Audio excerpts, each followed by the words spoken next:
I'm Dr. David Bull. I'm chairman of Reform UK. I've had a very different backstory. I'm a medical doctor by training, and I've worked for 30 years in television. I've been involved in politics really for many years, but I became a Brexit Party MEP in 2019. I was then deputy leader of the party, and now I'm really proud to say I'm chairman of the party.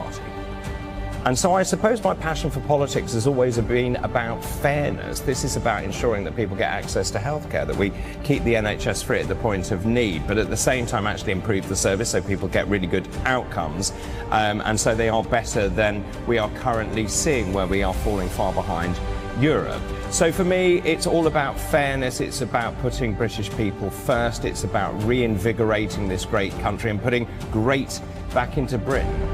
I've been on a very long political journey. In 2019, I became a Brexit Party MEP, and one of the proudest moments of my life is voting for Brexit, carrying the Union flag out of the European Parliament. We got on the Eurostar, we took the Union flag back to where it belonged. It's extraordinary to be part of political history, I've no doubt about that. There's something inside that says this is a semblant moment in British history. This is the moment when politics changed for good.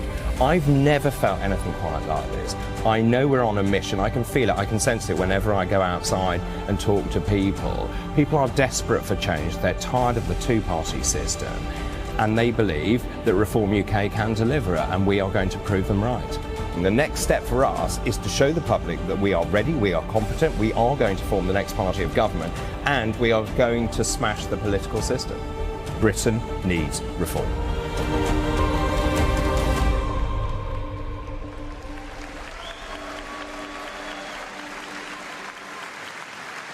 Ladies and gentlemen, please welcome to the stage the chairman of Reform UK, Dr. David Bull.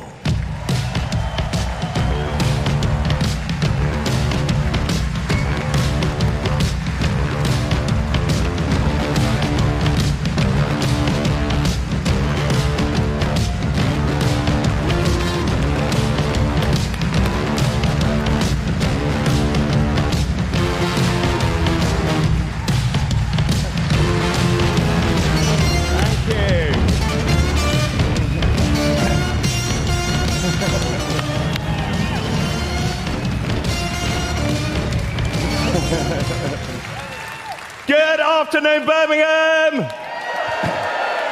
Well, I'm Dr. David Bull. I am chairman of Reform UK. We are the fastest growing political party in this country and the fastest growing political party ever seen in British history. Now, just over a year ago, Nigel Farage announced his return to this party and frontline politics. Let me tell you, it was a move that has sent the woke left spiralling into chaos, disorder and division. Our mission is gathering pace. The British people are behind us. They know we will change this country, we will become the party of government, and we will make Britain great again.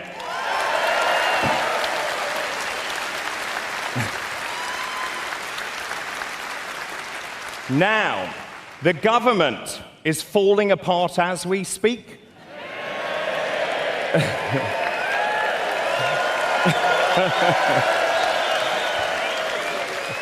Now, last week, the Prime Minister announced phase 2 of his government. How's that going, Keir? They are on the run from us. And, ladies and gentlemen, Raina has resigned.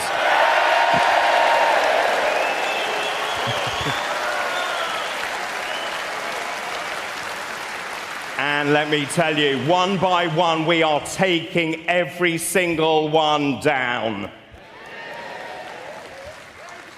Well, a very good afternoon to all of you. I'm delighted to welcome everyone joining on our live stream from around the world, and of course our amazing audience here at the NEC in Birmingham for our Chairman's Conference.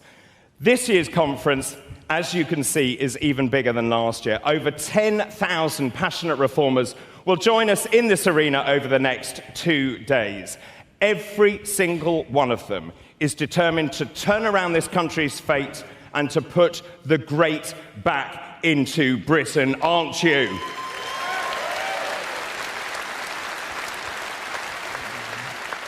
Now, since we met last year in this very city, we have seen a seismic shift in British politics. In the general election last year, we defied all expectations. We seized 14.3% of the vote, and we returned members of Parliament to Westminster for the very first time. So how are we polling now? Well, in Wales, we have had a stratospheric rise. We are currently polling at 28%. We are now on course to win a majority of seats, and ladies and gentlemen, we are poised to take control of the Senate. We are determined to topple the smug, incompetent Welsh government. Let's turn to Scotland now, shall we? At Scotland, we are polling at 20%. We are climbing by the day. The Scots can see we are the only party that believes in the Union, the only party that can turn around the fortunes of the Scottish people, and the only party that can oust the abominable SNP from office.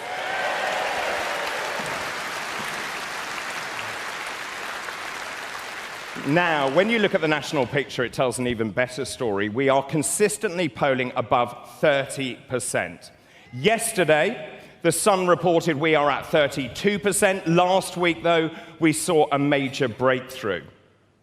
For the very first time, we polled 35%, and that, ladies and gentlemen, is more than the Tories and Labour combined.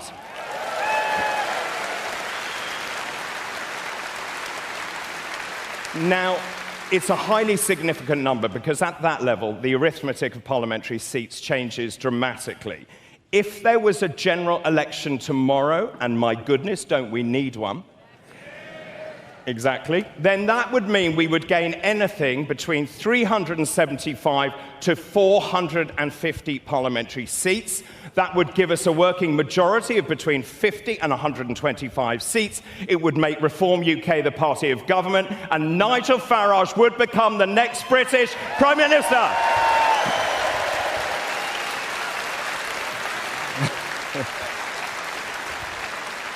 Now, if that is correct, this is what the electoral map would look like. It really is amazing news. But there is some sad news, ladies and gentlemen. We would have to say goodbye, and we have already said goodbye, to 3 Homes Angela Rayner, a no-brainer.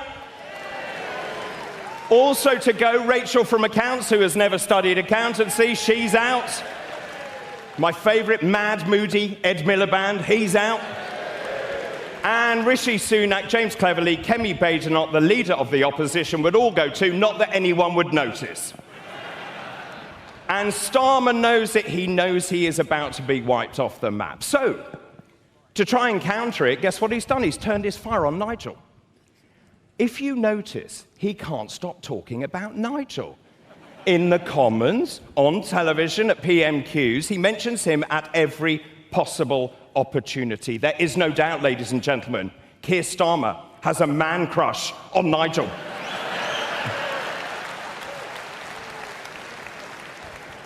But make no mistake, this really is a serious time. This is a pivotal moment in British history.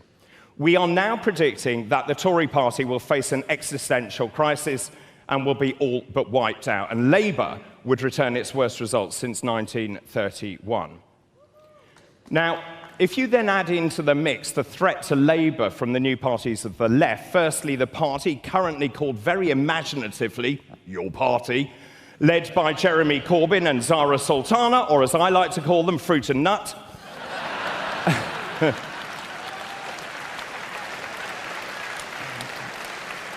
And then, if you add in the uber left-wing Green Party under the new leader, Zach Polanski, we will see the abject decimation of both monolithic mainstream historic parties.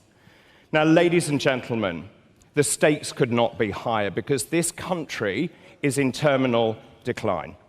This country has a government with no belief structure, no coherent policies, and frankly, no clue. Since the Labour Party came to power, it has wrecked Britain. Starmer has done more U-turns than a learner driver on a skid pan. Let's look at the winter fuel allowance for pensioners, the benefits bill, the inquiry into the grooming gangs. They have crippled everything that is great about this country. They have clobbered businesses with the rise in employer national insurance from 13.8% to 15%. That has destroyed businesses, it's destroyed employment prospects, and it has forced the closure of many small companies. They have also clobbered the farmers. These are the very people we rely on to feed us. These are the people who give us security of food.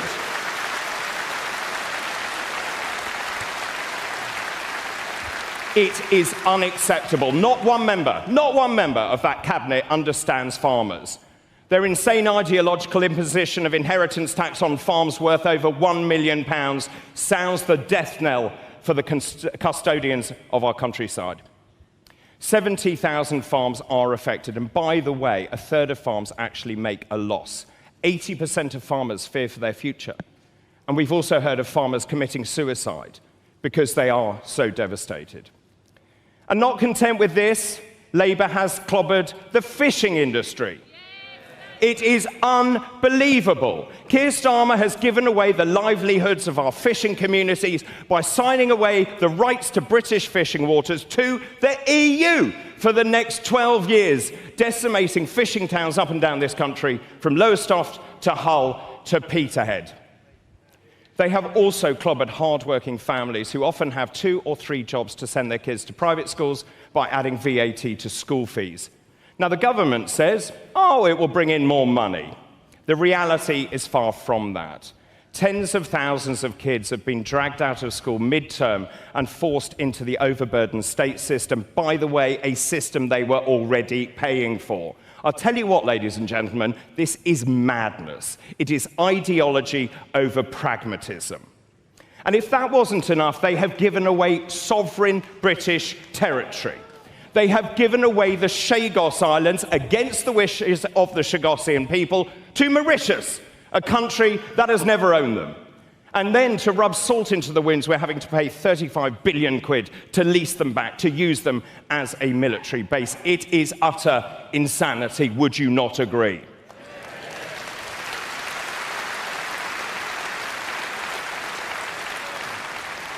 11,000 non-doms, these are people who live in other countries, but they choose to stay in the UK to create businesses, to run businesses, and to employ people, have left the country, taking their businesses and their jobs with them. And then we come to the biggest joker in the pack. That, of course, is Mad Ed Swivel-Eyed Miliband. We already have the highest energy costs in the developed world, and yet his obsession with net zero is going to cost us £800 billion. In fact, it may be as high as £3 trillion. In fact, it is such a large figure that no one can actually quantify it. Even though we only emit 1% of global emissions, he is going to rip up our countryside, destroying it with pylons, with substations, wishes of local communities, like in Suffolk, where I live. The unions are on the march as well. The unions know this government is weak. Starmer has already given away 10 billion quid of pay rises to try and keep the unions sweet, and yet they come back for more. We are now bracing ourselves for a winter of discontent. He gave the railway workers 15% the minute he entered office. He gave the junior doctors, resident doctors, a 22% pay rise, another 5% on the table, and yet they have come back for more, demanding another 28%, bringing that total to 55%. You tell me any job in the private sector that could command that kind of pay increase. And then there is Rachel from Accounts. This is the Chancellor who has no grasp of economics and, quite frankly, no clue. She hounded us for £40 billion, but she's made such a hash of things, she's coming back for another 50 billion quid. The cost of government gilts is now higher than under Liz Truss. The cost of Britain's borrowing is now at its highest level since 1998. That is 27 years. The markets are spooked, the pound is falling, and inflation is rising. And make no mistake, She is coming for your money because this country, the United Kingdom, is heading for economic meltdown. It is the same old Labour story. And then we come to illegal immigration. The government has lost control of our borders and our national security. We believe there are over 1 million people in this country who do not have the right to remain. Under a Reform UK government, our policy is simple, 3 words: detain and deport.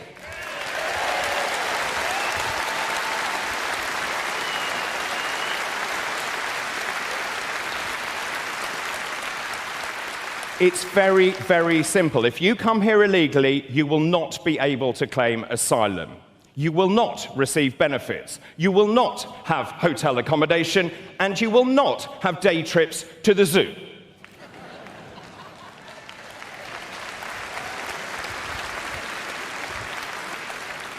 You will be detained and you will be deported. And to do that, we will leave the ECHR.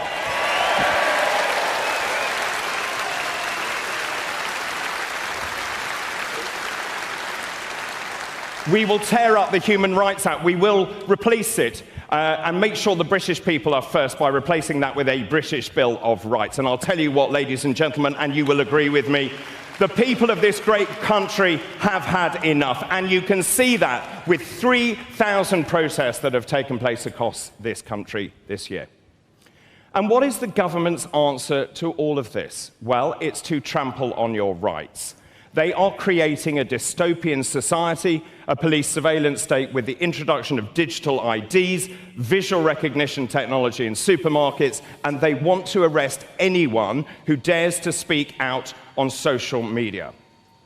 Make no mistake, the only answer, ladies and gentlemen, the only answer to Britain's many problems is to vote for Reform UK.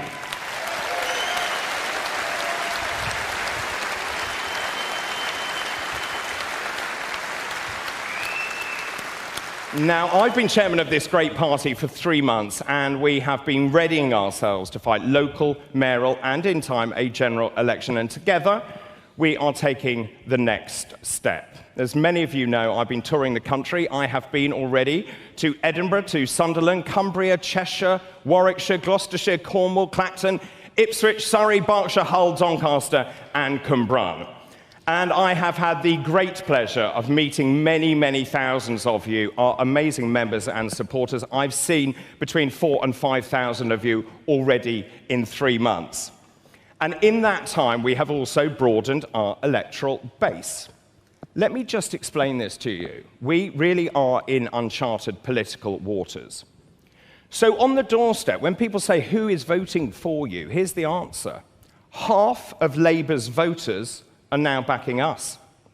40% of our voters did not go to university. And contrary to many accusations, 60% of our voters are under the age of 50. They are young reformers.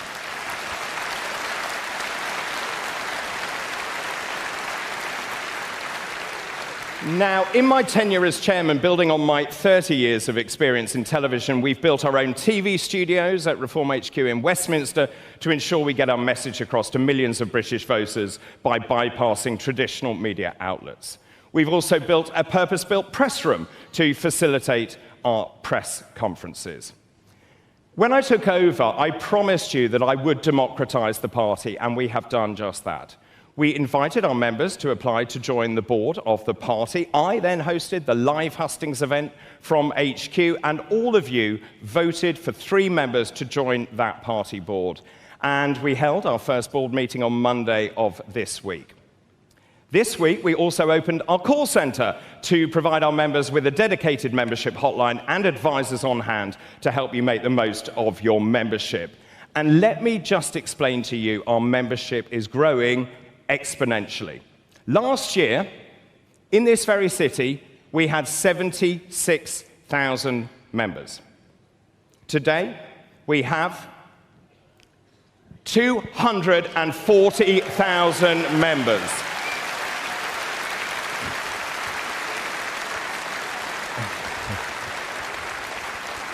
And let me tell you, the work continues. Over the last few months, Reform UK has been developing a state-of-the-art digital infrastructure. And here at conference, I'm thrilled to announce the launch of our sophisticated, bespoke, AI-powered central operating system, which powers the party's entire back office and also the campaign ecosystem. It has been purpose-built for political operations. And what it does is it brings together all of the party's campaigning, financial, communications, compliance, and operational tools used by HQ and also, crucially for me, used by over 400 active branches. In other really exciting news, we're also launching our new app. It is called Reform Go. It is an app built for you, our members. It is tailored to connect, engage, and involve all of you, our members, our amazing, passionate members across the country. Members will be able to see their membership details, receive notifications regarding events, volunteering campaigns, and you can also access a social feed updated by Reform UK. And to unify our digital offering, we're also launching our new Reform UK website. That is our public-facing hub that enables seamless access to membership, to events, donations, our shop, and campaigns. Let me just say from the bottom of my heart, I am so proud of what the team has accomplished.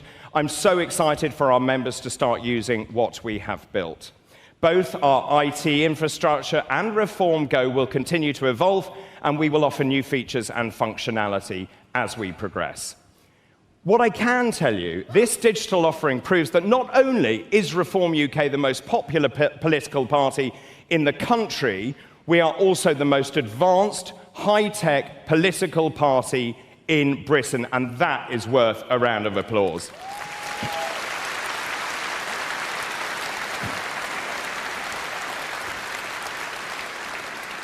Make no mistake, Reform UK is professionalising. We're driving forward, and we are determined. Make no mistake, ladies and gentlemen, the fight is here. The fight and the battle is underway. We are ready to fight, we are ready to win, we are ready to become the party of government, and we will put Nigel Farage into number 10 Downing Street. He will be the next British Prime Minister.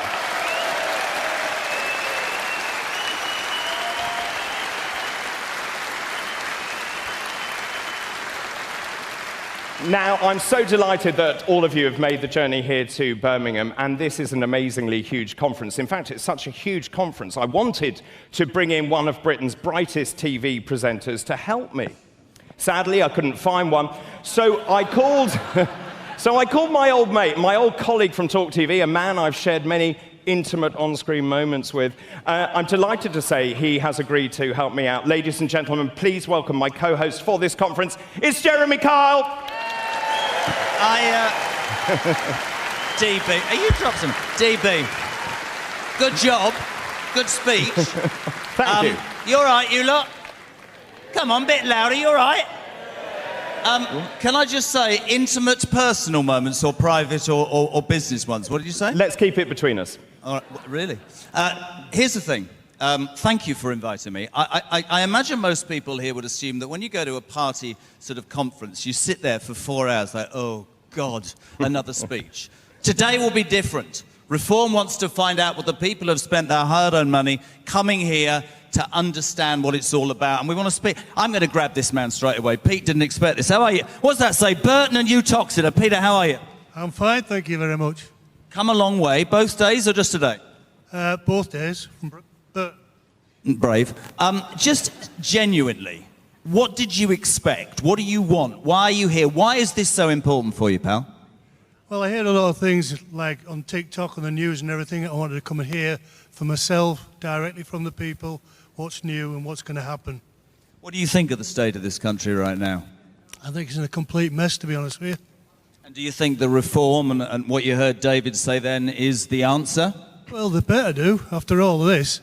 You're on notice, Bull. You better be right. Sorry. I feel like, do you know, I feel like Challenge Annika without the yellow suit. Right, where are we going to go? We're going to grab. Look at all these terrified-looking people. Where's my man? Oh, let's go for him. What's your name, sir? Richard. Where are you from? I'm from down in deepest, darkest Sussex. You didn't really know where you came from then. It's quite funny. Brilliant, doesn't know where he's lived. I need to drive up here, that's right. Both days or just one? Both days. And for you, similar question. You look around this hall at the NEC, you feel the vibe, you feel the passion amongst these people. What does it mean for you? It's more for my kids and their kids. I mean, we just want to help put the country back on the right path, and the energy is phenomenal. I think that's a really important point. I think that lots of people of a certain age are looking at the future for their kids and their grandkids. This is brilliant. Who are we going to now? I've lost the will to live. Here he is, this lady. Da, da, da, da, da. I'm going to sit down. Been a while since I sat on a step in a blue suit with a white shirt. Wow. All right, start. Here we go. Jacqueline. Yes. Where are you from? Swindon. Swindon. Sorry. That's an interesting place. It's average town, and I. Well, don't slag it off that much, Swindon. What's good about Swindon? It's Right. Anyway, so in terms of today, in terms of reform, you're here to see all the speakers. Nigel later, David Bull laying out what this party thinks going forward. What did you make of that speech? Yes, it's great. Yeah. Well done, David. I'd just like to point out that David Bull has been sweating blood for about 3 months. He was up all night shaking like a whatever. And Jackie's gone, it's great. What I'd like to say is that I'm from an average town. I'm an average person. I've been to work all my life. I've brought up 2 children. And I see what's happening, and I don't like it. And these guys have given us hope. They've given us something to aim for. And that's why I'm here. Absolutely. And somebody said to me the other day that when the silent majority, that when silent people who don't think that their voice is important realise they can be heard, the world can change. Really good. Give Jackie a round of applause. No, hold on a second. What are we doing here? Oh, my. Oh, go back there. You can't. Why are you doing that? Do you not want to be on? You're not moving. Get back there. Nigel's Angels. Come on. Sit. Look at this. Stand up, ladies, modelling the Nigel Farage Reform shirt. Oh. All right. All right. Where you come from, love? Doncaster. Doncaster. I had a car crash there once. So here for 2 days? Didn't use A&E. Sorry? Didn't use Doncaster A&E. You're not starting, are you? What's your name? Rebecca. Rebecca, lovely to see you. What's your name? Jackie. Jackie, another Jackie. It's quite a common name, you know. What's your name? Rachel. Rachel, lovely to see you. Not Rachel from Accounts. Is it only me who thinks Rachel Reeves looks like Richard III? What? I can add up just. Right, brilliant. So all of you come today. What does it mean? What's this reform conference about from your point of view? I just want change for my children and bring them up in a better environment and make them proud of the country that they live in. I think a lot of people would think, what about you? Well, we're the friendly, confident and optimistic party. And I'll go as far as to say we're happy. We love being together. We like being here amongst like-minded people because we're all common sense people that just want a nice life and a future for the kids. True. Oh, sorry, I'm being told. Sorry, I do apologise. I'm being waved at. I like being waved at. Does that mean I'm out of time? No, who am I looking at now? Oh, hold on, I'm being told to wait. David, I can do this, I'm live, it doesn't matter. So listen, throughout this conference, you will have the joy of me trying to come and talk to you, but we do want to make it slightly different, as I said, because so many of those conferences are just based on people sitting there and looking at speeches. There will be an amazing array of speeches, but there will be an opportunity for you guys to ask questions and touch the flesh and be near the people who will have a major impact in the future. I'll pass you back to the legend that is called Dr. David Bull, ladies and gentlemen. Lovely stuff. The man of the people, Jeremy Kyle. Thank you very much. We'll hear much more from Jeremy later today. Now, though, ladies and gentlemen, it's time to hear from our first speaker. She's been Mayor of Greater Lincolnshire since May of this year. She's one of 2 Reform mayors. She also sits on the new board of Reform UK that I told you about earlier. Ladies and gentlemen, I am, of course, talking about the incomparable Dame Andrea Jenkins. Now, before we meet her, let's see her story. I'm Andrea. I was a Member of Parliament for 9 years. I stood against Ed Bowles and unseated him in morning and outward. I even stood up in the chamber in the House of Commons and told Theresa May to resign. Isn't it time to step aside and let someone new lead our party, our country and the negotiations? Really, my entrance into politics was here in the great county of Lincolnshire. I was a county councillor, and I sort of fell into politics actually after the death of my father.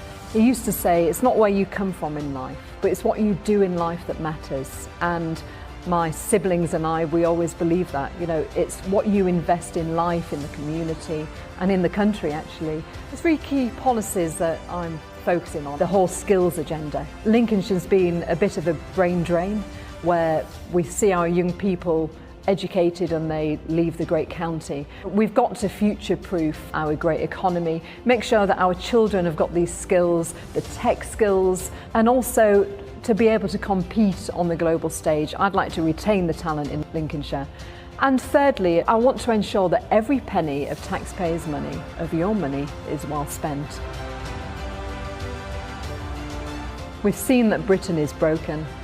Not only do we have an incompetent Chancellor who cannot manage the economy, we have a 2-tier policing system, we haven't created the environment in Britain for businesses to thrive. Reform will make sure that your children are taught properly, you're safe in your home, and that our country can be the best possible. Britain is broken, and Britain needs reform.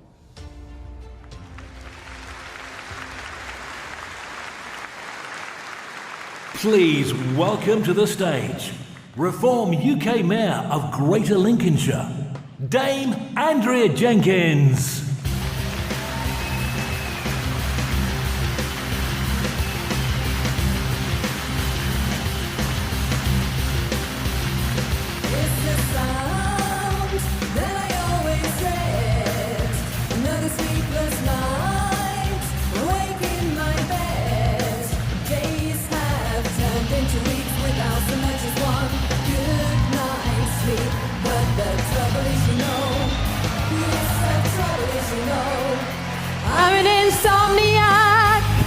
I'm an insomniac, staring at the ceiling, waiting for my thoughts to switch off. Yes, I'm an insomniac, and all I can hear is the sound of that clock, the sound of that clock. I'm an insomniac, yeah, I'm an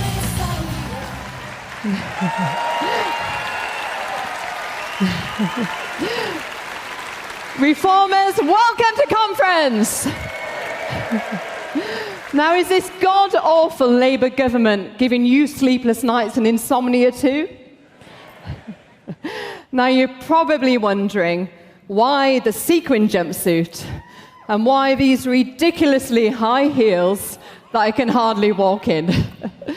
Now, no, I'm not auditioning to be a Ginger Spice tribute act. But let me tell you a little story. Now, I co-wrote this song over 20 years ago with a now dearly departed friend, God bless him. At the time, I was in a rock band, and I was always a bit of a rebel. Then I became a Conservative MP, and I dressed more demure, though the rebel was still bubbling away under the surface. Now, as you may have seen when I was outside Downing Street, or calling for Theresa May and Rishi Sunak to resign when there was ruin in our country, just like this god-awful Labour government's doing this now.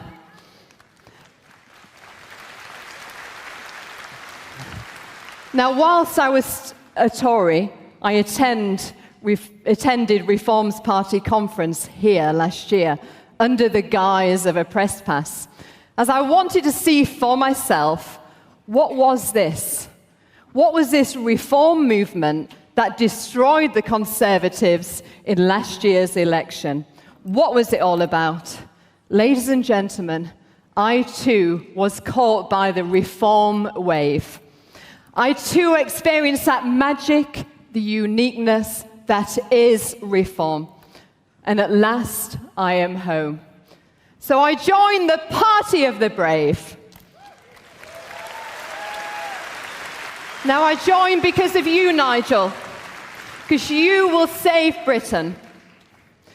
Now, you in the audience are the true believers of Britain, and the rock chick is firmly back. But seriously, we are at this pivotal moment in our nation's history where we find our voice and we fight to save Britain. We have seen across our country an outpouring as our flags fly high from households to lampposts. The British people are demanding to be heard. They are sick of the Labour government. They feel let down by the previous Conservative government, and they are fed up of being back of the queue. Are you fed up too? Now, I proudly wear our country's flag because reform is your voice. We are a nation of insomniacs as Britain is sleepwalking into disaster. But reform is waking up the establishment. So reformers, it's time to unleash our inner Britpop. It's time to unleash the spirit of the British and get to work on saving our country.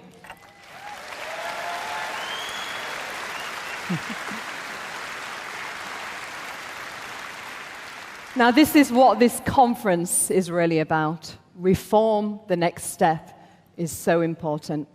Now, it's all time now for all of you to roll up your sleeves and let's get on with halting the decline of our once great nation.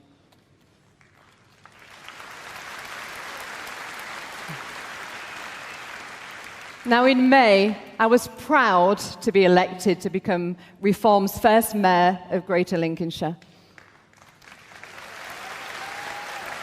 And I am also proud that the fantastic Luke, the boxer, was elected too as your mayor of Hull and East Yorkshire. Now, you'll hear from him tomorrow at conference. I'm responsible for 1.1 million people, and I have the responsibility of transport, infrastructure, investment, skills, and housing. And I have a plan. It's a reform blueprint. And I'm creating a microcosm of what reform can do in government.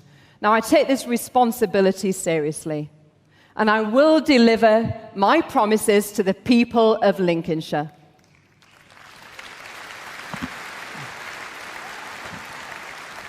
Now, Greater Lincolnshire is a strategic national asset.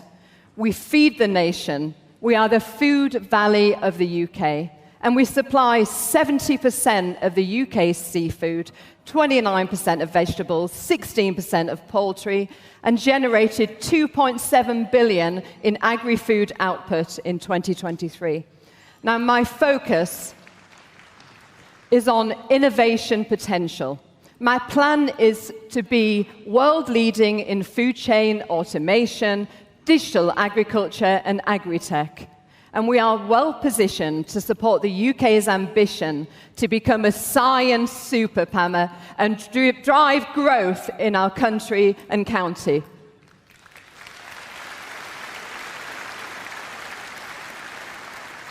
Now, agriculture, agtech, defence and security, advanced manufacturing, and digital coding, I am committed to also delivering one of our nation's best trade colleges, where our young people can learn building, plumbing, welding, and other trades that are the backbone to rebuild our nation.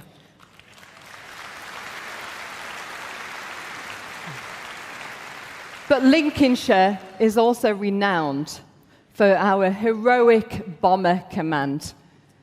And to honour this, I'm currently working on plans to deliver the UK's first veteran village.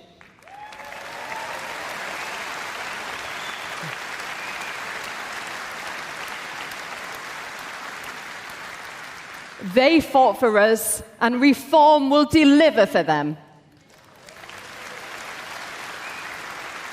I'm also working on plans to help in protecting our nation and bring together our defence heritage and our future. We plan to unlock the former RAF Scampton, and don't forget the Tories wanted to put migrants in there. and turn it into the most globally innovative, cutting-edge defence and security innovation park.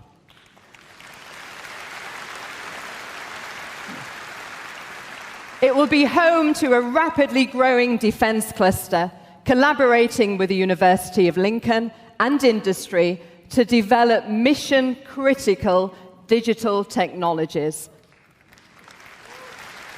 It will protect our nation, and we will have high-speed decision-making in defence operations here in the county of Lincolnshire.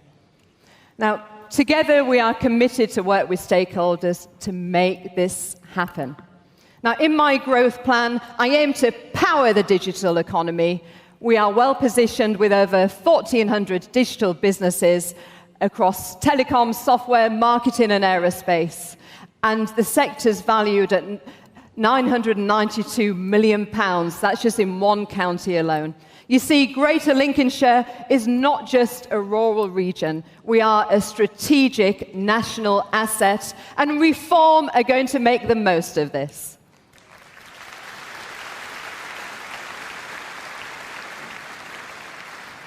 With Reform leadership, investment and recognition, the county will finally get recognised, and we will deliver transformative outcomes for Britain. Now, on the 22nd of October, put the date in your diary, you're welcome to come along, is my great exhibition. Now, I'm taking inspiration from the Great Exhibition of 1851.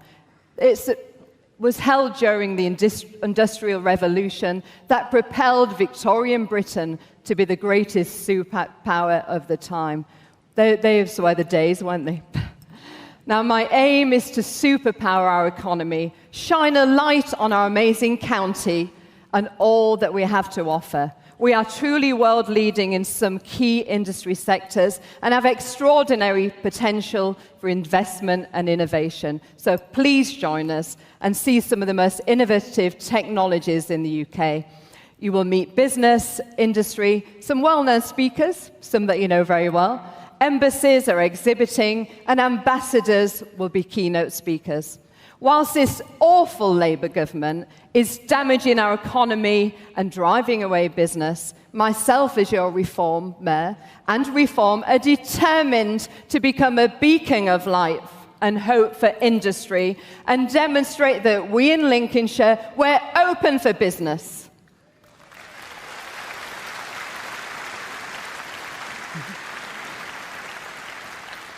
Next month, I'll also hold my first Transport for Greater Lincolnshire meeting.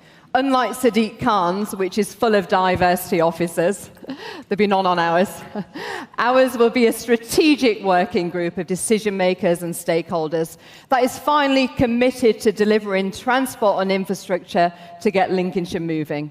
Now, the county has been badly let down by the former Conservative government, and you know, historically, it's received 20% less transport funding than other areas. And this current Labour government, in their recent rounds of transport funding, have bypassed both Luke and I and our areas, but instead chose to give the funding to the Labour Metro mayors. How about booing?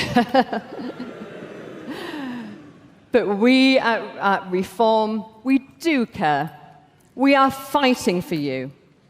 Now, I just want to touch briefly, before I finish, on Mad Ed Miliband, the net zero fanatic. Now, Lincolnshire has become a dumping ground for Miliband's net zero, with application to build 40,000 acres of solar farms on prime agricultural land. Now, Richard Tice and I, we are fighting this. And we recently launched a campaign to push back. We say no to net zero, no to solar farms, and no to pylons desecrating our countryside. We've also been working together to try and save Lindsey Oil Refinery. Now, do you know this is the last British-owned oil refinery in Britain? It's strategically important, and it has a direct oil line to Heathrow. We must save Lindsey Oil Refinery, and we must drill, baby, drill.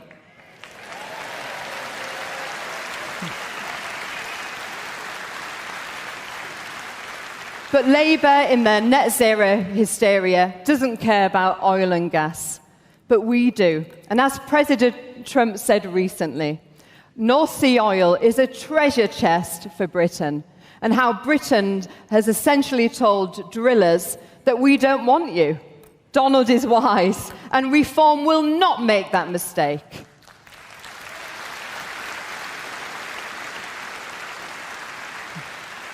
We value oil and gas industries, and we know that they are essential for Britain's energy security and to fuel our nation. So drill, baby, drill.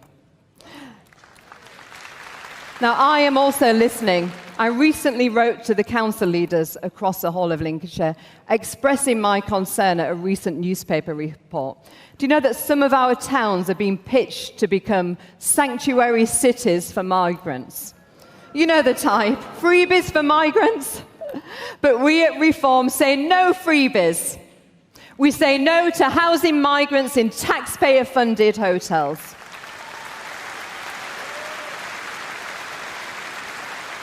And well done to you British people for fighting back on this. Now, I'm incredibly proud of both Nigel and Zia for their press conference last week. I hope you tuned in, it was amazing. Reform, you've got to admit, Reform has the strongest, most workable plan in Britain. And when we get into government, we will stop the boats.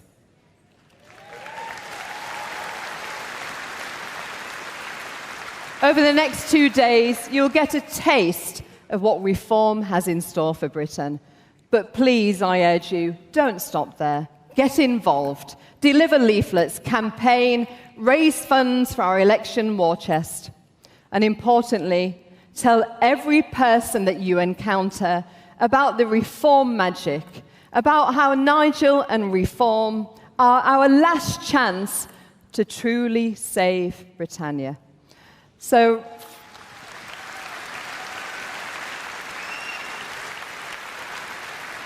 fellow reformers, patriots and believers in Britain, I ask you to please stand up.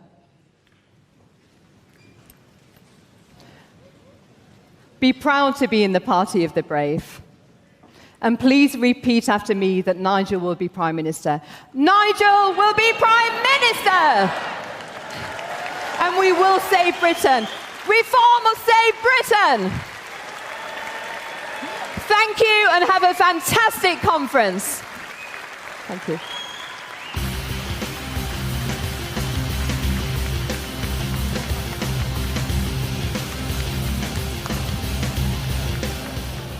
Thanks so much, Andrea. Now, ladies and gentlemen, in a change to the programme.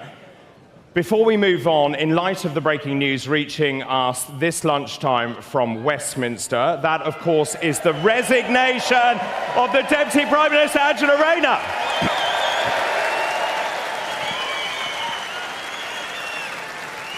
At a time of national political crisis, it is only right and proper that we hear from our leader, the man who has already, ladies and gentlemen, changed British politics for good, and he's about to do it again.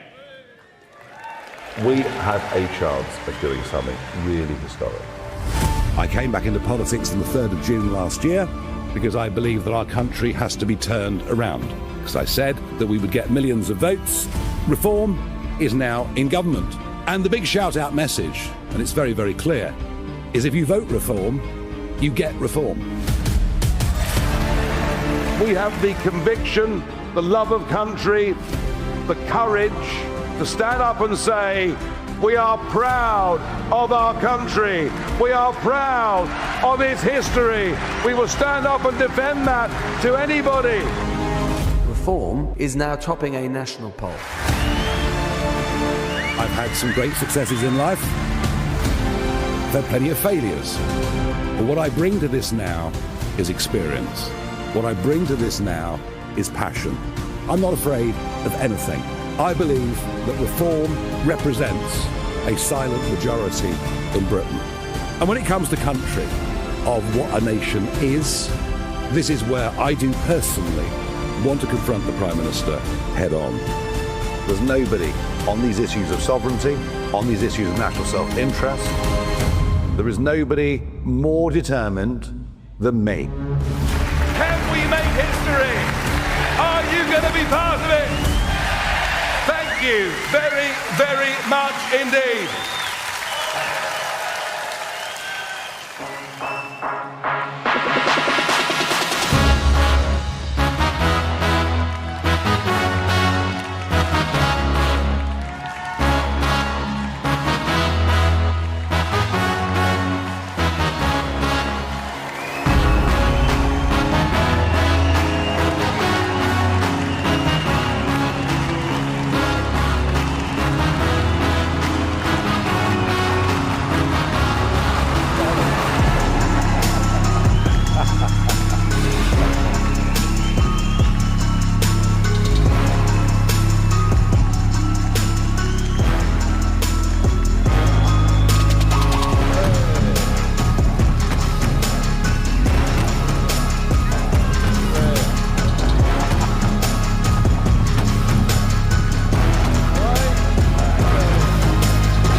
We are all ships rising on a turquoise tide, headed ever closer towards winning the next general election.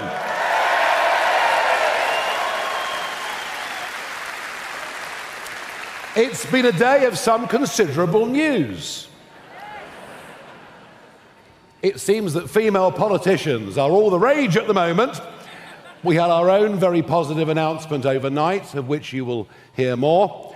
But the reason that I've moved this speaking time forward is because this government is deep in crisis.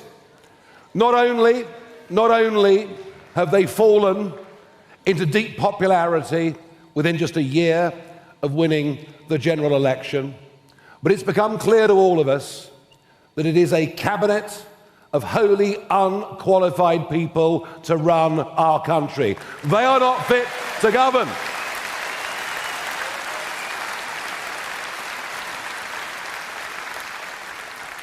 I suppose we're lucky in one way that at least the Chancellor was a senior economist at the Bank of England for 10 years.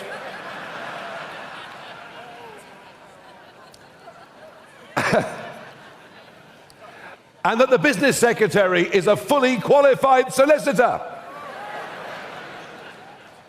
And that the deputy prime minister and housing secretary, until half an hour ago,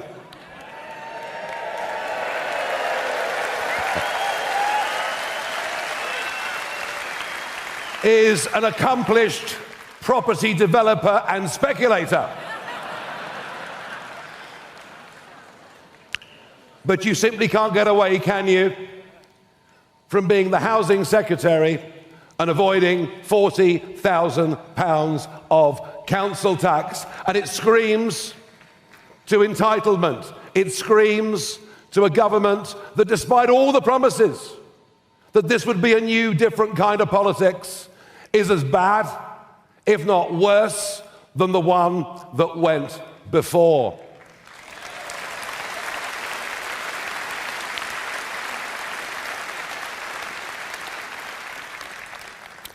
We've been told that right now the Prime Minister is organising a reshuffle.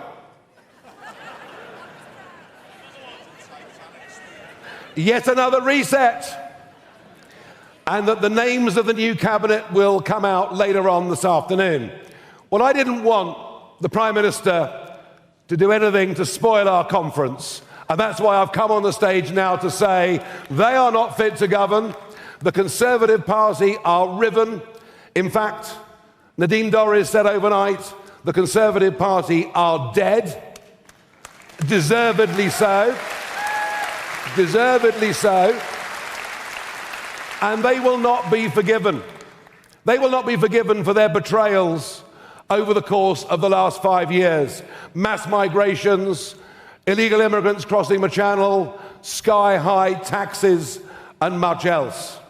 But in the middle of this meltdown of these two parties that have dominated for 100 years British politics, in the middle of all of this, there is a new, strong, unified party that speaks with one voice, that knows it's determined to put the interests of Britain and the British people above that of outdated international treaties or dubious courts. We are the patriotic party. We are the party that stands up for decent working people, and we are the party on the rise.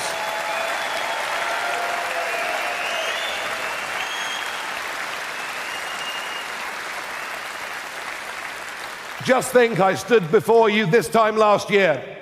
At this very conference, we only had a handful of branches around the country. We now have 450 branches that we've set in place.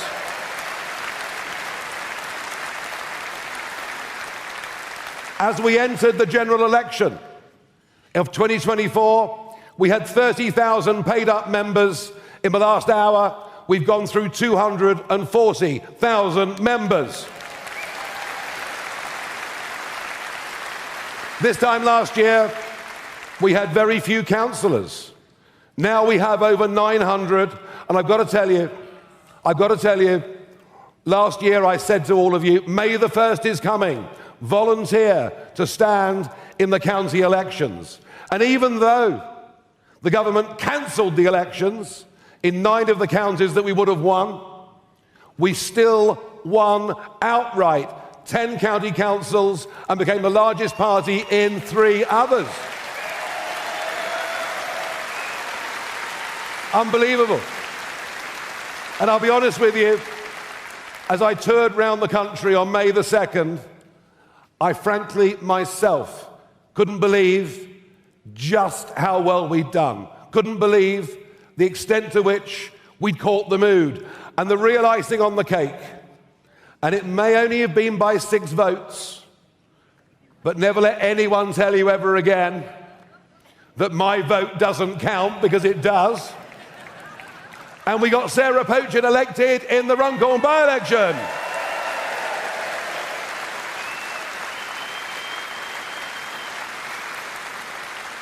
We have topped over 100 of the last opinion polls. Our lead is between 10 and 15% against any of the other parties. And I tell you what, given the state of chaos they're in, I think we can increase that lead further yet. Folks, it's happening.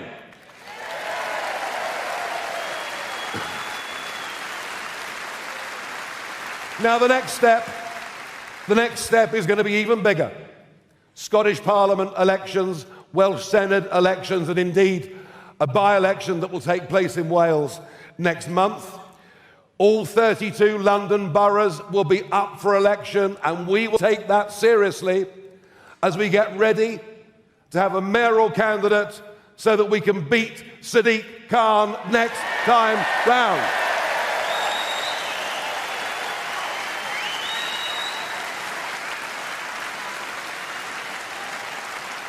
We're going to need up to 5,000 vetted candidates to fight those elections next year. Those elections next year are an essential building block as we head towards a general election. Now, talking of the general election, it's supposed to be I know you want it now, but it's not going to come now. The next general election is not due until 2029. But let me tell you, it's all right, I'll cheer you up in a moment.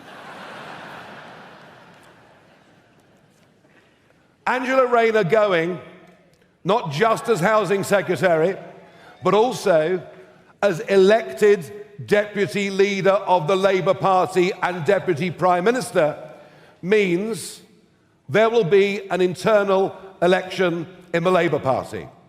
Already, they're facing the threat of Jeremy Corbyn and Zara Sultana. That's if the two could ever agree on anything, including the choice of a party name. But I put this to you. This battle for Deputy Leader of the Labour Party will be very like the battles they had back in the early 1980s. The left of the Labour Party will rear its voice. We're used to hearing stories of splits in the Conservative Party. We're about to witness a big rift in the Labour Party too. And I think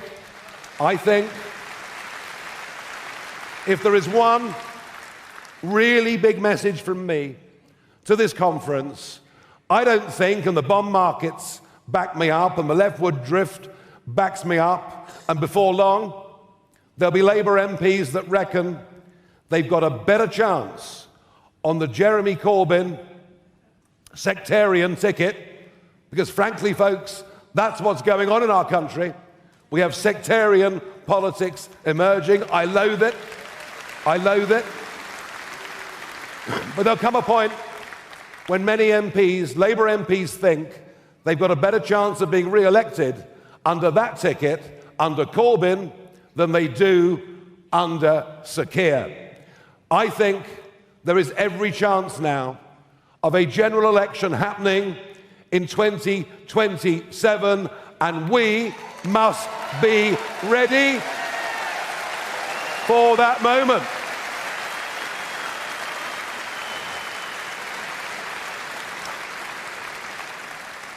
Now, we also, as a party, have to raise a lot of money, and we're making progress.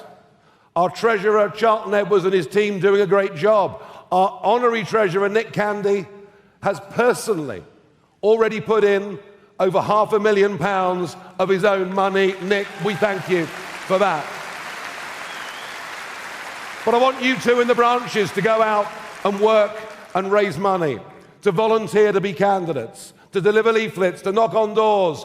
We need to be the party of activism. And I think all of us believe, don't we, in what we're doing? Yeah. So we must all play our part and do our bit. But one of the counter-arguments, well, there are two. One is it a one-man band? I went to the football shirt stand earlier, and there you've got 11 names. Jenkins, Tice, Pochin, and so on. 11 of our most senior elected representatives. And I stood in the middle and held up the shirt that said Farage, and the BBC asked me, am I a one-man band? I said, look at this lot behind me. And one of the joys of this year has been seeing so many other senior reform figures appearing on television, appearing on radio, writing articles for newspapers. We've broadened the scope, and fresh new people are coming in. People like Colin Sutton, the legendary detective, heading up our Police and Crime Commission.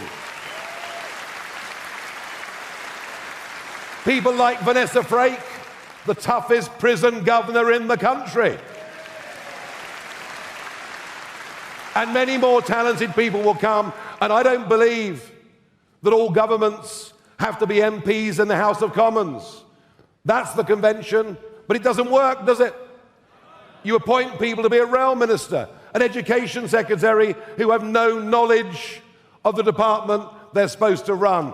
And we will bring in a ministry of all the talents from all walks of life, and to hell with convention. But that brings me on to the other argument, where I will admit we have some weakness. And that is that none of our senior figures have ever been in government before. Oh, we're beginning to see already, through the county councils that we run, certain obstructions from the civil service being put in our way. And I imagine if we win the next election, we may face similar barriers to the kinds of real change that this country needs. So we need experienced people. We need people who have been in government. We need people who understand just how the system works and what the difficulties are. We need people with experience. And that is why, after a lengthy debate and consultation, that is why I'm pleased to welcome today to the stage a woman who was served in Cabinet as Culture Secretary, a woman who has sold 3.5 million books, a woman who has been on I'm a Celebrity, Get Me Out of Here. Somebody from the real world who's worked their way up, been incredibly successful, who actually crosses the boundaries from politician into celebrity. And I'm delighted that we're going to have the experience, the talent, the hard work, and the loyalty of Nadine Dorries, and I'm proud to welcome her onto the stage now.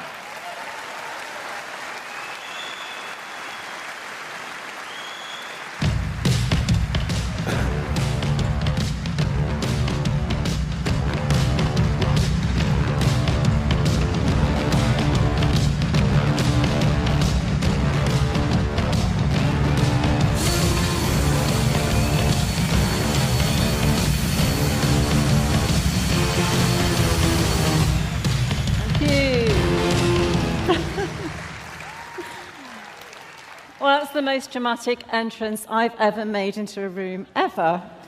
Thank you for that, guys. Everyone, I want to say I am more than delighted to be amongst you today. I'm actually relieved. And the reason why I'm relieved is I feel for the first time in a number of years as though I'm at a conference and amongst people who share the same principles and values as I have always held. And I can feel it in this room, the energy and the excitement and the acknowledgement that there is a job to be done. I want to thank Nigel for that introduction, and I want to thank everybody at Reform for bringing the party to this point. The reason why, and I'm going to deliver probably a slightly more serious message, the reason why is this government is in deep and serious trouble. It is falling apart. It is dividing and fracturing. The Conservative Party did that a number of years ago. But it's not just our political parties which are in trouble. It's the country too. And just as an example of this, if you look at our economy, everything that should be going down is going up. Whether it's taxes, unemployment figures, inflation, the number of illegal immigrants who are crossing the safe continent of Europe and leaving the shores of France to arrive on our shores, everything is going up. But the most important figure, which is rising, is the interest on our government debt. Now, what does that mean? It means that the international economic community are looking at us, and they have decided that this government cannot manage the economy. It has no faith in this government to reduce public spending. And that was evidenced to us a number of weeks ago when Labour MPs refused to put through cuts to the welfare bill. And when a government shows that it can't manage its economy, and when what is happening to the Labour Party, quite obviously now, it's fracturing and dividing into two, the far left and the left. Some of us have been here before, haven't we? Some of us are still, I'm sure some members in this audience must be as old as I am, and we're here in the 70s. When we've been through this before, we know where this road leads to. So we're in deep trouble, and we can't look to either of the main political parties up till now, Labour and Conservatives, to save the country. Now, I think it's an overused expression that the next general election is going to be the most important. We say at every election, it's almost like Peter and the Wolf. But for this election coming up, it really is going to be the most important ever. Because when Labour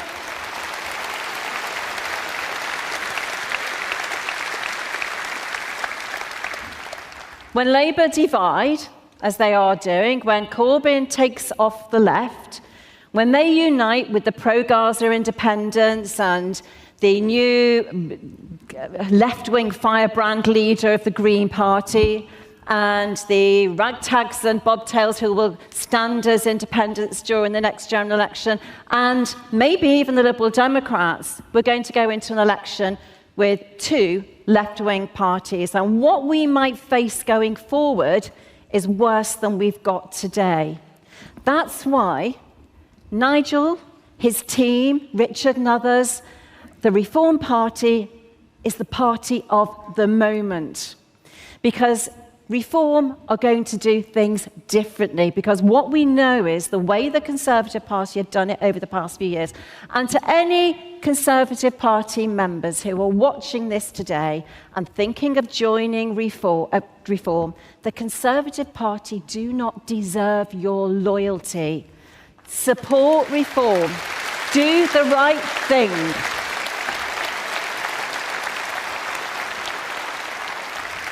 Frankly, any party which removes two election-winning prime ministers, replaces them with dud after dud, just does not deserve your support. Nigel has got the answers. All summer, I've been debating, what do I do? And I have watched Nigel time after time, issue after issue, whether it's been law and order, whether it's been illegal immigrants arriving on boats, risking their lives on boats to get here, cross to the UK, leave the safe shores of France, get fed, get housed, check into a premier hotel, and never be deported. And why wouldn't they come here? They never get deported. Huge, huge cost to our public services. I've looked at Nigel, and he has had the answers. His response to the immigrant crisis is just comprehensive. It's not only will it solve the problem of removing people, it will act as the most effective deterrent to others wanting to come that we've ever seen yet.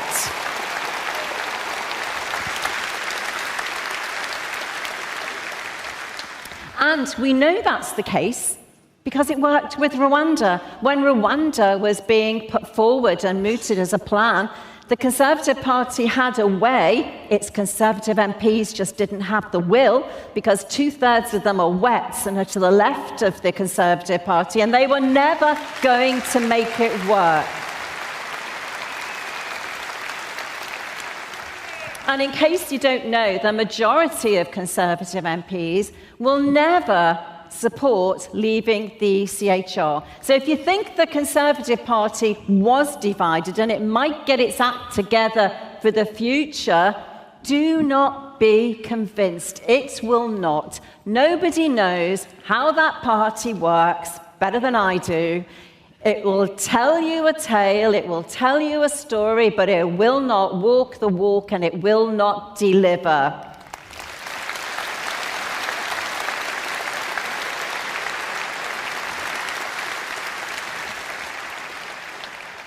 And I suppose I want to finish by saying this. Loyalty in a political party is everything, whether it's from its members or from its MPs or its councillors. The reason why Labour are falling apart, the reason why the Conservative Party fell apart, is because when they come to be tested, as we saw recently with Keir Starmer having to make a number of U-turns because his MPs won't support him, as we saw in the Conservative Party, divided parties don't win election, and when a party has disloyal MPs, and I know something about this, I was the architect, the person who made the Posh Boys comment. I know what it's like to be disloyal. I've been around for 30 years, I learned the error of my ways, but the one thing I know now is, moving forward, what is important is saving our country. And the only way we can do that is with a party which is united behind its leader, united behind the aims and objectives of that party, and solidly foursquare behind what that party wants to achieve moving forward. It is the only way to do it. So I'm going to finish now. I'm sorry, apologies if I wasn't the person to pump up the audience. I came with the more serious message, but it's important. She was wonderful, wasn't she? Thank you. Shall I go now? Very good.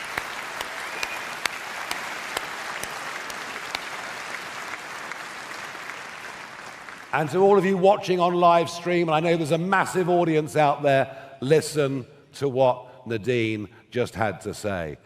Again and again at elections, they talk the talk, they never walk the walk. But we mean what we say, and we will deliver that promise I make you.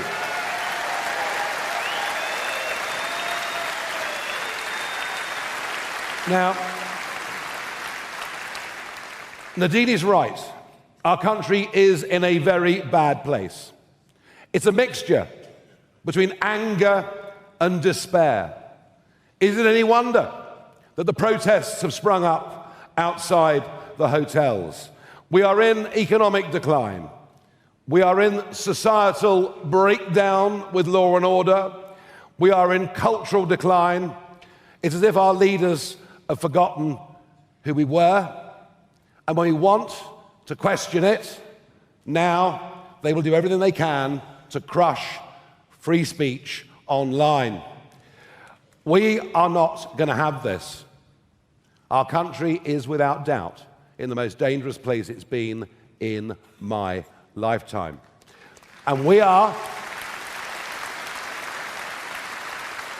and I get this in the street from people point at me and say, you are the last chance we've got to get this country back on track. We are the last chance the country's got to get this country back on track.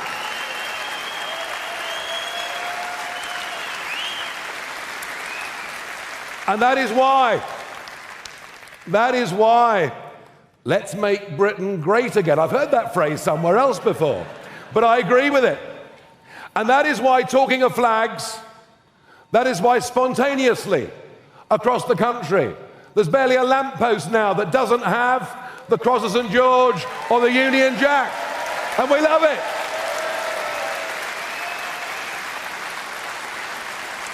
What is going on out there is the British people are sticking two fingers up with every flag they place to an establishment that doesn't believe in Britain, to an establishment that thinks more of the interests of other countries and foreign courts than it thinks about its own people. And those flags say, we have had enough.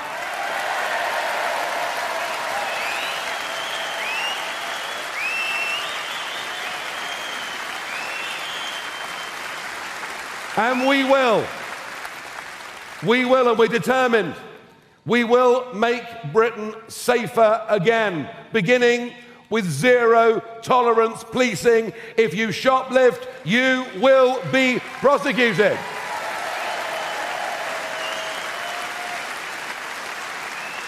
We will bring back genuine stop and search on our streets to drive out knives. We will deport foreign criminals. I'm off to have lunch in a few weeks with the Prime Minister of Albania. I might book a very big plane and take a load with me, I'm not sure yet. And we will stop what is a threat to our national security, what is a danger to girls and women on our streets.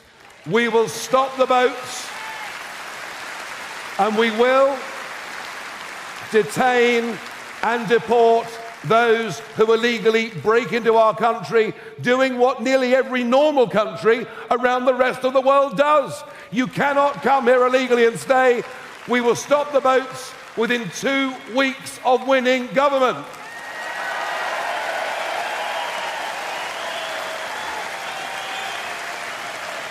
We will.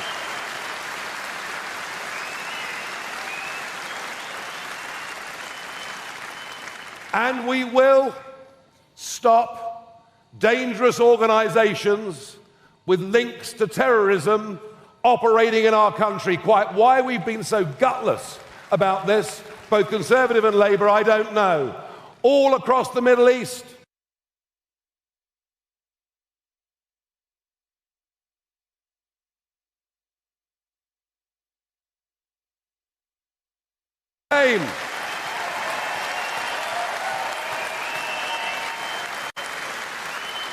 And we will make Britain more prosperous again. Our energy policy, led by Red Ed, is a complete and utter disaster.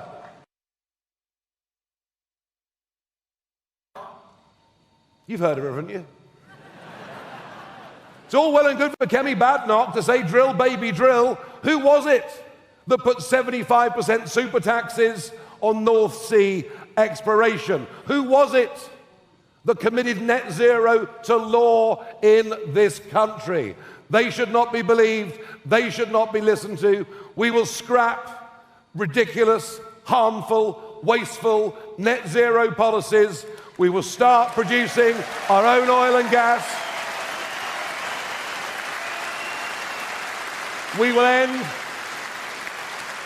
end the full subsidies for renewable energy, which has been going on your bills for years, yet no one told you. We will end Britain being the most expensive country in the world for industrial energy. We will bring cheap energy, and we will do our utmost to re-industrialise Britain, to start making things here that we want and we need. We will save huge sums. We will save huge sums of wasted public money, as our Doge unit has already begun to do in the county councils. We will do that. And we will, over the course of the next months, outline some serious cuts to the welfare budget in this country. It is not fair. It is not fair on people that get up with their alarm every morning, go to work and pay their taxes, for those that choose a different lifestyle to earn more money than they do. It is morally wrong, it is outrageous, and we'll be the party that backs working people.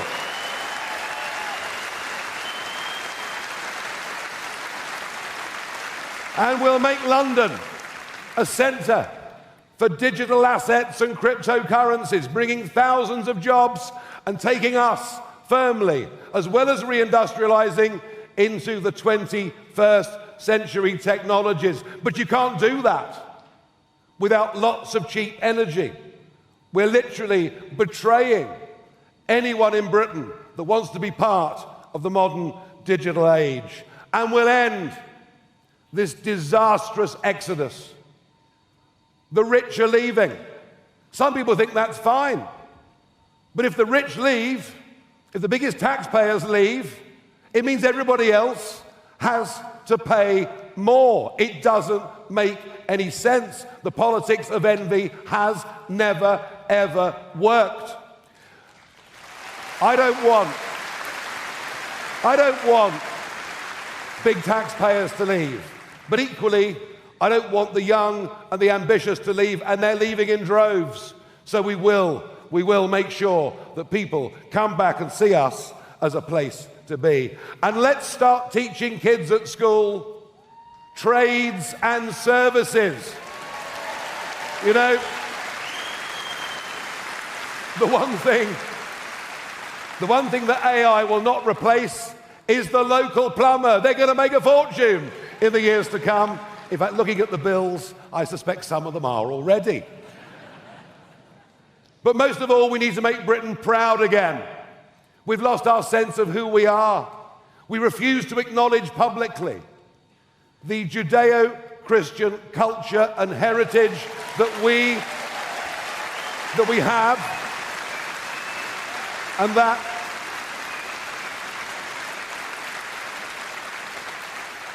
underpins everything that we are. We refuse to have our kids' minds poisoned in schools and universities with a twisted interpretation of the history of these amazing islands. We will not stand for it. We will police the streets and not the tweets, and change all of that legislation that is damaging our rights so very, very much. And we will respect our armed forces, and in particular our veterans, who are those who served in Northern Ireland and elsewhere, being hounded for things that happened 50 years ago.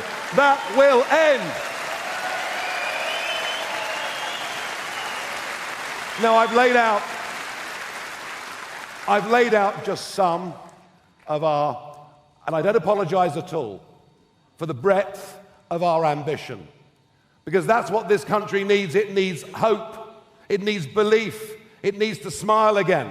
It needs to believe in who we are and that we can have a great future if we turn these things round.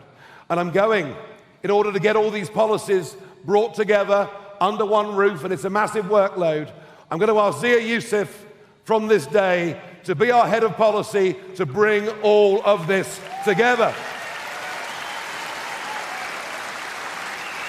And I will, in the next few weeks, open up a new department within the party, leaning on the experience that Nadine and others have, and others will come. Others with experience will come, don't worry about that. And we will open a department for preparing for government so that when we win, we can hit the ground running.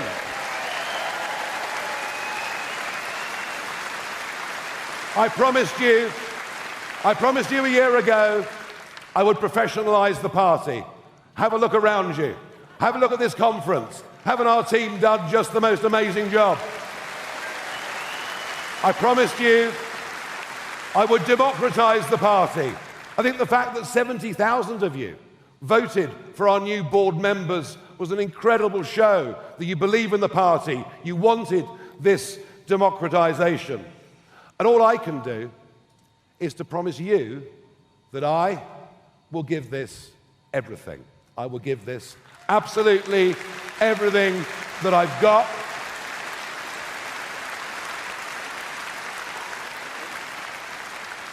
No one cares more about the state of this country than I do.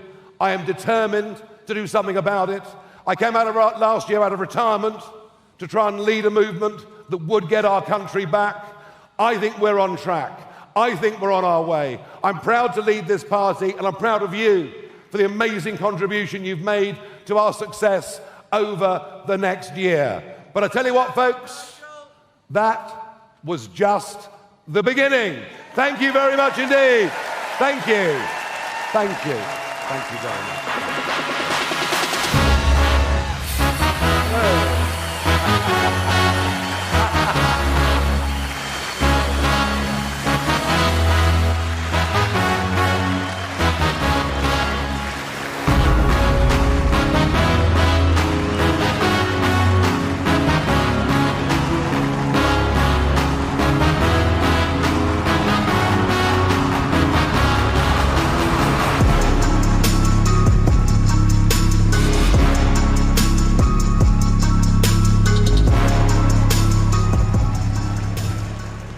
Ladies and gentlemen, isn't he brilliant, our leader, Nigel Farage? Well, ladies and gentlemen, here in the hall, it's now time for a lunch break. Our breakout sessions are continuing in Britannia, in Liberty, in Nelson Endeavour, and also in Union Theatres. Now, we have got a very packed programme for you this afternoon, including Lee Anderson chronicling his journey from pit to Parliament. Laura Ann Jones will be talking about winning in Wales, and Graeme Simpson will compliment her by voicing how we succeed in Scotland. We will also hear from our council leaders, Women for Reform, and we will also give you an update on Operation Restoring Justice. And just before you go to lunch, we also have a very special speaker, which we are keeping under our hats.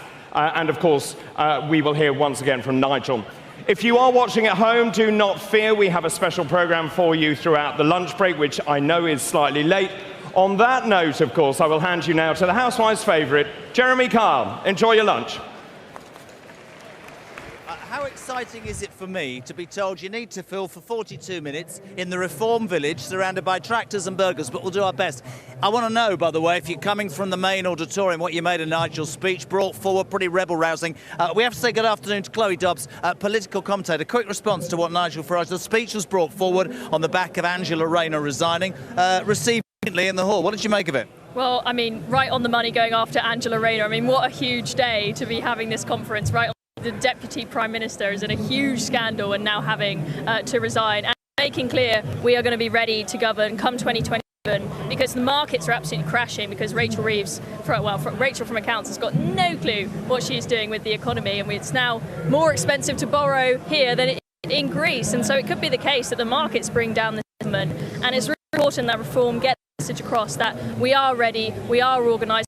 Many people have said, oh, you're just a new party, you won't know what you're doing, but Zia Yousef and many others have done so much work to organise the party, and so many people have put their hands up to say we're going to stand as candidates, we're going to help local branches to make it happen. In terms of your experience of being a political commentator, when you've come here today to the NEC, I'm running around and doing my bit, have you been impressed with how far, say, the party and its organisation, the machinery has moved on in the last 12 months? Absolutely. I mean, I met with Richard Tice shortly before the election last year, before Nigel came on board, and it was just 3 or 4 people running the show from an apartment. And then now, I mean, look at this. This is crazy. They've got so many people involved. They've got a huge number of votes in that general election. Now on track to potentially win a general election, which is crazy. I mean, a year ago, we thought, those of us that voted Reform thought, oh, it's just a protest vote to get the Tories out. They could never, without possibly, win a general election, but the unthinkable has happened. Well, I heard David Bull earlier say that I think the latest opinion poll put their figure more than the combined figure right now, I think, I'm quoting him, of the Labour and Tory parties put together, which is pretty astonishing. But I guess the proof will be in the pudding. And I guess a lot of people have come in today, grab people throughout the next 40 minutes whilst David Bull and everybody else has a rest in a sandwich, haven't eaten, and find out what people's feeling really is. Yeah, exactly. I mean, this is a great place to find out what the grassroots really think. Right, you're in charge of getting us lunch. She's been amazing. Okay. I'm going to do my challenge Annika bit. We'll see you in a bit. Thank you very much. These lovely ladies have been waiting so long. This probably isn't going to work. What's your name? Kathy. How are you, Kathy? This is your sister. Joking, Kathy. See what I did there? Yeah. What's your name? Emma. Very quick. Why did you come? Why was it important for you to come to Reform UK's 2025 conference? Oh, it's just absolutely amazing what's happening. We're from the North East. Whereabouts? Durham. God's country, ladies and gentlemen. Northumberland, God's country. Big. And when you're driving the streets in our little things now, we've got the English flag flying everywhere, and it's starting to feel that people have got a little bit of hope and they're ready for this change that's about to come. Yeah. Do you think? I mean, don't get me wrong. There's an age difference here, obviously. Well done, Jess. I mean, I'm very old. You're quite old, and you're very young. A lot's made always about reform. The age range of people who are interested in and believe what they believe in. What's your take on all of this? I think it is mainly the younger generation who are supporting reform because we're all trying to start families, create lives, and it's petrifying. Like, you don't want to create a family with the way the government is. Like, I'm wanting to start a family, but do you want to start a family with Keir Starmer? Probably the wrong person to talk to as though more kids than Boris Johnson. But the thing is, I think across the spectrum, people have come here from what they've told me because they really, really want to perhaps have a fresh look at things, right? Yeah. And can I just say, yes. Emma won in the elections in May and is a Reform County Councillor. Are you? Whereabouts? Wellington and Homework. Good for you. Good. Yeah. Any other higher ambitions?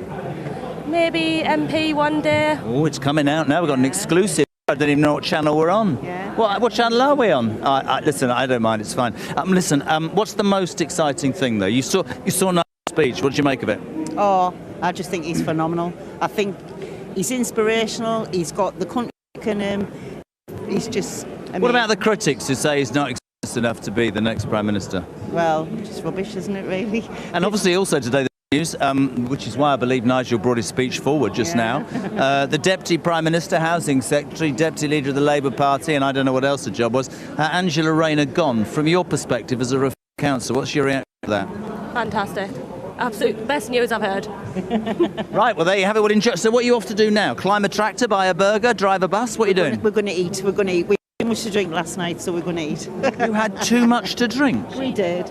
I only had 2 glasses of wine, and I must be getting old because I woke up this morning and thought, oh, if you'd like to get me some food, because I haven't had any, because I've got to spend half an hour trying to find people who might or might not want to talk to me. I'm sure everybody wants to talk to you. You're lovely, and have a time. And by the way, it's my best friend lives in Headon on the Wall, and it's the best place in the land up north. Thank you. God, that's lovely. Right, where are we going?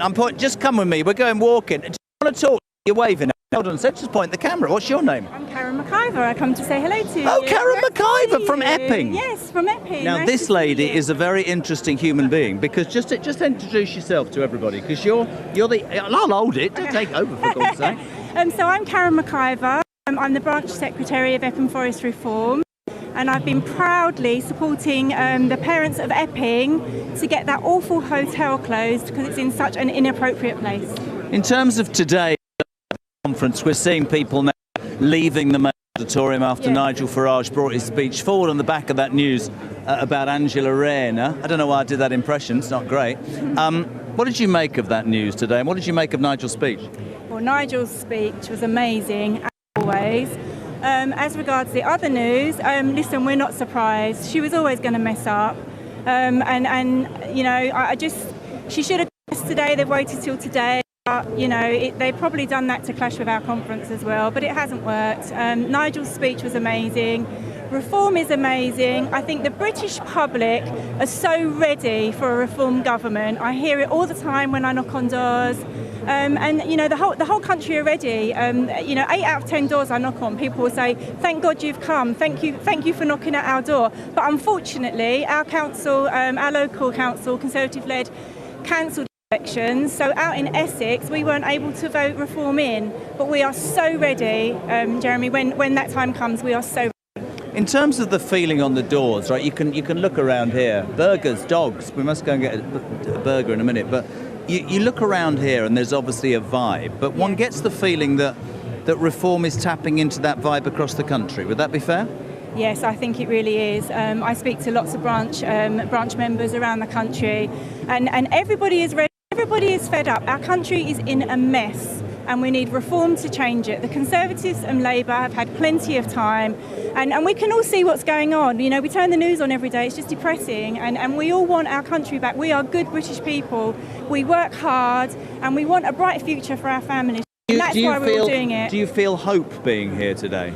Oh, I really do feel hope. I joined Reform last year. I give up so much of my time volunteering for a brighter future for my family, and I feel the hope in the room. I feel the excitement. People are so ready, and they want to do something, Jeremy. You know, people want to. They want to get involved, you know, and I urge them to. I got involved last year. I hadn't been involved in politics before, and I'm loving it. And I have. It gives me such hope for the future of my family. Good. It's really great to see you doing a great job in Epping. If you do find any food, can you bring me some? I will. Come on then, let's go walk. See you later. That was Karen McIver, who, of course, by the way, is heading up the whole issue that's taking place in Epping. This place is rammed full of people. Would you like to go on camera, sir? Or if look at this man. Good God, look at me. If I go down this far, I won't be able to get up again. What's your name? My name's Ian. Where are you from? From Braintree. In Essex? Yeah. Why'd you come today? Because I'm a strong supporter of reform. The country's in a mess. We need sorting out. The whole country's together. Is it though? Is it together? Yeah, of course it is. Just look around you. Go in your local pub, go in your high street. You need to do that a bit less. I'm only joking. Crack. Hey, it's been a long walk down here. Try being me. I haven't had any breakfast. I haven't had any lunch. On a serious note, when you saw Nigel's speech just then, because people are drifting through from the main hall, he brought that speech forward on the back of the news of Angela Rayner's demise. Of course, yeah. What did you make of the speech on a serious note? Everything that Nigel says is common sense. It's what people want to hear. It's what people are thinking. And the whole country's in favour of what needs to be done. got to stop this immigration thing. It's stupid. It's just, we can't afford it. We can't afford it for our own people, so why can we afford it for the rest of the world? But to most people, that would be common sense. So why is it taken so long for that to permeate through to people's minds? God knows, but this last couple of weeks it just has. And the whole country, this last couple of weeks, has changed. Our streets full of Union flags. Are you allowed to fly it? Anybody tries to stop me flying my own flag, get out of my way. It's not going to happen. Is that you next to you? Because he's staring at me. Are you friends? Yes. What's your name, sir? Keith. Where are you from? Braintree. Are you enjoying it? Yes, yeah, very much so. Why? Well, that's what the country needs. We've been waiting for something like this for years. I was 75 yesterday. 75? Yeah. How old do you think I am? 35. Good man, right. Well, a pay rise. 60, mate. But you said something interesting there. You feel, as a Reform supporter, that the country has been waiting for this moment. Yeah, without a doubt. You heard David Bull say that he feels like this is a seminal moment for the United Kingdom. We're all living through it. We're all living through it, right? This is part of it. What you can see around here, what you can see on your streets, in every town in England, everybody's for it. We've got to change. What do you say to the critics who say that's wrong? You should be a different. They're not normal people. Brilliant. Right. Well, you have another beer. Is that your wife? It's a Coldplay moment. They've never met. It's going to go viral. You've never met, have you? Put your arm. No, I'm joking. Why are you sat there then if you don't know him? We pushed in. See, it happens everywhere. Have a lovely day. Thank you very much indeed. Oh, look, it's all these people. Why are you getting a camera? Come here, I'm going to do the same. Where are you from? Scotland. Yes. Now, you heard David Bull say in his speech that Scotland is the aim for reform, as it is across the UK. What have you made of Nigel's speech, my friend? What is it? Fraser McIntyre. Yeah, no, absolutely agree. You can't argue with anything that he's saying. It's all common sense stuff. The country really needs help. Every part of everything the government makes little or no sense, and it's just common sense to get about together. Yeah. Obviously patriotic or in need of and desire to be independent. Do you feel the reform message is growing in Scotland? I think it definitely is growing. It's very different from down here. I think the dynamic of the SNP make it more complicated. So a lot of people think they are just being patriotic, but they're supporting a party who does not support the country. It's good to have you here, mate. We wish our best to Scotland. Thank you. We're going walking on. I love this because all these people keep pointing cameras and stuff at me, and then when you and they go, oh no, don't come to me. What should we do? See the bus. Come and have a look at the bus. Can I get on the bus? Can I get on the bus? Sorry about that. I do apologise. Come with me. Come on. Let's get on the bus. You all right? Yes. Lovely. I haven't been on the bus for a while. Go on the bus. Sorry, I'm going on the bus. How are you? Right, here we go. So is this David Bull? I don't know. Is this just a bus that takes reform? Look at that. Let's sit down. I'm knackered. Hey, why are you on the bus? Who are you? Have a look. Are you the bus driver? No, take a seat. I'm the bus driver. What, are you getting a free lift? Oh yes. What's this bus for? Is this to take David Bull around the country? Is this just by means of publicity? What is it? Yeah, it goes round to all the campaigns, for reform. And you don't pay for a ticket because your mate's the driver? Yeah, that's right. Trevor Jones, who drives it, who's our chairman at Bolton. Oh, you're from Bolton? Yeah, I'm Peter Care country? Yeah, I'm running for Brakemet. Oh, are you? Year. Okay. Yeah. And what did you, on a serious note, people are drifting through now from the main hall, having seen Nigel's speech. What did you make of Mr Farage's words on the back of, obviously, what's happened in Westminster with Angela? Well, today, everybody was behind him, and everything he says I stand for, and I will follow. And hopefully, when we get in, we will put it into practice, and we'll change the country and make it good again.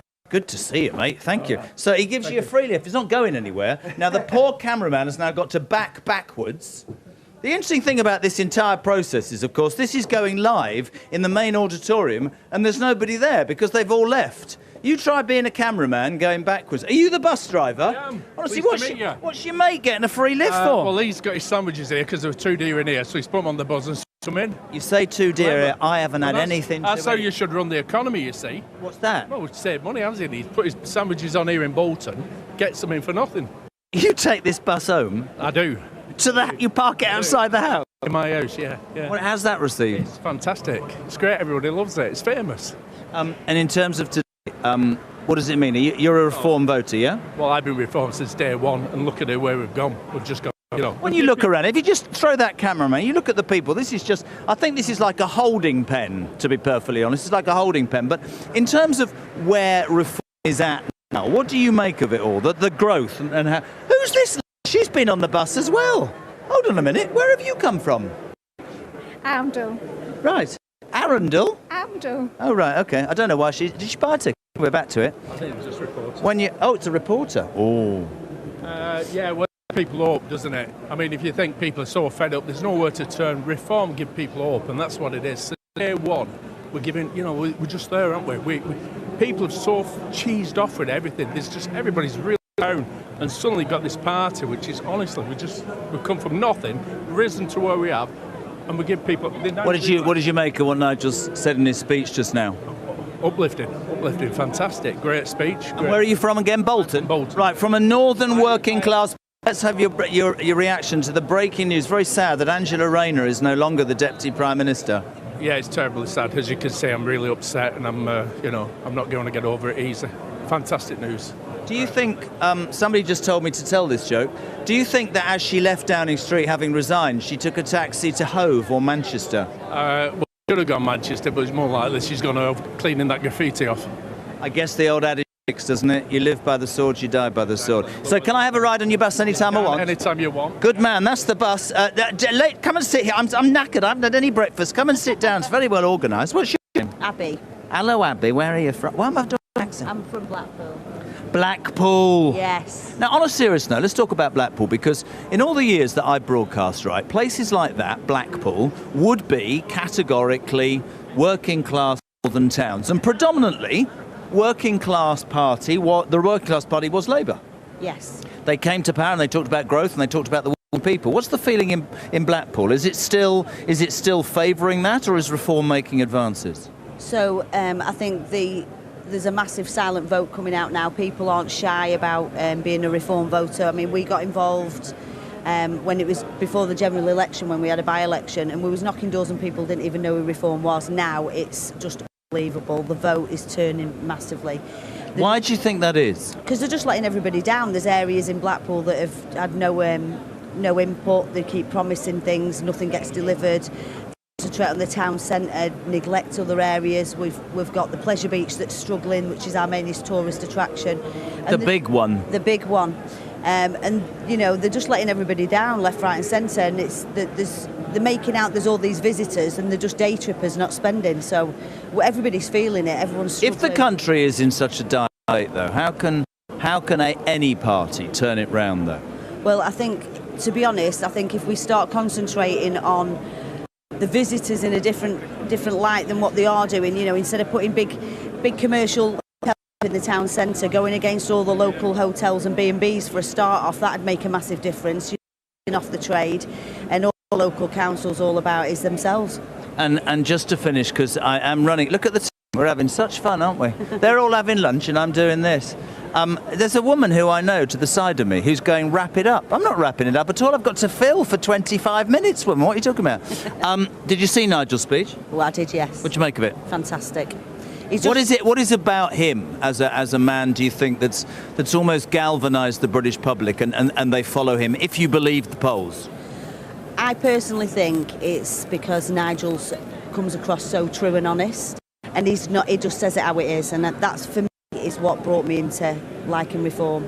I think he comes across as a normal person, forget all the parts about money and everything else and having good businesses. I'd somebody who can run a good business running our country, to be quite honest. Somebody just said to me that the problem with politicians now is that they come to office pretending or attempting to make you believe that they're all squeaky clean, and then they end up being found out. Today is probably an example. But isn't the truth that all that we want is politicians that are effective. They might have messed up a few times in their life, but is that relevant? Does it matter? No, and I think what we need now is politicians that are going to be for the people, and I think that's what we've got with Nigel. Well, brilliant. And you're a councillor in Blackpool. No, I'm a part of a branch in Blackpool. Abbey Butcher, ladies and gentlemen. Nice to meet you. And is the man in that? Is that your husband? That's my husband. Look at that suit. Come here a sec. Is that a reform suit? Indeed. Colour. Videoing the wife very, very proudly. Isn't that lovely? How long have you been married? 21 years. I'm slightly worried. I'm sat on a step talking about somebody's love life. I better stand up. I might mess. 21 years yesterday. Yeah. Get less than that if you murder someone and behave well. I've known her 29 years. Have a lovely time. See you later. Right, we're running. Good afternoon, madam. All right. Where are we going? Do we have any idea where we're going? We're going everywhere. Where are we going? Oh, I'll tell you what we'll do. We're going to have a look at the merch. Apparently that's the trendy way for saying merchandise, but I'm obviously not trendy at all. Is anybody in the hall watching this, or are they all having lunch? I know. What was the thought behind that? Look at this merch. This merch is just being completely and utterly gobbled up. Just come and have a look. Come and look at this. Oh, there's a man with a camera. It's not looking great. We have. Look at this. See, somebody said to me earlier, right? Has it got number 10? Is it because he's a striker? And I went, no, because that's where they hope he ends up. Number 10. That's the idea behind that. Scarves, lovely, lovely. Very nice for winter. Not the thickest. We're going this way. You all right? Everything okay? Lovely cameraman. Oh, good afternoon, sir. How are you? Oh my God, look at this. Look at this. Let's speak to the merch man. Hello, merch man. How are you? Are you all right? You? Harry. Yeah. How's it going? How are the sales going? It's going really well. Like everyone's wanting a T-shirt. Everyone's wanting other sorts of merchandise. Are you on commission, Harry? No, unfortunately not. So you don't actually care how many you sell? If I was. Right. Now, so it's going that well. Yeah. Now, Harry, somebody asked me to ask you this. He's the salesman. We're going to try this. Why has it got number 10 on the back? Is it because Nigel Farage will be a striker? Yes, he definitely will be. Right. Very good. It's lovely to see you. I might get a freebie later. Thank you. That was Harry. Thank you, Harry. I don't think Harry understood that. We're going this way. I love the fact that I'm being surrounded by people pointing, but I don't care. I'm fine. I'm literally... Look at this man. How are you, sir? Right. Don't worry. What's your name, son? Gary Guest, Sherwood Forest. You know. How are you? All right. Now, the shirt. You're buying a shirt? Yes. How much? 2 for 75. 2 for 70. Have you got two? Yes. Who are they for? Me and my brother. You and your brother? Yes. And you're here for the both days? Yes. Did you just watch Nigel speak? I did. What did you make of it, seriously? Moving and honest. Put into words as a reform on a serious note. You're queuing up for your merchandise. What are you a father? No. Okay. What's your concern about this country? Why do you think Nigel Farage is resonating with so many people? He's saying things that people want to hear, and for myself, you know, I don't know. You're putting me on the spot there, but yeah, he's just saying things that people want to hear, and so maybe other politicians aren't brave enough to speak about. I'd say they're brave enough to speak about. They're probably not brave enough to carry it through. Yeah. Whereas I think Nigel's got stamina to do it. Brilliant. Well, I think you should get Can you have a discount? There's a bloke round there called Harry. Right, come with me. What's your name? Gaz. See if we can get Gaz a discount. Harry, this is Gaz. He's a friend of mine. Can he have a discount? He's buying 2. Yeah, he can. How much can he have the 2 for? I think 70 quid, I believe. So that's another £5 off, Gaz. See you later. They are. See, lovely. Harry's just lost a £5. Harry, who literally believes that Nigel Farage wants to be a striker. Do you know these people? Makes me laugh, right? They're all like, oh, it's a camera. We better get out of the way. It's very, very scary. Look, there's a bar. We're going to avoid that. We're going to go. So there's also a lot of very intense people in suits who keep walking around looking really, really serious. Look, here's the... Let me show... Sorry about that. So how do people on mobile phones that don't look where they're going and then they bang your head? This, I think, there's a councillor's lounge. There's press interviews going on here. There's lots of... this is the media centre. Look at the media. Just having chips. Boys, come on, I haven't eaten yet. You all right? Sorry to interrupt. Gee, I've got the wrong gig, I have. Absolutely. Oh, look, there's a woman. Look at it. Look at this dress. From Liverpool, and we need a way forward. Just to let you know, Jeremy, I will be the next Lord Mayor of Liverpool. Right, a very good afternoon, madam. You're looking resplendent. Paula Johnson, Liverpool Riverside. Which are you? A red. Are you good? And you're looking very white. Talk. I've got a boutique in South Liverpool. See, cheap plugs. Here we go. Go on. I'm runner-up Merseyside Woman of the this Year. Your sister? No, friends. We just met today on the bus. Did you? Yeah. So, Businesswoman of the Year, and he came on the bus. Was it the Reform bus? It was the can't walk in these heels right round the sides of this arena. Let's have a big, aren't they? There's always one. So, what's your business in Liverpool? I have a boutique, ladies' boutique. And on a serious note, we're trying to get and gather as much info as we can. Yeah. When you come here today as a businesswoman, come here as a business owner, what is it about where we're at politically and where you and people here today believe we should be? How is this government, how is the political situation affecting your business right now? Horrendously. National insurance, employment. I'm a mother of 4 adult children, grandmother of 6. I'm from a town in our country, a city, that are predominantly Labour, and I was on the hand delivering for Sarah, Helsby and Runcorn, on the day of her win. I admire her. I think she's a great ambassador for what she does, and I will be Reform Mayor of Liverpool. That's my goal. Good for you. When you see the popularity when you're here, when you look around, the media outlets are extraordinary. It's patently obvious that Reform has the ear, I suspect, of not a majority of British people, but actually, a huge number are buying into what Nigel and David and the team and Richard Tice are talking about. There are cynics that would say, it's all good to say that, is it going to be possible to do it? Anything's possible in life, and liars hate the truth, as today's news has just... let's have your reaction to Angela Rayner resigning today. Okay, I'm the daughter of a serving police officer in Merseyside Police of 30 years. My father is 93 of age, and he brought us up. You live by the sword, you die by the sword. Liars hate the truth. It's a really interesting time, and I read an article at the weekend where somebody said to Nigel, the thing is, you're flawed. And he went, they'll have a go at me for smoking and drinking and gambling, and I've had a girlfriend. But that's what I personally think that's what the British people want. They're sick and tired of people pretending to be something they're not and missing out, right? With all due respect, where you are today may not have worked that way. It was a path meant for you. Yeah. We all have flaws, we're all human. So every human on the planet has a white skeleton and red blood. Why do we see anyone as any different? Why are we so quick to judge? This is not about the past. This Reform UK is the way forward. It's great to meet you. The next Mayor of Liverpool, if she's away, she is called, Paula Johnson. Remember the name and the dress and the boutique. Can I get any free, and the mindset, can I get any free clothes for the wife? Absolutely. Nice to meet you. Nice to meet you. I was going to say give her a round of applause. There's no audience. And you, my darling. See you later. Right, so we're keeping... So, I do apologise. So we're going to go very soon, just so you're aware. Will come back on stage in the Med Hall, and of course the speeches this afternoon will continue. There's a surprise guest as well. Just have a look at, honestly, these people. Honestly, we have been working our bits off for 40 minutes and these people are just drinking. Look at them, and this is the bit I love. Oh, I can't say anything. Let's go and see if we can find some more unsuspecting people. Oh, I love watching the security guards. They just keep watching. It's a bloody microphone. We can't talk to him. Not at all, we can't.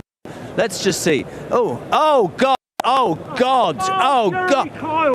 Oh. Herbie from Harrow. Herbie from Harrow. You still got a job, Sir Herbie? We can't have... Hello, Jeremy.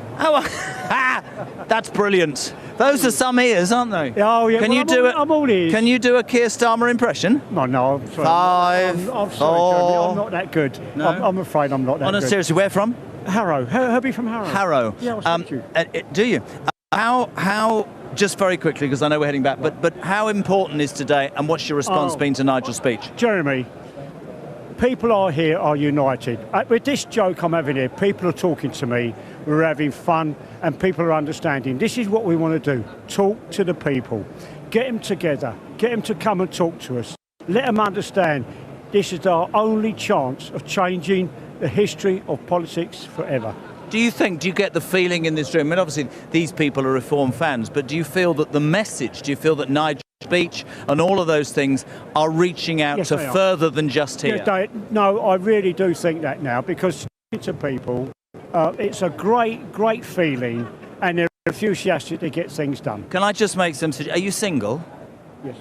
Yeah. Could you get your ears waxed? It's actually quite a one thing. Herbie from Harrow, what a lovely... And you, sir, what's your name? Nick Ford. What do you do, Nick? Well, I'm retired. Yeah. I'm afraid, but had to come today, right? Oh, had to. Yeah, came last year. Yeah. And What about the difference? I can't take that seriously. No, you can't really. Honestly, I can't. 5, 4, 3, 2. We've gone. Oh, this is the lovely thing, right? From 2 minutes to 10 minutes. I don't care. I'm open-minded. I'm here till Christmas. What's your name again? It's Nick Ford. I'm from Cumbria. Cumbria. Yeah. And that's quite an interesting statistic today, actually, is that people have come from everywhere. Oh yeah, somebody I was talking to come up from Dorset. I mean, they come from. Where you come from in Cumbria, what's the feeling in terms of political feelings across where you live in the area? Are people fed up, believing? What's the situation? They're basically, as you would know, Cumbria is a red area, that's red why wall if you call it, Yeah. Labour. But I have noticed, we were doing some campaigning for a town councillor, and we found that whereas before you'd put out the lights and they'd probably poo-poo you or make nasty noises, this time they were saying, great, thanks very much, I'm going to vote reform. And nearly every single person said that, and in fact, won. So in that kind of area, for that kind of switch, I think it shows how disillusioned people are with the Labour Party, because that place used to be a Labour stronghold for 70 years. What is it about Nigel Farage? What is it about his personality? It's all about message. It's all about being in the right place at the right time. Why do you think people are driven to move towards him, it seems? I think because he's got that kind of personality, that charisma. He talks to the ordinary people. He doesn't act like, I'm a politician, you should be listening to me. He's across, and of course One of us? Yeah. A few times, whatever. Yeah, normal. As his fags, and everybody can connect with that. And the point is, he has for a very long time wanted the country to be independent. He's for a very long time made the noises that people want to hear. That's what we want. We need somebody who's willing to say these things, but do them, not just sit there and noise like some of the politicians and then, oh dear, we didn't have time to do it. Now, just one thing before I run off, because I look like Challenge Annika without the yellow suit. Yeah, I'm sweating like a pig, and you've got a coat and a hat on. Yeah, I know. It's 80 degrees. I know, but I'm still managing. You're still managing, right? I'm going to grab these women because they stare. See you later, Sakir. Will you still be in power by 5 o'clock? You can't point a camera at me and then disappear. Come here. Look, see, this is what happens. Oh, look, we do a bellow. What's your name? Sarah. Sarah. What's your name? Ali. Oh, she's quite scared. Where are you from? I'm from Swindon, Wiltshire. Swindon. 2 people from Swindon, very popular in Swindon. Are you from Swindon? No, I live in Wales. Oh dear. Well, it was before the Labour Party ran it for 25 years. So you know each other, or? Yeah, we used to work together. Oh, just an overview, really. We're just trying to understand as people come from the main order for lunch. What did you make of Nigel's speech brought forward today at conference because of the tragic news of Angela Rayner? Devastated. Maybe we should do some montages. Let's do it right now. Tell me, Alison, what did you feel when you heard that Angela Rayner had to resign? Oh, I was absolutely devastated, really. It's going to drive me to drink tonight, let me tell you that. That might have been my problem last night, which is why I'm feeling so crap. Do you see a way back for Angela Rayner? I hope there's not one back for Angela Rayner. I don't think that Angela Rayner deserves a way back. Do you feel any sympathy for this woman? I mean, we heard all about, a mistake and the child and all that, but somebody said to me over there, you live by the sword, you die by the sword, right? Absolutely. No sympathy whatsoever. Very interesting. I mean... It's going to be going cheap in Hove, though, rather shortly, I would imagine. Well, that's an interesting one. And also, we had the Keir Starmer lookalike. There are plenty of people that will wonder, with her on the back benches, what the next move for him will be. I mean, Nigel, apparently, I was in here, but was saying, preparing his party here at conference to be ready for a general election at any point. I hope so. Seriously, I have sleepless nights. Well, not sleepless nights, but I really worry for the future of our country, generally. It scares me. Do you think they've woken up to the fear, their parents or their grandparents, and some people are going, actually, I'm concerned going forward? Do you think that's changed? Yeah, I do a lot of work doorsteps in and that's definitely the case. And I The other day I was out leafleting in Newport, where I live, and it was always very, very, very strong Labour hold there, and we've got the steelworks there, we have the mining works, so it's really working class.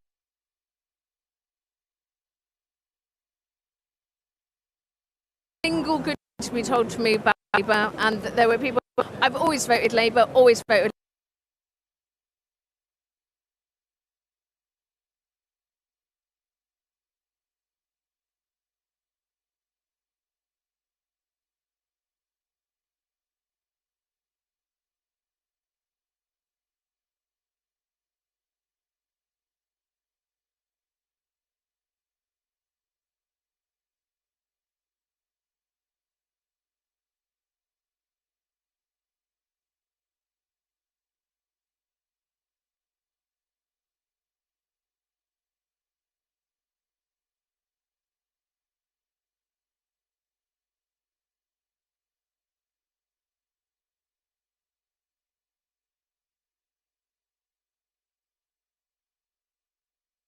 Me. What are you doing, sir? Look at him. Domino's, nice pizza. Is that what you meant? Thank you very much indeed. That's breaking news as we head around the conference. What's your name? Steve Mills. Yeah. King, Swinford and South Staffordshire. That's react to that news. Angela Rayner's gone. The Leader of the Commons, Lucy Cowell's gone now. It's just a house of cards, isn't it? Yeah. Feels like that anyway. You've been here today on a serious note. You've seen your leader, Nigel Farage. What did you make of the speech? Did it inspire? Very inspiring. I was going to use that word before you did, yeah. Absolutely. It had a feel of a rally, which we've seen in previous times gone by, of rallies that you wouldn't probably associate with, but every word out of his mouth was something that you could relate to. And he holds that as strongly as you do. Well, that was my opinion anyway, that it's coming from his heart. And do you get the feeling that across the country, you can stand here if you can speak to all these people, but do you get the feeling across the country that people who perhaps would never have admitted to having an interest or a belief in reform are suddenly going, well, we're at a point where I personally, they will say, believe that we're in trouble? Do you think that's happening more? Have you seen that at conference? I don't think I even need to answer that question. When did he come out of retirement? Was it last June? Yeah, June. Look at the movement. Look at the momentum that's gained since June. It speaks for itself. It's really good to meet you, though. Slightly dodgy jacket. Excuse me. Look at me. What is this? Too conservative, that is. Are you sure? I don't know what that is. Just don't lie down in the middle of the road, because it'll be like a zebra. Can I have a picture? Can you hold on a minute? Yeah, we are broadcasting live, but we'll have a picture. Doesn't that? No, we can't do it. He's the cameraman. Honest to God. Oh, it's fine. Thank you. Honestly, having a picture whilst working. Still haven't had lunch. Lovely. Nice to see you. I'm going to get him because I heard him say he's a West Ham fan. I certainly am. Up the There's only three of us, mate. Yeah, I mean... England are playing tomorrow. Get out. You've had your chance. How are you, my friend? So Peter Harris. Yes, a councillor in Clacton. A reform councillor. Of course, a reform councillor in Clacton in Nigel Farage's home constituency. Yes, absolutely. I was one of the Farage 4 who came over in the general election, and was very much involved in that. So having been involved here pretty early doors, what do you make of the difference between 2025 and 2024 in terms of today, in terms of everything? Nigel's speech, just people's reaction. Well, I think, first of all, there's a magnificent buzz here. And if you look at it from last year everyone was so enthusiastic and excited about the general election result. But what you've seen here today, you've seen our party grow, become more professional. You've seen so many more. I think last year, we had one TV studio and a cab, basically. And now you just look around us. We've got Heathrow Airport, we've got JCB. To these guys here, phenomenal British company. Got a bus as well that wouldn't let me on. but it's absolutely phenomenal. Yeah, you can see the excitement, and I think there's real belief here that we're going to do it and we're going to get into government. Doing a survey to make sure that people get a fair response. I'd like your genuine response to the shocking news that Angela Rayner has had to resign today. Oh, I welled up. Have you heard the other breaking news? He's now sacked the Leader of the House of Commons, Lucy Payne, sacked the Scottish Secretary. There are many people saying that it phase 3 in 72 hours at the beginning of the end. Well, I think this is the beginning of the end. I think this is like a pack of cards. I think they're all going to start falling. And I really do agree with Nigel in that there will be an earlier general election. And I think that... do you think his party, Nigel's party, your party, would be ready for an early election if that so happens? somebody said something today in the conference hall that financially this country is in a worse predicament than when Liz Truss, who lasted 47 days. And presumably the bond markets and the financial will also have a part to play, and they will bring pressure. We have to be ready. There's absolutely, the people are demanding that we do something for this country. We're the only party that's actually going to save this country. I'm a business owner, and I talk to many businesses, and I've seen my business, I've seen lots of What's your business, if you don't mind me asking? Motor vehicle repairs. And I've had it, we're coming into our 20th year now. This has been the most difficult period in trading, outside COVID that is, that we've ever had. We've seen the pressures, the costs, the national insurance contributions, it's just unbelievable. Everywhere we turn, there seems to be more taxes, and this government is making it very, very difficult for small businesses. I speak to many businesses. I chaired a meeting of 120 local businesses in Clacton. 80% of those businesses put their hands up and said that they were thinking of reducing staff numbers there purely because of government policy. It's an absolute outrage. It really is bad. Listen, it's really nice to meet you. We're loving the tie. Peter Harris, a Clacton councillor for Reform. I've got to now show my abilities to speak for about 45 seconds because, let me tell you, we've been running around. I don't know what they call this area. I mean, just throw the camera. It's extraordinary, this whole thing, right? We've been taking you around the merch and the food and absolutely everything. But the main hall, the main business is going to be back in literally seconds. David Bull back on stage. Your speakers this afternoon will take you through the afternoon. Nigel did do earlier, so that's true. But there is a keep. Now, see what happens to me on live television? Keep going. Suddenly we're going from 45 seconds to keep going. Are you all right, sir? What's that? Anthony, you're all right? See, they stand and stare at me, and when you go and talk to them, they run away. You all right? I was just listening in on what you were saying. Are you well? I'm well. I'm trying to out what the programme is today. This is live across the whole. This is Nigel. This is streaming. Have you seen Nigel Farage's speech today? No, I only just got here. You've only just got here. Yeah. So he brought his speech forward. Did you know that? I didn't know that. You won't be able to see his speech this afternoon on the basis of Angela Rayner's resignation. Nigel came out and spoke about 45 minutes ago to inform people that she was no longer. But I don't know. You're obviously a highly political person. In the last half an hour, we've heard that Starmer has sacked the head of the Commons, Lucy Powell, and also his Scottish secretary. Your response to that? I don't know that much about the politics.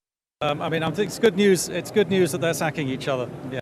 They certainly seem to be. Thank you very much. He's had a lovely afternoon. You're standing there looking hopeful. What's your name, sir? He's a councillor. Cole Caesar, a man whose surname salad. How are you? I'm good myself. That was crap, wasn't it? Oh, it's an honour to be with you. On a serious note, have you disappeared? How long have I got now? You're just standing there. Keep going, Jen. 5 seconds, it's gone now. Honestly, I'm like a Duracell bunny. How's it going? Good. I think it's been a good atmosphere around here. Obviously, Nigel Farage speaking slightly earlier, obviously with Angela. He was devastated, that bloke from But he's come on 3 buses in a train, and Nigel Farage has gone home. He's already spoken. I have to say, I think I'll be devastated as well if I miss Nigel. What did you make? What did you make of the speech? I think it was fantastic, and I think it proves that he will be the next Prime Minister of this country. And I was just to everybody in the last 20 minutes. Keir Starmer has sacked Lucy Powell, the Leader of the House of Commons. He sacked the Scottish Secretary. Many people in this auditorium are saying it's like a house of cards. What's your reaction to poor old... Very sad about Angela Rayner today, wasn't it? Oh, it's devastating, really. No, I think, well, that's the first time I've heard about Lucy. But I think it's a downfall of the Labour Party, and hopefully we'll have an early general election. Well, I take that point, actually, because we were talking about it earlier. Nigel Farage put his party on a war footing, so to speak, and said you need to be... And you look at, as I said to the man just then, you look at what happened with Liz Truss, financially, the same could happen. Do you think this ragtag bag of people, do you think that this party, when you consider he only came back into politics, last June, do you see a party that would be ready to govern?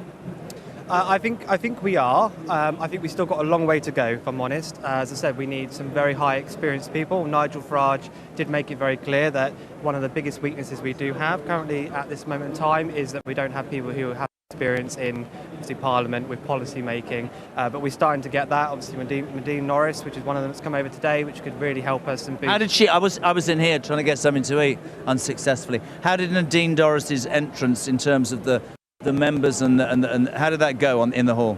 Well, firstly, I think she was shocked about the entrance. It was a very big show when she came on, but she spoke very well, and she spoke to heart about, I think, the difficulties of leaving the Conservative Party, joining Nigel Farage, obviously the Reform Party here. But I'm really glad that she has made that move. It shows strong colours. It takes bravery to go from. She's been. Now you need to do me a favour, because we need to start moving people back to the main auditorium. So, ladies and gentlemen, you need more speeches. You need to go that way. I've turned into like I'm doing everything. I see somebody I want to speak to. Very nice to meet you. You need to get back. How are you? What I have done. Nice. Where are you from? I'm South Wales. South Wales. Got your shirt? Got your tattoo? Got my name on you? No. Right. See ya. Bye. I'm only messing, thank you. Good luck. Where is that lady gone? Let's see. Isabel Oakeshott, could I borrow you briefly? This is Isabel Oakeshott, political commentator and my good friend. Come here. Right. I've been round here. They said minutes. This is now 47 minutes. I haven't had any lunch or anything.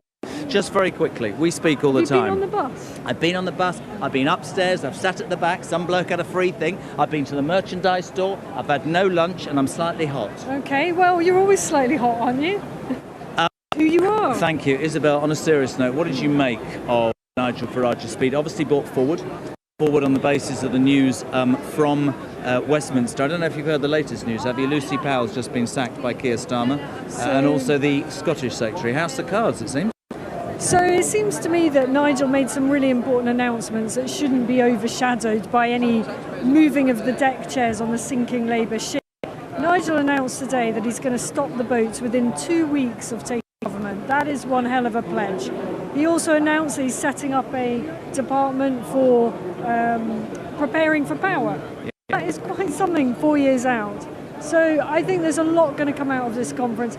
And the Labour Party, I mean, almost who cares? Unfortunately, they are still in charge, but, you know. Do you think I can grab Richard? Do you think he'll come?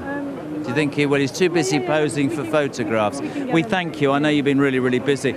Richard Tice, look at this. Look at this. Young man, how are we, but no lunch at all. Not at all. I've been on the bus. I've been everywhere. Nor have I. I've got my Mars bar, though. Brilliant, thanks. I want your reaction to the breaking news that not only. First of all, how do you react to the Angela Rayner news? Very sad news. Well, frankly, she's finally done the right thing. I mean, it was inevitable, morally indefensible, and the Telegraph did a brilliant job in exposing scandal at the heart of this government, in complete hypocritical contrast to what they promised. And also in the last 20 minutes, Keir Starmer sacked Lucy Powell, the dog whistle woman, the leader of the House of Commons. He's also sacked the Scottish Secretary. Crikey. Wow. So House of Cards, potentially. It's extraordinary. I thought Lucy Powell was one of his allies. I'm surprised by that. Let's put it like that. You see, breaking news, and all I've got is a cameraman, some bloke who's never worked in television, and a woman who keeps going 45 seconds. Katie's doing fantastic. She is, but she keeps going 45 seconds. Just going to leave me without any food. Oh, we're walking and talk with Richard Tice. But you make me. How long are we doing now? We're just keeping. We've got to go. We've got to go. We've got to finish. Richard Tice, back to the main arena with David Bull. More of it later, you lucky people. Ta-ra. Away from you, Jazza.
Ladies and gentlemen, please welcome to the stage the Chairman of Reform UK, Dr. David Bull.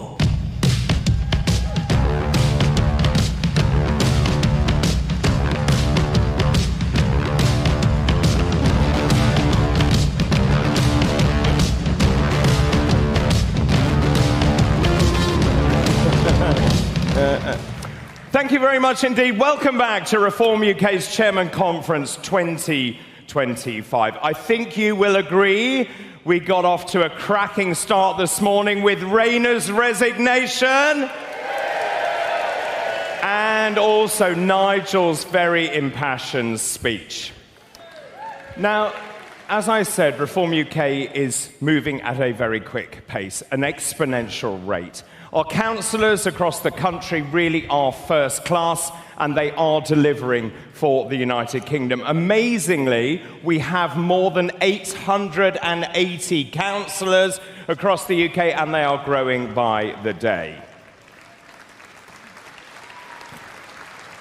It's a really difficult job, but it's a really important job. Many of them have had little or no political experience, but they do have life experience, and they have come from a variety of backgrounds. And that is what I keep saying when I go around the country. This party is different. We are building our mission from the ground up and not the top down.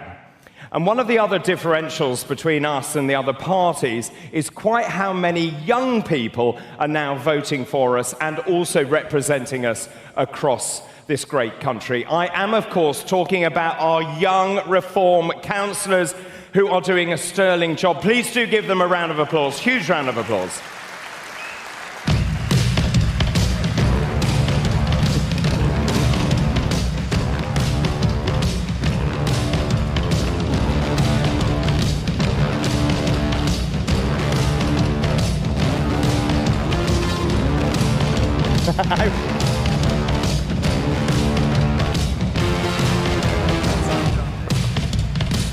Really good to see you. Really good to see you.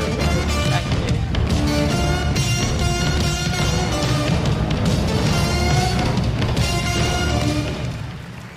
Well, here they are. Of course, I'm delighted now to introduce a mate of mine. He is a GB News presenter for the Saturday 5, and of course, he is the host of the Alex Armstrong Tonight Show. Ladies and gentlemen, please welcome Alex Armstrong.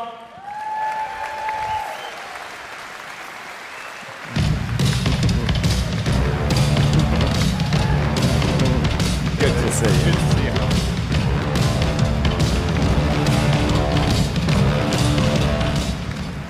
Well, well, well. Who would have thought you'd see me and Darren on a panel again, eh? Isn't that fun? It's the Saturday 4, the Friday 4. That's got a better ring to it, hasn't it? Well, it's such a pleasure to be with young councillors today, because you are the future of politics in this country. And I think I've got to start by asking, have all of you watched Adolescence?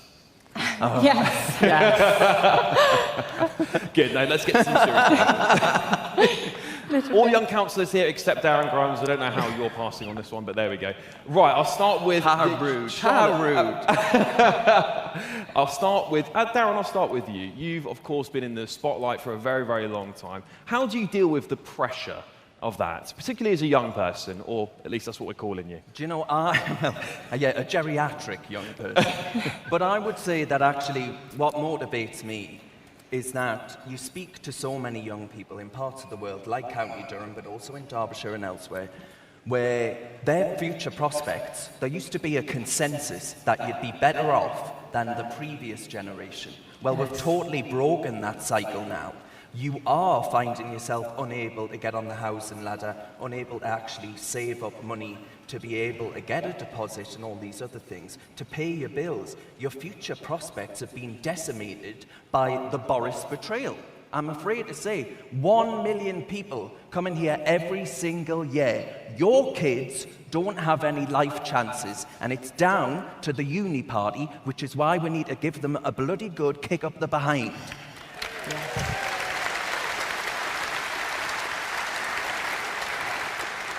It can be difficult. You know, I'll tell you this. I think there are elements of, you know, I've mentioned this before, Alex, but you'll know as well. The dating pool, when you are a right-wing councillor, can be interesting. Yes, I'm waiting for Channel 4 to call up and put me on the undateables. But we need to do it, so I'm so thankful and so delighted to be standing alongside so many talented young people. Oh, absolutely. We're talking about Annie May. Oh, thank you.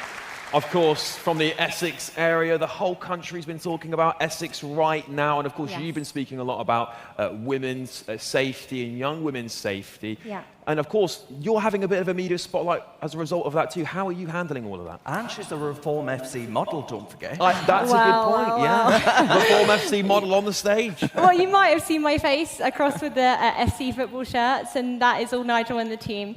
But yeah, I think as a young councillor, it's great to get involved with the community. I am a town councillor for Chipping-Ongar, so we really are the local government at the moment. And having just the support of everyone in the town and speaking to the community is really what keeps me going. Hearing from the old and young about their, you know, passion for Ongar, passion for Essex. Unfortunately, we did have the issue with the Bell Hotel and an Epping Forest reformer, completely devastated. But we had that amazing news that was found. So yeah, we can't be more happy with that.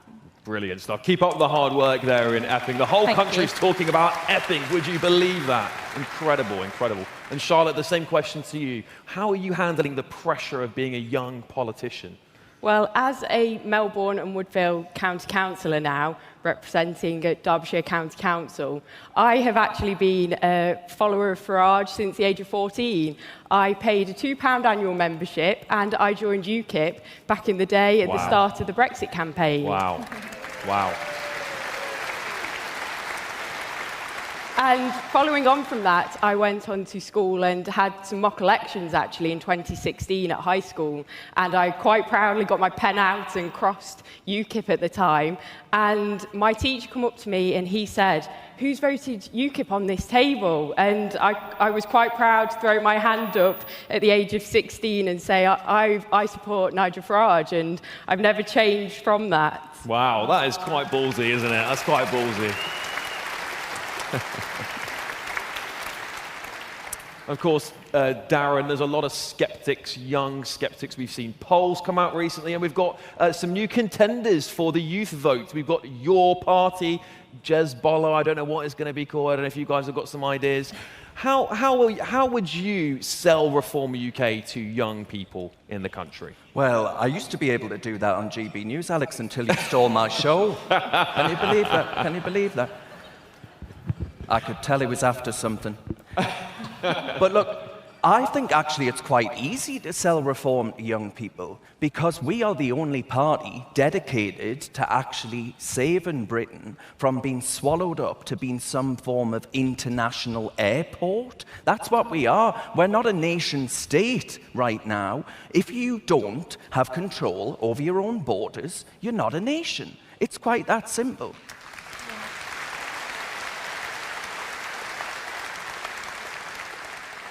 It's young people that are hate by the grooming gangs. It's young people that are hate by being unable to access job opportunities. And it's young people that cannot get on the housing ladder, get a GP, dentist appointment, all these other things. And I tell you what, they're going to have to just throw me into a ditch because I don't think anyone in our generation will be getting pensions, put it that way. Yeah. So there's a ticking time bomb in this country. And I think it's really easy to sell a positive vision that says that we're going to, for the first time in a generation, actually ensure that those young people are put first, right, over the other nations of the world.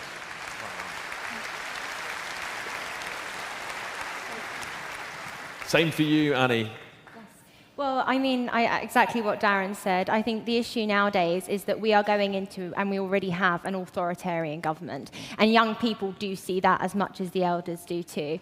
Myself, I am a law student. I'm training to become a barrister. And at the moment, I'm currently studying human rights. So on that topic, I think it's really important to remember that we can't exclude the fact that young people aren't acknowledging the issues of today's society. I say this a lot with women's safety, is like myself and my friends friends, we are scared to go up to London because we are scared what could happen to us.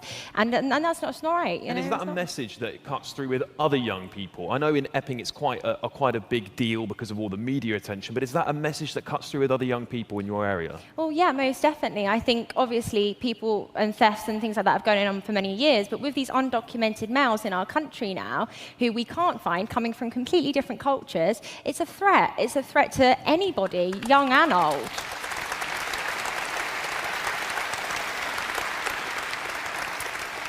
And Charlotte, the same question for you. What is it about Reform UK that should attract young people? I think that Reform UK are the only party with strong core values: family, community and country. Yeah.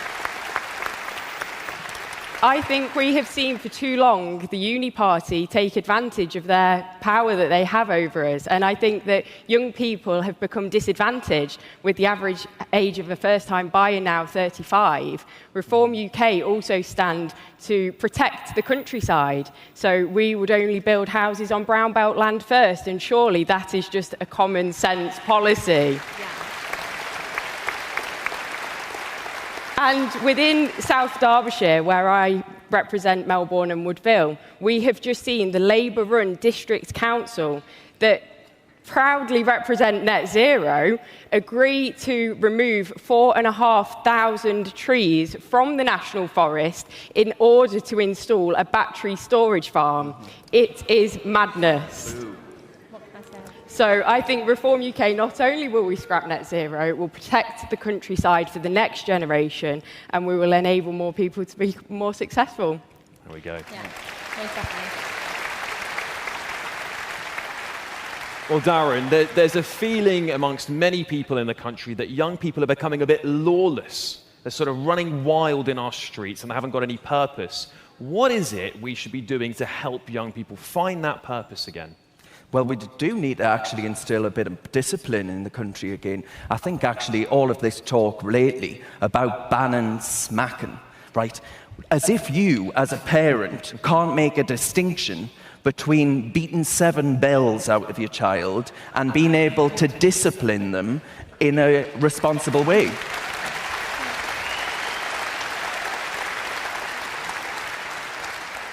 We have taken my eyes off the ball. You know, I think of my grandfather's generation, and he did his national service in Korea, in the Korean War. It was the only time he ever went abroad, and he was so intensely proud to have done it. Those kinds of men who were fighting under the banner of the Union Jack and what that represents, the values of freedom, of democracy, of being safe from tyranny. And now we've totally lost that. People don't want to fight for this country. I think if we had a war tomorrow, no one would. And we need to change that, right? Because we have felt that distinct feeling of betrayal. We vote time and again. Throughout my entire life, we have voted for border controls, for lower migration. Every single politician has turned around and stuck 2 fingers up at her and done the opposite.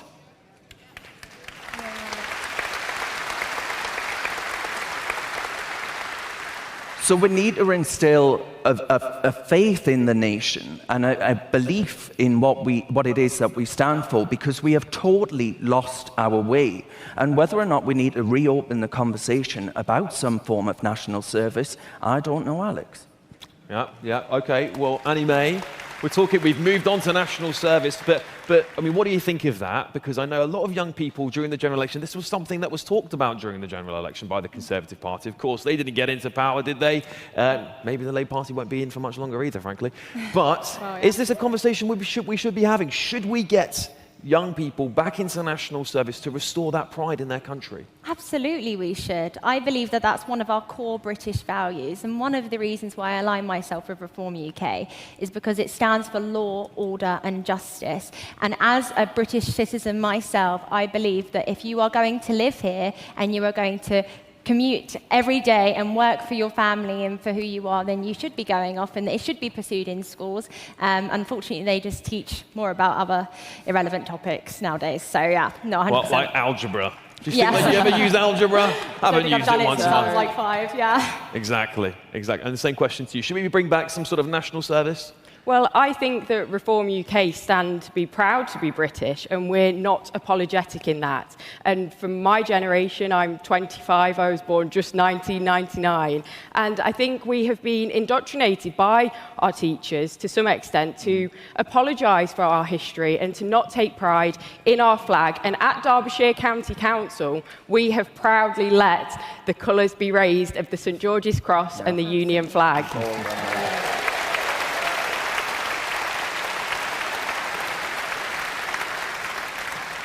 Now, a question lots of you who might be here today will send in to me at GB News is what is going on with this young, woke generation who are taking off huge amounts of time from work for silly things like anxiety. Well, that is one of the #1 things we constantly hear. We see survey after survey. In fact, there was one just about a week ago that said 67% of young girls are taking days off school because of anxiety. So I'm going to start backwards this way and start with you, Charlotte. What is it that's happening in to young people in this country where they're getting this sense of anxiety all the time? Is it the woke teachers? Is it social media? And how do we tackle it? I think definitely social media has played a part in that now. Everyone thinks that there has to be a comparison to other peers their age. And I think that, again, Reform UK stands to represent being headstrong and knowing what you stand for. And that's something that I've done throughout my life, being a supporter since 14. I think that as long as you know your core values of family, community and country, and they are at the forefront of my mind at every decision I make at the council to ensure that I'm sticking to what is important to me. And I think that as long as young people understand what their values are and what are important to them, they should be proud to stand up and celebrate their values. Well, yeah, I mean, obviously Charlotte's just explained that. I believe that, you know, in schools nowadays, it is completely left-wing policies. We've got students who don't even know anything about World War II, but know more about the concept of cryptocurrency, which is both important, don't get me wrong, but I do believe that British values need to be restored in schools. And until Reform UK gets in, I highly doubt that will happen, unfortunately. Okay, Darren. You mentioned algebra there. You're more likely to learn about the sodden alphabet soup, never mind algebra. That new flag. My mother's got epilepsy, and I have to say to her sometimes, look away, mother, look away. That flag, it's enough to cause a seizure. But look, last week I was in Israel, and actually, speaking of my mother, she says, are you quite mad? Are you quite mad? But I was in Israel last week. And I met a load of young people who were serving in the Israeli Defense Force. And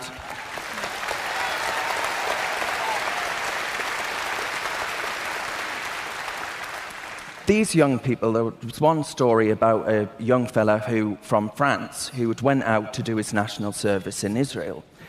A week after October 7th, he was meant to go back to France. He never made it back. Those boys spoke to me about the love of their nation, the love of their values, the values that Judaism and the values of the Israeli nation actually mean to them. And they're willing to actually put their lives on the line for it. And it was such a beautiful and encouraging sight to see. And my heart breaks for so many of them. But we in this country, instead, tell our kids not that they ought to be proud of their nation, that this nation gave the world democracy, prosperity, security. No. We hear instead that this nation was a unique evil to the world. We hear that this nation ought to be focusing on pronouns instead of a panoply of important modules within the curriculum.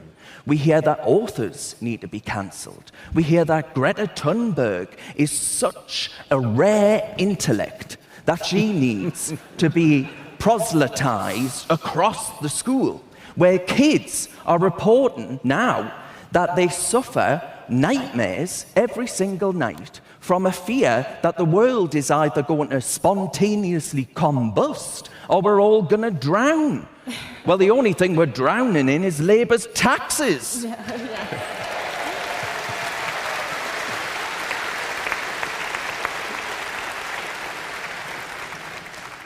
A final question, perhaps, and start again with you, Charlotte. Censorship is something we talk about quite often now, and more so than ever, your generation is living their lives more and more online. What do you think that these new, and I call this the online censorship bill, I don't think anything about it is the online safety, because what is it making safer? Nothing, frankly. Do you think that the online censorship bill is going to have a profound impact on the way that young people can access information? Definitely. I don't think that any information on the internet should be censored. I think we should be able to look at Truth Social and websites like that all that we want and find out those facts and information for ourselves. But I think young people need to sometimes take a step back from social media and go back to some of our grandma hobbies of learning how to grow your own food and make your own preservatives. Wouldn't that be something? Wouldn't that be something, eh? Yeah. Wouldn't that be something? Yeah, I mean, obviously, we have an Article 10 freedom of expression right in the United Kingdom. I believe that our great-grandfathers who fought in World War I and II fought for the freedom of this country, and the fact that we can't even say what's a woman in the House of Parliament is absolutely barbaric. Bonkers. I mean, our Prime Minister. Totally balmy. But no, I believe that censorship is harming our young people from actually speaking out of what they believe in. And that's why, like I said, I am a young person. I'm standing for Reform UK. I stand for women's rights as well. And I believe that we need more people to actually show up. I mean, my colleague, Councillor Jamie McIver, he knocked on my door one day. He said, you know, would you like to join Reform, saying about an election? They took me seriously. They showed me that they incore British values, and that is something that made me and my whole family really relative too. So. And we've seen so much snobbery aimed at the young people elected in this party. I think I've seen that from the media more so than any other party. But yes. Same question to you, Darren. Oh yeah, we're thick and uneducated. Well, I don't need a degree in gender studies, do I, to be an intellect. But look, very, very briefly, and actually empowering Ofcom to be able to censor speech online. They've already censored me speech on GB News, and now they're given the tools by the stupid Tories and emboldened by the Labour Party. Well, it's reckless in the extreme, and that's why the Boris betrayal should never, ever be forgotten or forgiven. One word answer, because I've got 10 seconds. Given the news about a senior cabinet member today, should we teach young people more about their taxes? Yes or no, Charlotte? Absolutely, we should. Absolutely. Pierre can do it himself. Fantastic. Thank you all so much for having me today. Come and watch my show tomorrow. Alex Armstrong tonight, 9 p.m. Darren Grimes, Annie May, Charlotte Hill. Thank you all so much. And please give a lot of support to your young politicians of the future. Oh, thank you. Thank you. And then you go around the back. There we go.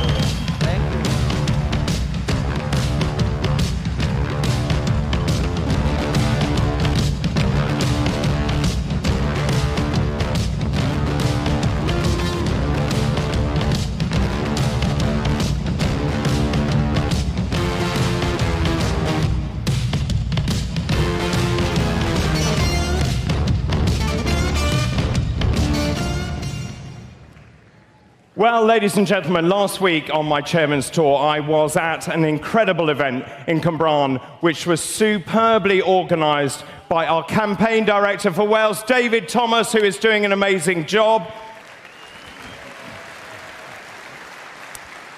The atmosphere, I have to tell you, was absolutely electric, and it was apparent to me that what the Welsh people want is change. Wales has been left behind in so many ways by successive governments. All the indices, such as poverty and deprivation and educational achievements and living standards, are far below the rest of the United Kingdom. And we in Reform UK are determined to change that. We need parity across the United Kingdom. Now, whilst I was in Wales, I met a fantastic member of our team. She is a member of the Senedd for South Wales East. She defected to Reform UK earlier this year. Now, at the time, she said she could no longer justify decisions her former party had made when she was talking to voters on the doorstep.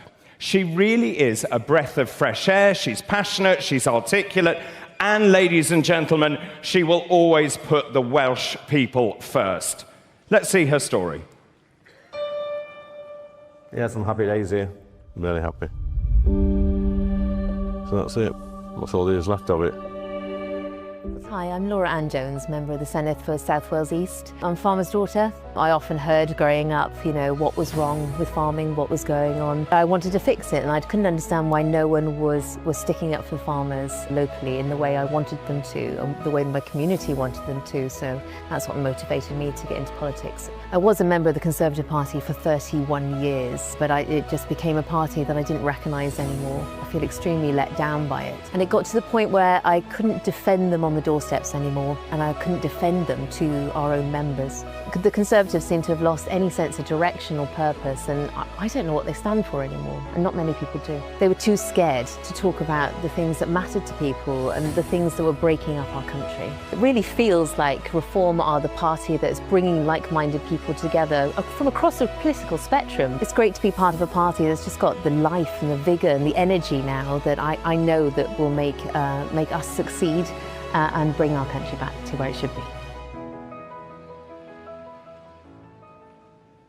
Ladies and gentlemen, please welcome to the stage Reform UK member of the Senedd for South Wales East, Laura Ann Jones.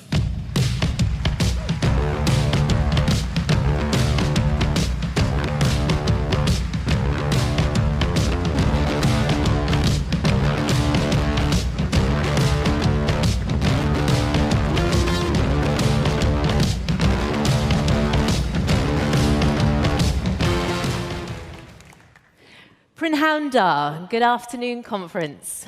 Firstly, I'm just going to start by apologising for being a bit late on stage. Being Welsh, I could only do 20 miles an hour.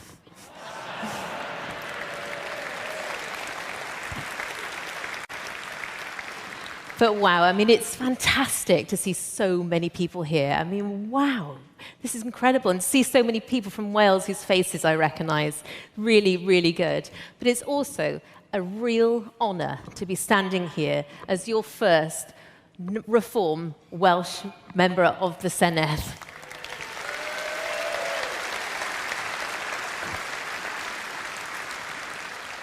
I will be your voice in the Welsh Parliament, and I intend to be just that, your voice. For those who don't know, we have massive elections in Wales next May for the Senedd. And for the first time in 26 years, the polls are showing that there will finally be a new Welsh government in the Bay next May, a Reform government.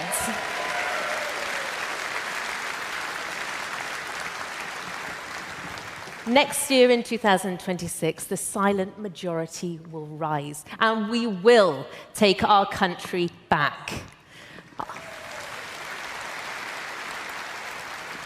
Our numbers are swelling by the day. The polls are consistently in our favour, and optimism is in the air. It feels electric today, doesn't it? And I am thrilled to be part of a movement that is going to fix our nation and restore pride in every corner of our great country.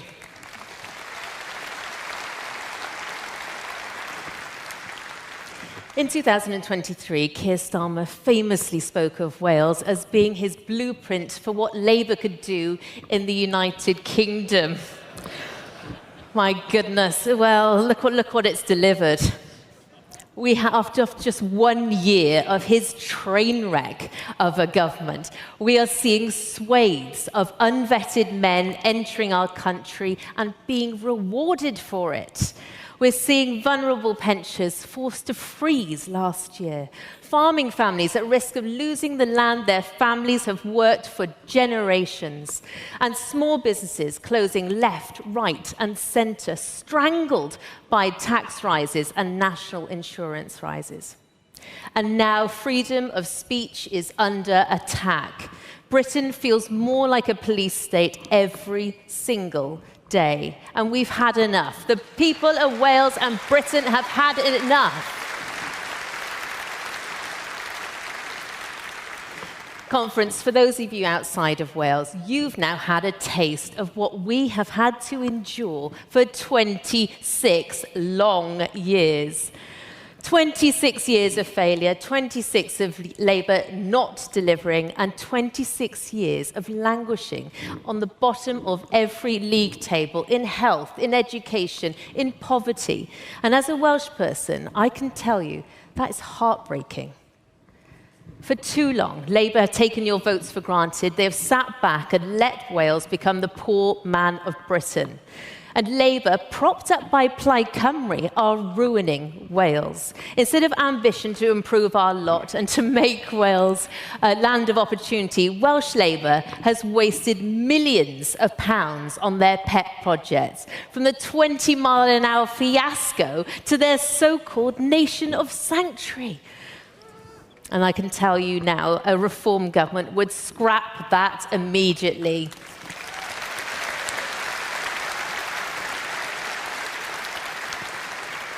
Every time that Labour want to squander your money, Plaid Cymru stand by their side and cheer them on. Both have failed Wales. But conference, friends, the tide is turning. Wales has had enough. To the BBC, media, and Luned and her ilk, today we're sending a strong message.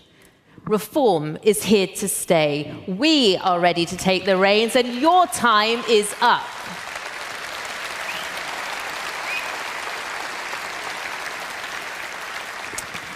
Gone are the days when you could sit a red rosette on a donkey and win in Wales. Wales is hungry for that change, and it wants Reform UK. 8 months from now, we will deliver that change and start delivering the reform that people of Wales so desperately want and need. Reform's priorities are the people's priorities. But we will need all feet on the ground to campaign hard to show that we are serious and that we are ready for government. We will have policies made in Wales for Wales, and I'm excited to show some of them with you soon. Reform will put Welsh families and veterans first in the queue for housing, first in the queue for support, not illegal immigrants.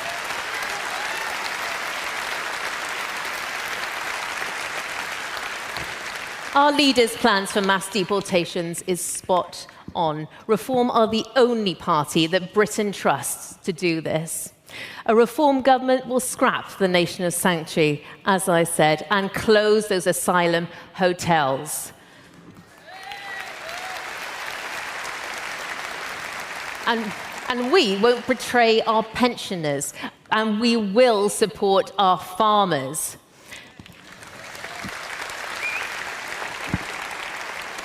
Now, let me speak from the heart. I'm a farmer's daughter. I grew up knowing the value of hard work, of caring for land, for animals, and I know the hard work it takes to put food on the table.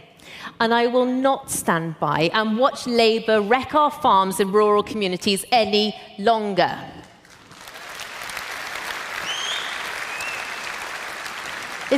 It's no wonder so many farmers are now coming to Reform. There's a distinct lack of understanding of our countryside by Labour, and in fact, they showed disdain for it, punishing them at every turn, unable to understand that if there are no farmers, there are no food.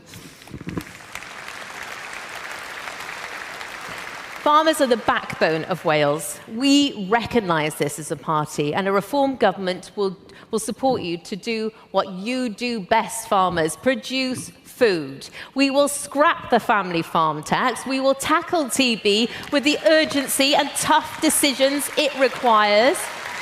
And we will deliver a farming scheme that centres around food production, not tree planting quotas. And we will tackle rural crime in all of Wales, which is becoming more commonplace and more organised. As for our economy, for too long now, we have been slowed down by excessive taxes, by a government that hates motorists, costing our economy millions. Conference, let's reverse that 20-mile-an-hour limit and get Wales moving again.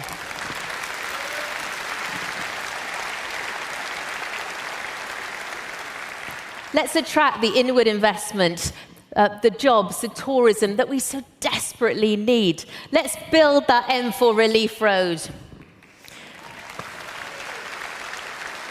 Conference, let's make the Welsh dragon roar once more.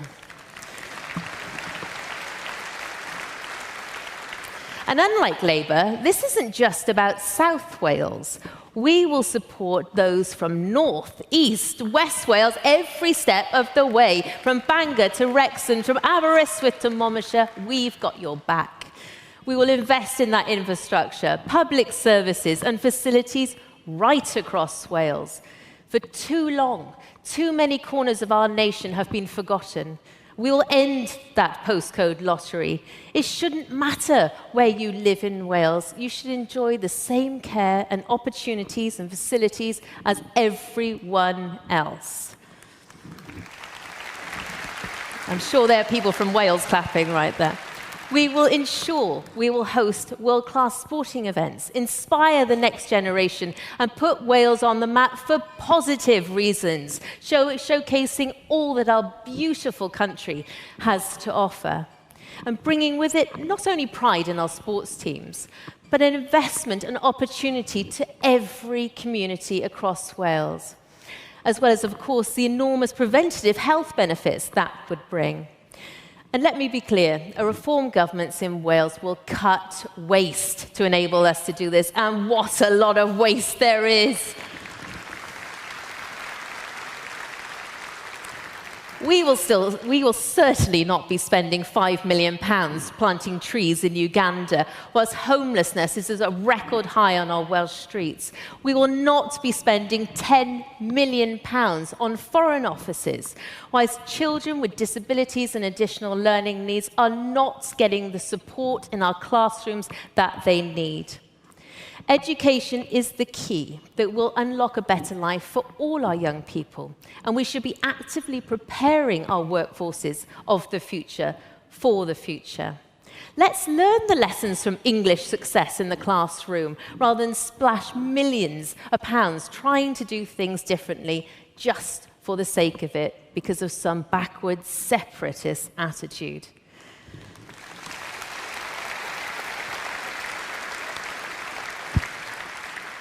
Children deserve to come out of education with skills for life, to be inspired, not indoctrinated. In Wales, Labour, propped up by Plaid, have been far too focused on their ideological crusade to indoctrinate our children, to focus on what really matters. Exposing 5-year-olds to reading materials implying that when they are born, they can choose what sex they can be, is not going to help them. It's wrong, it's dangerous, and it needs to stop.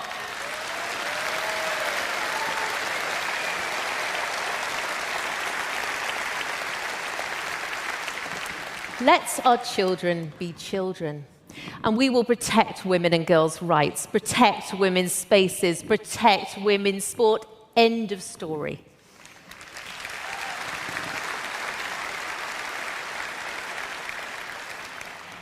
Same applies with our Welsh NHS, and we will also drive down the waiting list. We will cut the ambulance delays and A&E times. We will deliver better cancer care right across Wales.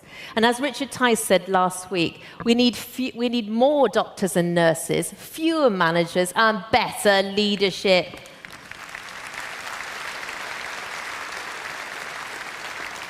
We will start the most ambitious plan of GP surgery building since Anira and Bevan built the NHS, so every family can access the healthcare that they need. We will build an NHS once again that the people of Wales can be proud of. And lastly, thank you. And lastly, much to the dismay of the Tories, let me make this absolutely clear.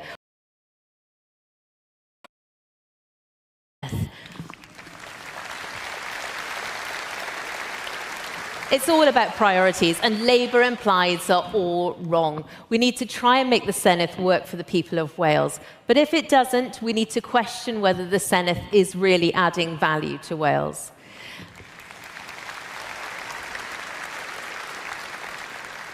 As I travel around Wales now, I'm seeing more and more flags up. I love it. Let's see more. Let's be proud of our country.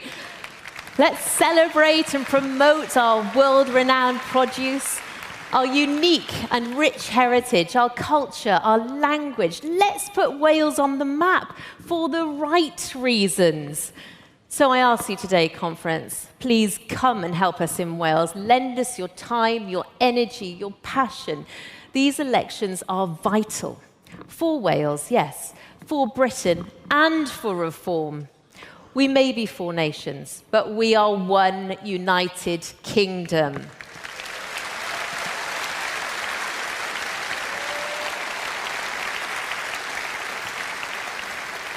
Britain is crying out for Nigel Farage as First Minister, and Wales too needs and deserves a reform government next May. And together, we can deliver that. Diolch.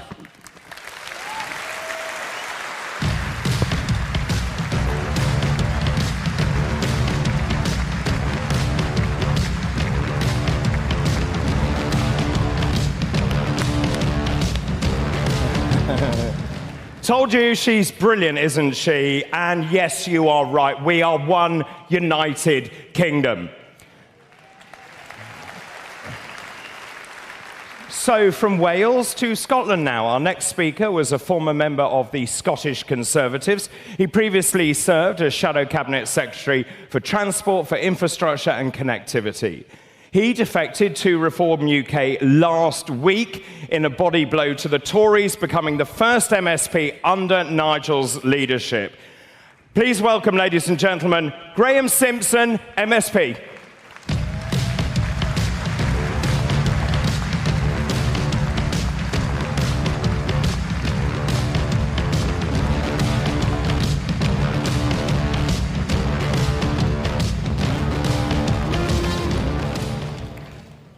Well, good afternoon. How is everyone? Good, good. And I'm feeling good as well, because if this was a Conservative Party conference, I'm telling you, the Welsh and Scottish slots, this hall would be half empty, perhaps not even that. So that shows that we are a truly United Kingdom party.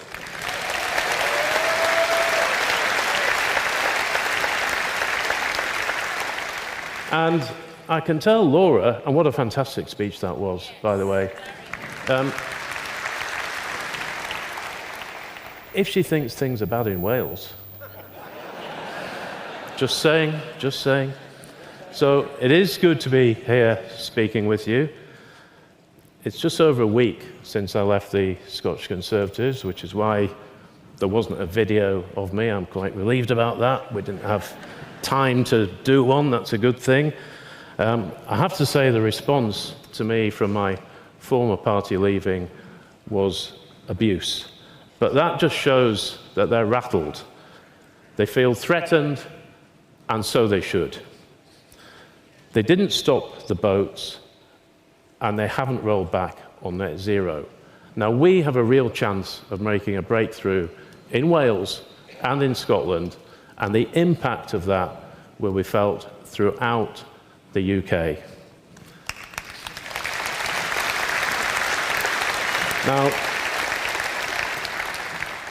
Now, despite my demeanour, I try to be a positive guy.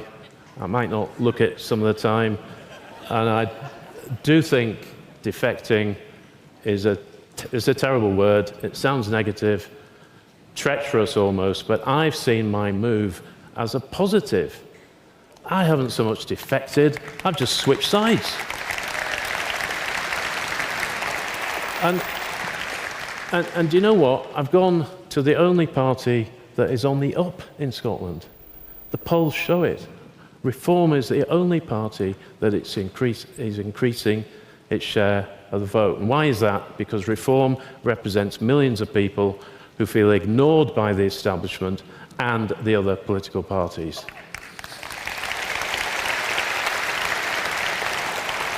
The voters who turned out in droves to support our excellent candidate Ross Lambie in the Hamilton by-election did so because they're fed up. Now, Ross, are you here? Stand up, Ross. There he is.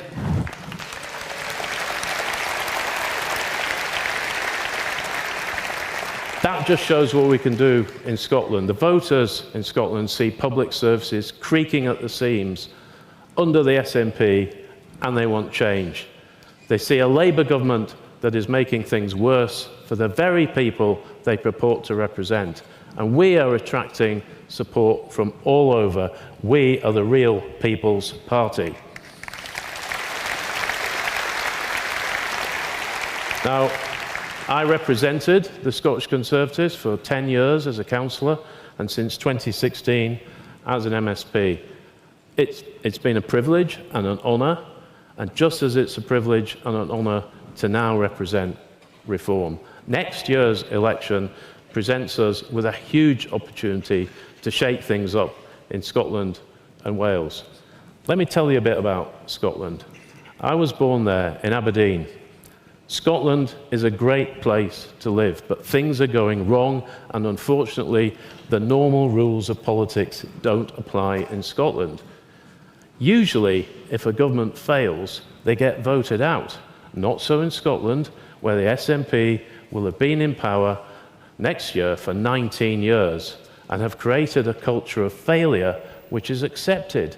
But it's not acceptable, and we must fight to change it. It's not acceptable that we have record NHS waiting times.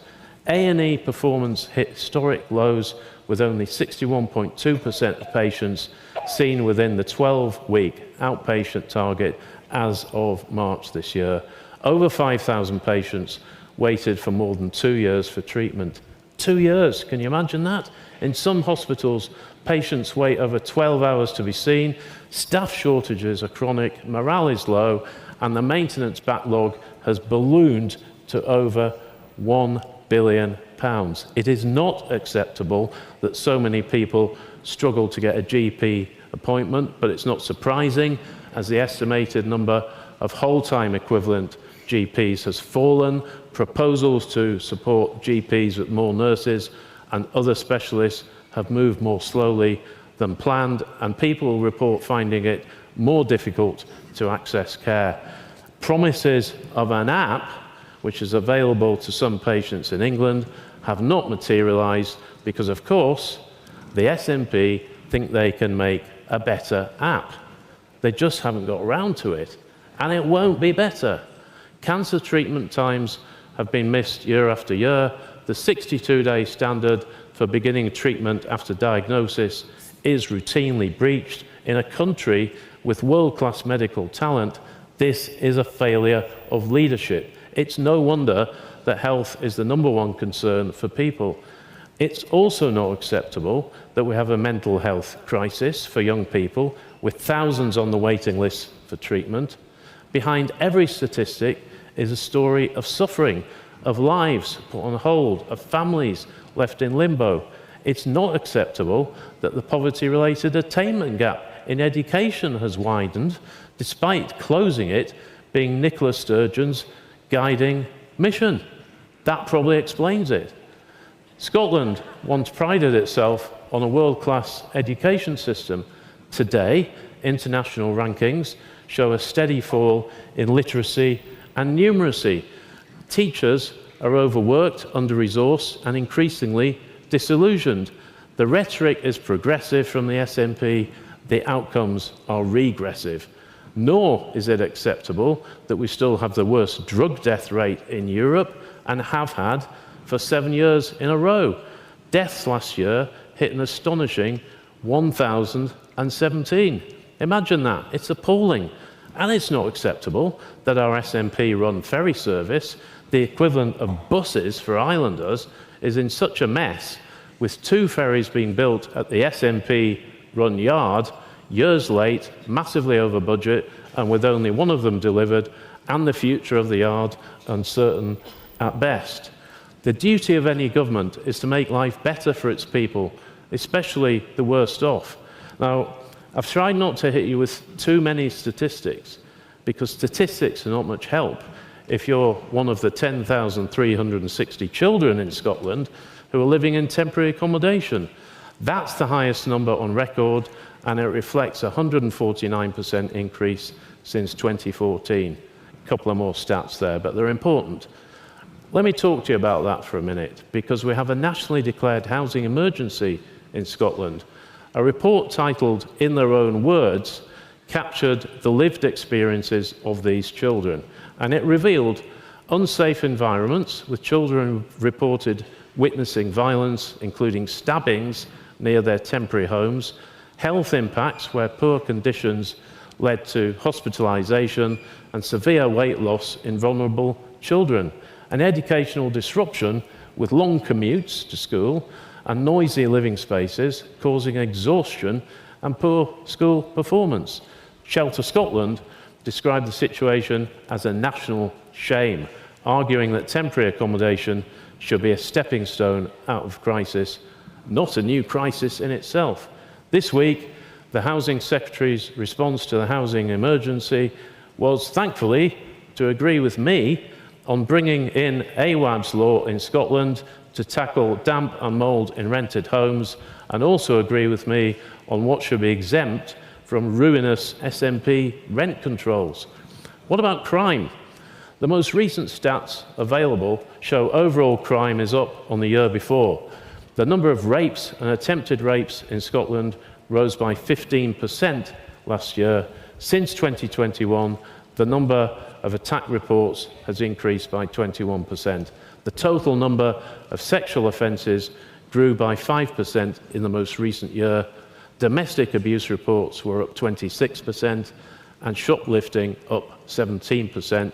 Police are overstretched, cop shops are crumbling. It's a thin blue line in Scotland. I hope I haven't depressed you too much, because you know, I do often get accused of looking glum, but most of you can cheer up, because for all this progress under the SNP, we, not you, get to pay the highest taxes in the UK. Brilliant, isn't it? Now, Scotland needs a recovery government, and we have a duty to make sure it happens by getting the SNP out. The Scottish Government isn't responsible for everything in Scotland, but it's responsible for a lot.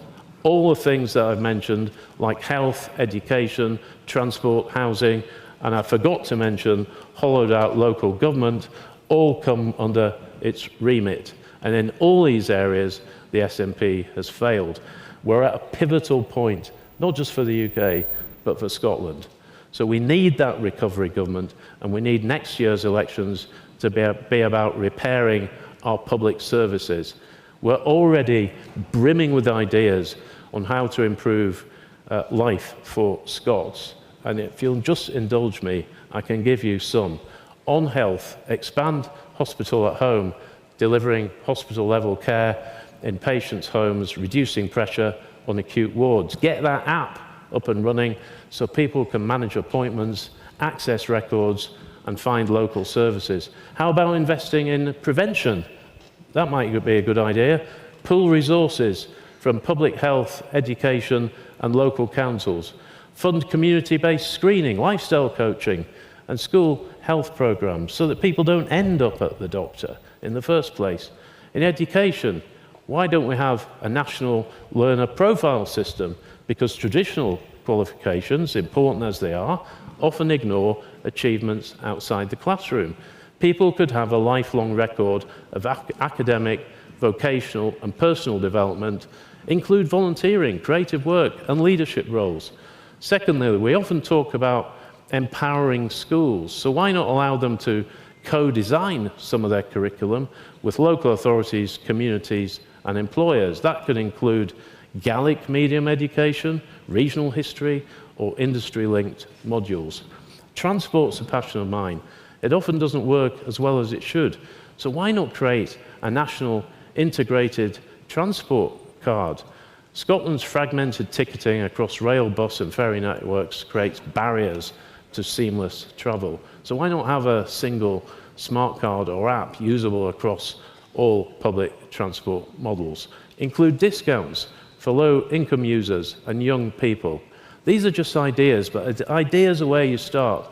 The only way that Scotland can move on is by getting the SNP out. We need a government that is obsessed with public services, not nationalism.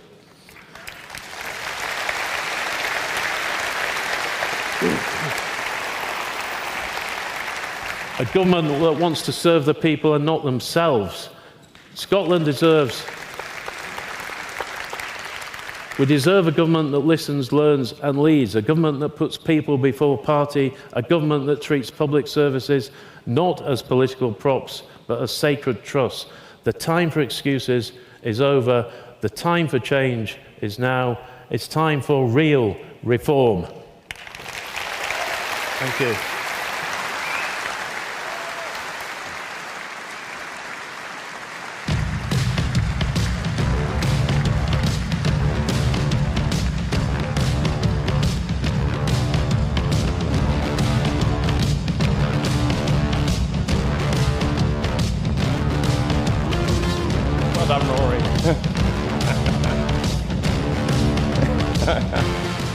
Well, thank you so much to Graeme. Look, at Reform UK, we are really passionate about every constituent part of the United Kingdom. And I personally, as chairman, have underlined that by ensuring that both countries were top of the list on my chairman's tour. Indeed, it started in Edinburgh in June of this year when I was invited by our amazing campaign director for Scotland. Please put your hands together and thank Martin Green, who is doing an amazing job in Scotland. And actually, whilst I'm talking about this, please give a round of applause to everyone who is working so hard in Scotland, in Wales, and across the United Kingdom.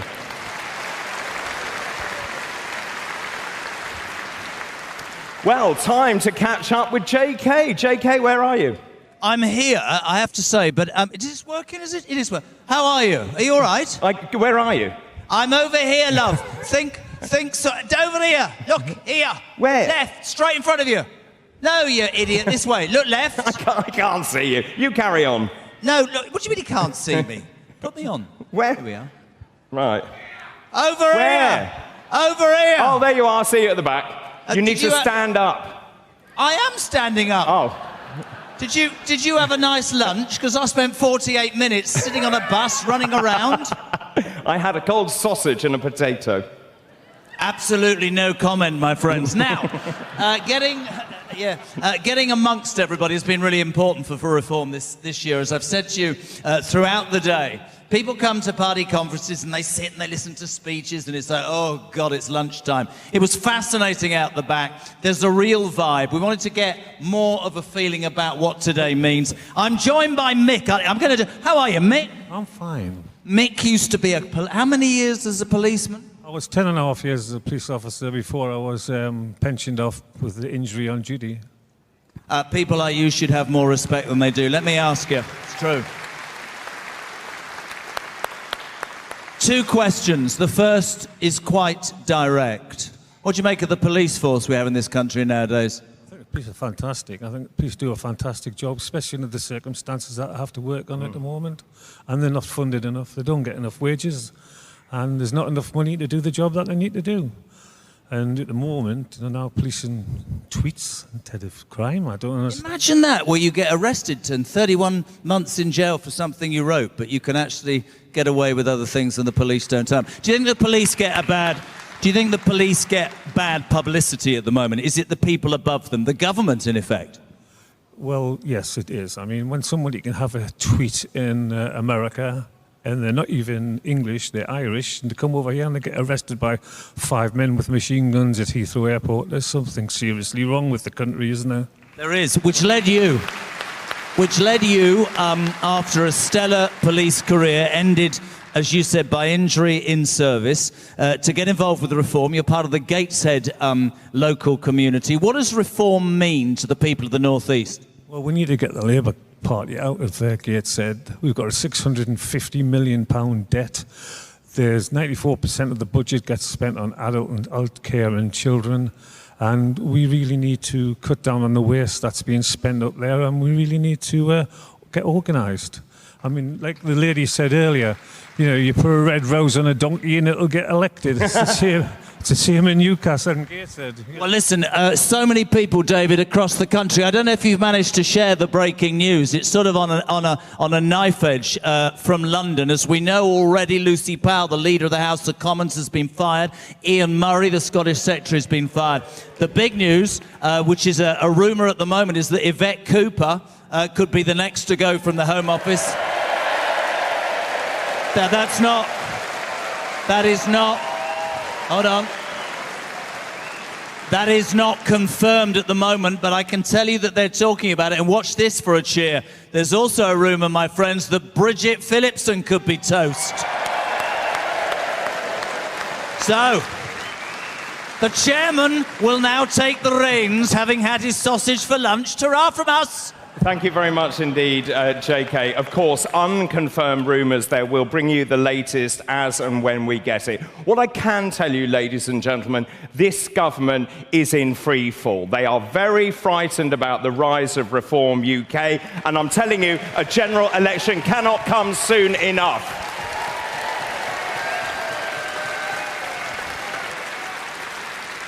Now, I mentioned earlier on that this party is actually being built from the ground up. And for us to succeed and become that party of government, we have to prove that we are more than competent at council level. And I have to tell you, I've visited our councils. The progress we have made is unbelievable.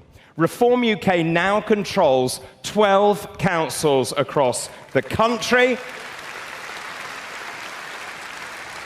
We fully control 9 of those. We also have another 3 by minority. I am going to read them out because the work they are doing is so extraordinary. Our councils, ladies and gentlemen, are Kent, Lancashire, Derbyshire, Lincolnshire, Staffordshire, West Northamptonshire, North Northamptonshire, County Durham, Worcestershire, Leicestershire, Warwickshire, and Nottinghamshire.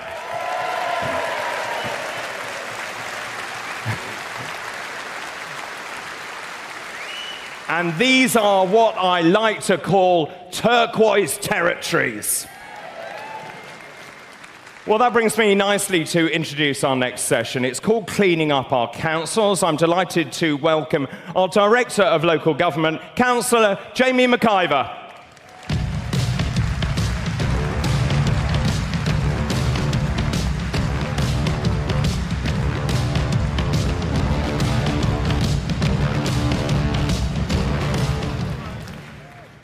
Reformers! Please welcome to the stage Councillor Stephen Atkinson, Councillor Lyndon Ken Cameron, Councillor George Finch, and Councillor Ian Cooper.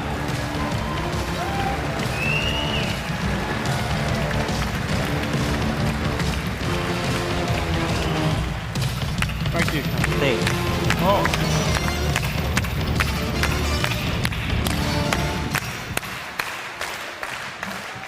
Take a seat, because, you know, when you're a council leader, you don't get to sit down much, so especially at conference. Everyone having a good conference? Oh, yeah. Oh, it's amazing, isn't it? Yeah. Love So, it. we've just heard from some incredible speakers in Wales, where we're going to win. We've heard from our speakers in Scotland, where we're going to win. Yeah. But guess what happened in England in May? We won Reform! Yeah.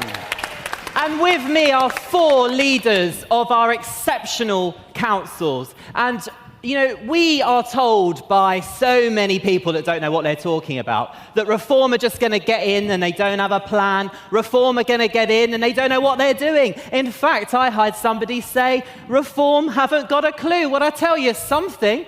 We've been having a look, haven't we, leaders? And it turns out, in case anybody hasn't already realised, the Tory party didn't have a clue, the Labour Party didn't have a clue, and the Liberal Democrats, who are they? So, let's get straight to it. Stephen, I'm going to start with you as one of our esteemed leaders on the LGA too.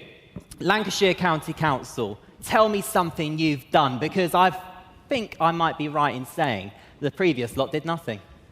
You're right, Jamie. They were passive. And Nigel Farage said, we'll get a chance to look under the bonnet. And we did. We went into the storeroom and found 3 artificial intelligence cameras, £10,000 each, sat on a shelf for 18 months. We put them on a car the next day. They are analysing potholes, sending the order to the contractor. And then we thought, the signs haven't been cleaned for 25 years. We've cleaned 4,000 signs and cut the vegetation back. Civic pride, pride in place. So yesterday we agreed that we would clean every war memorial before Armistice Day in November this year.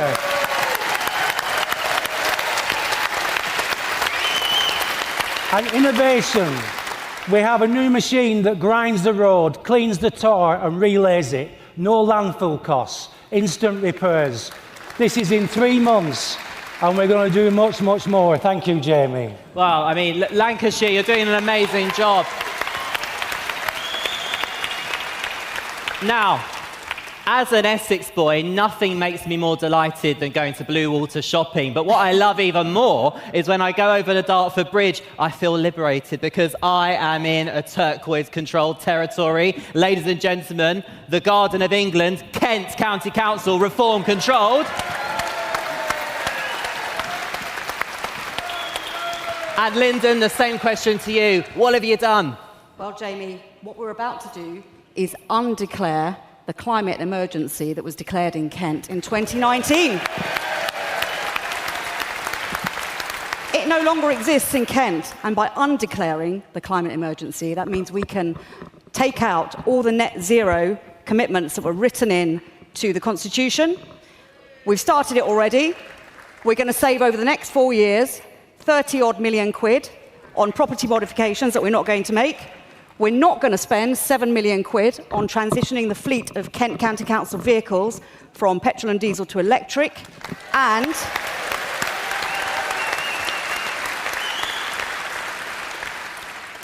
we're not moving home. There was a plan in place for us to leave County Hall, which has historically been the home of Kent County Council for goodness knows how many years, and move across the road and refurbish another building. Why should we do that with LGR coming down the road? We might not exist in 2 years' time. What a waste of money that would have been. So I've scrapped that too. Well, it sounds like...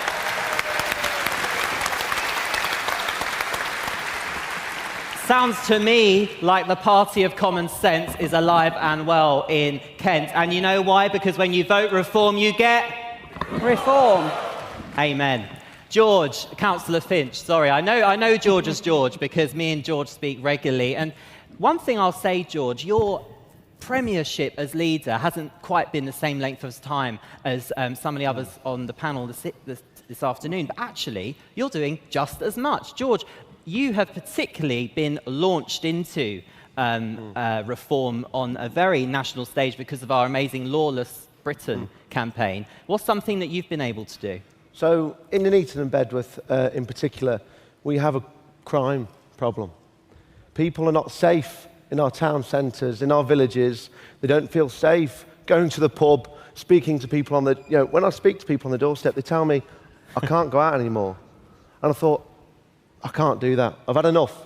So we launched at a press conference a week ago, Recalibrating Warwickshire, which puts us as councillors at the helm of decision-making. We've had a few hiccups there with powers being given from non-elected bureaucrats to the elected members, but we, at every opportunity, are going forward and, as councillors, doing what we need to do to govern. But what we did in Recalibrating Warwickshire was create community cohesion units, which brings people together, putting actually police back on the streets. Create a quarterly crime surgeries. The Conservatives had an agenda of net zero, and they wanted, if they won, they were going to allocate £17 million on making a building, Old Shire Hall, which is an old county hall. They wanted to spend £17 million on making that net zero. Why didn't we put that? Why didn't they allocate or prioritise that on crime, Why don't they prioritise that on send children? That's the problem with local government, is their priorities are wrong. Yes, we've had a bit of a, we've in Warwickshire, we've had hurdles, but that's life. But what we're seeing now is fresh, new leadership with a new cabinet, Stephen Shaw as deputy. It's not a one-man band, but we're working together, giving our feet into the table and finding where these bodies are buried. I'm quite worried we're going to find some crazy stuff, but we have to start looking at cutting or reducing net zero, DEI, especially the trade unions as well. Councillor Finch, everybody. And Ian, coming to you, so I'm conscious of time. We've heard the Tories go on and on and on about how they're on the side of farmers, forgetting for 14 years they did nothing for them. But literally within weeks of being leader of Staffordshire County Council, farmers are a priority. Absolutely. In the 3 months period, I mean, it seems such a long time now, doesn't it, 3 months, but crikey me, we've done so many things, but the biggest one, I think, and I'm most proud of, is the fact the Tories used to bang on about the fact they looked after farms and how good they are for the environment and everything else. We had over 90 county farms. They sold them off in large quantities, leaving us with 63. We have now made sure that these farms are safe and secure and will not be used for best electrical sites, solar farms, battery farms, and wind farms. So we're putting farming back on the agenda in Staffordshire. And it makes a lot of sense, doesn't it, that the county in the middle of England is going to put its farmers first. We are the beating heart of England. I think there's a few other people that might say that it was them, but let's just say it's the Midlands, although we all know the only way is Essex. But more importantly, what I really want us to be able to share is how the sheer incompetence of the previous administrations and how we've seen the Labour government get in power and spend all their time moaning about the previous government. And don't get me wrong, they deserve to say a few words on it. But let's be real. What we are doing, Stephen, is we're not going on about what they've not done and how much of a mess they've left us in. We're just getting on and delivering. Jamie, the previous administrations have been passive, and the officers in Lancashire, at least, have found this as a breath of fresh air. We're doing stuff that is needed doing for 20 years to make the councils more efficient, more focused, and we ask ourselves every day this question: does it improve the lives of residents? And if it doesn't, why are we doing it? And I think that's the key. And that is what people voted for. Now, Lyndon, one of the things that made me very happy when I came and met you on our Doge trip, just straight after you'd become leader, was I saw County Hall. There was a St George's Red Cross and a Union flag and the flag of Kent as a county. Lyndon, civic pride, being proud of our country, that's at the heart of everything we're doing at Reform, isn't it? It really is. And when I took over, I walked into the council chamber and I saw the flag of Ukraine right there in the council chamber, and the flag of Kent was outside the door of the council chamber. And immediately I thought, we've got to switch this around. Of course, I have utmost sympathy for Ukraine and the terrible thing the people have been going through for the last 3 years. However, what I said to my councillors is, we are here to serve the people of Kent, not the people of Kyiv, the people of Kent.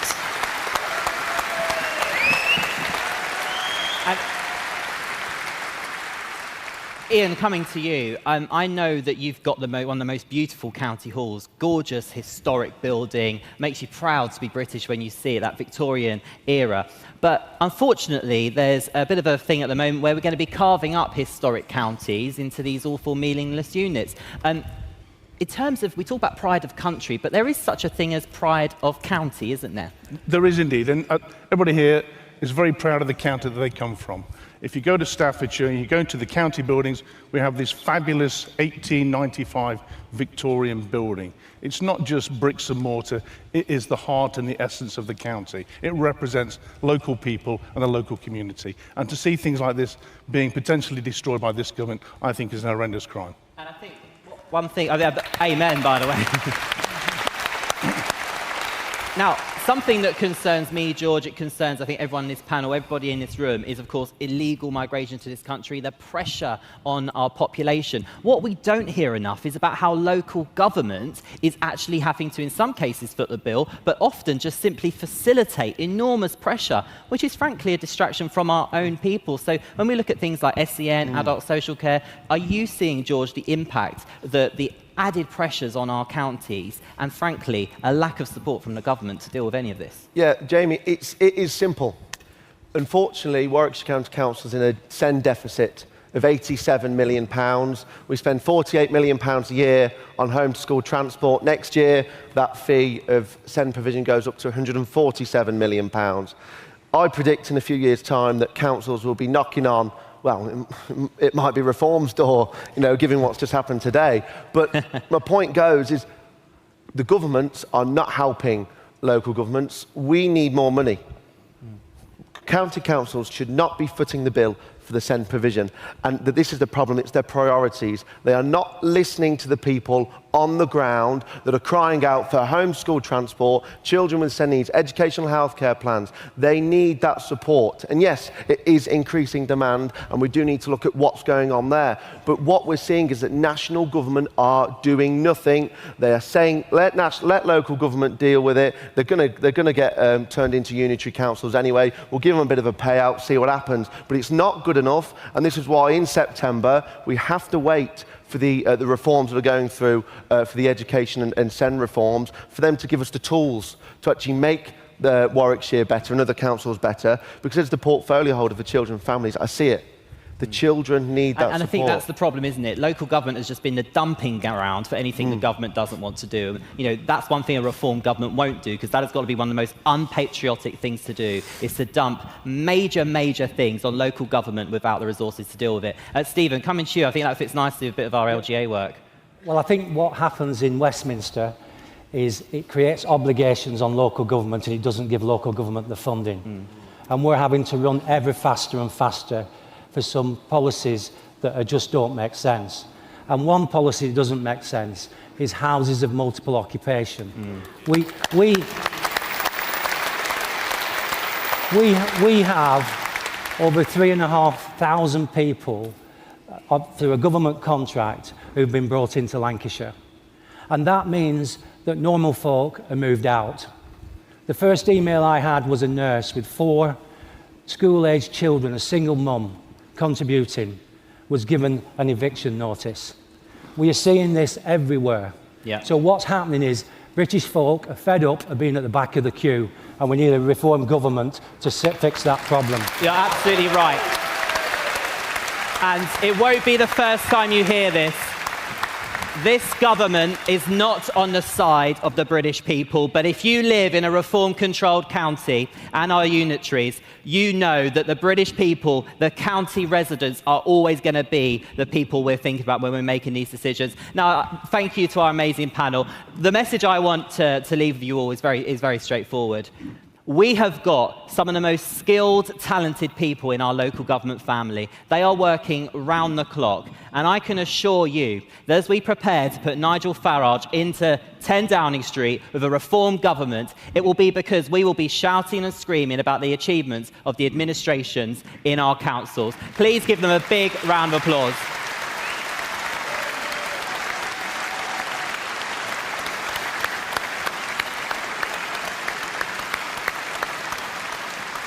So if you live in a reform-controlled county, you can look forward to some amazing reform. And if you don't live in a Reform UK-controlled county, then get yourself on a ballot paper, get yourself elected, and at the next conference, you'll be on a panel up here with me. Thank you, conference.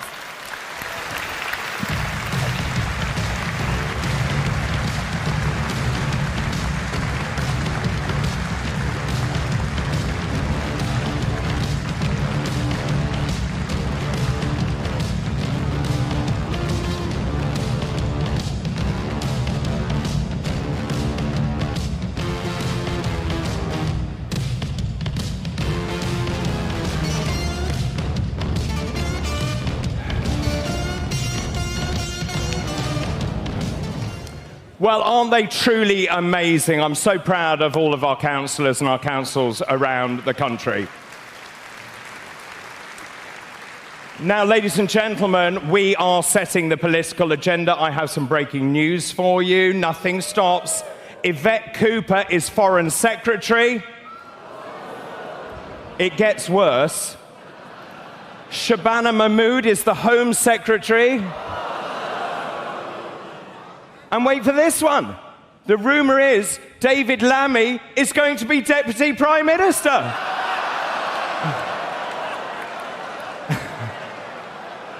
This, ladies and gentlemen, is the end of the Labour government. Wave them bye-bye.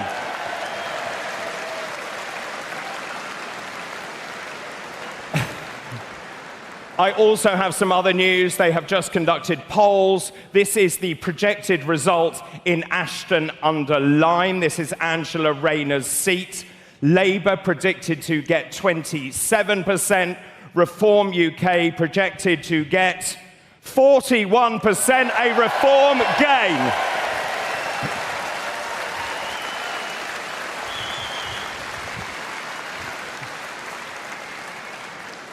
What a day of amazing and very fast-moving news. Well, last week, we announced one of our biggest policy platforms. It's called Operation Restoring Justice, and it details how Reform UK will tackle illegal immigration in this country once and for all. It is time we ended the empty rhetoric of smashing the gangs, stopping the boats, and Reform UK will see to this. And overseeing this vital policy is a friend and colleague of mine. Of course, he was my predecessor as chairman of Reform UK. Before we meet him, let's see his story. We have all the momentum in British politics, and we are just getting started. Working people in Britain feel betrayed. They see the nation and the culture that we love being robbed from underneath them. There's little doubt that the United Kingdom is being invaded. In fact, more people have arrived on our beaches illegally over the last 8 years than stormed the beaches of Normandy on D-Day. A reformed government will ensure that the United Kingdom will once again be a proud sovereign nation with full control of its borders. One in which our country is secure, one in which our people are prosperous, and one in which Britain is powerful again. And we will leave a Britain for our children of which we can be proud. Thank you very much, Reform UK. Ladies and gentlemen, please welcome to the stage Reform UK board member and head of Doge, Zia Yousef.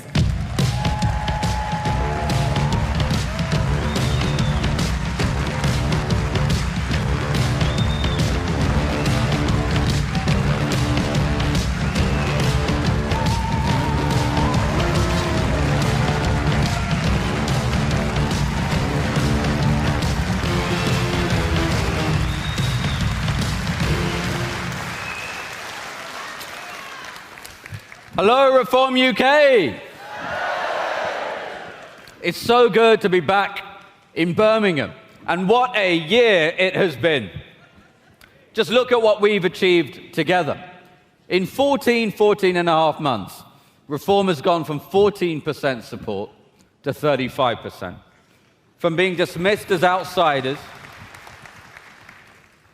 Well, if you're going to applaud that, let me tell you this. From being dismissed as outsiders, we have now led in 100 national opinion polls in a row.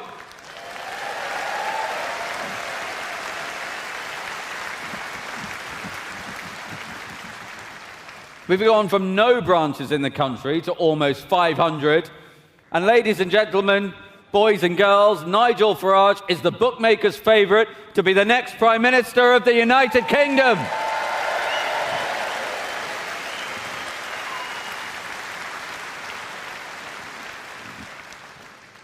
You know, on May the 1st, we delivered what can only be described as the most historic set of local election results in our lifetimes. Across English towns, villages, and cities, Reform surged. The century-long stranglehold of the two old parties in British politics was decisively broken. And suddenly, there was hope again for our country. And let me tell you, this is just the beginning. because we're on the brink of drawing to a close a tragic era in this country's history. An era in which British people have been made second-class citizens in their own country.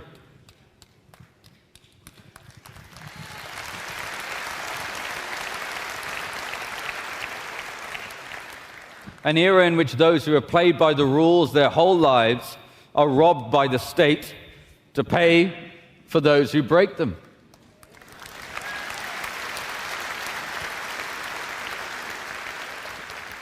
An era in which a single mum works 2 jobs and struggles to find the money for rent, yet an illegal migrant who arrives on our beaches uninvited is put up in the house next door at her expense.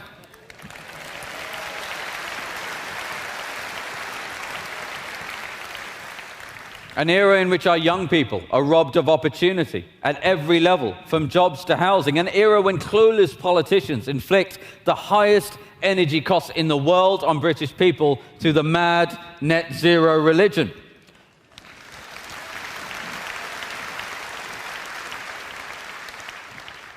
An era in which those who set their alarm clocks and strive are squeezed, crushed, and demoralized. Well, that era will shortly come to a close. The era of British decline will soon be at an end. Thanks to your hard work, soon we will see Nigel Farage take to the podium at number 10 Downing Street, and he will usher in a new era of prosperity for the United Kingdom.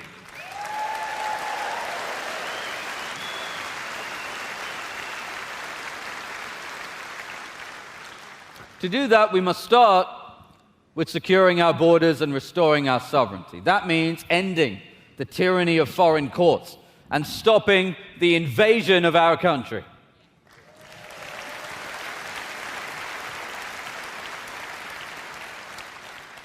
Things have become intolerable. The fact that the UK has still not even left the ECHR is to the eternal shame of the political class.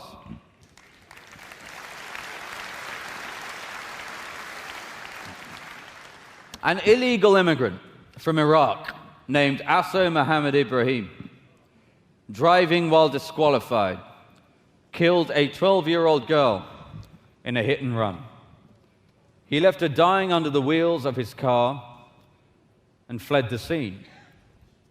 The poor girl's father had to make the heart-wrenching decision to turn off his daughter's life support machine hours after the crash. And yet the most senior judges at the Immigration and Asylum Tribunal prevented her killer from being deported, citing Article 8 of the ECHR. Her grief-stricken father gave a statement to the BBC, and I want to read it to you. You work hard, play by the rules, pay your taxes, and this is how you get treated. What does that say about politicians, our leaders, and the legal system? It's a joke. How can he say he's deprived of a right to a family life? The only person deprived of a family life is me. Amy was my only family. They're obsessed with the rights of others from Pakistan, Afghanistan, and Iraq. Where are my human rights?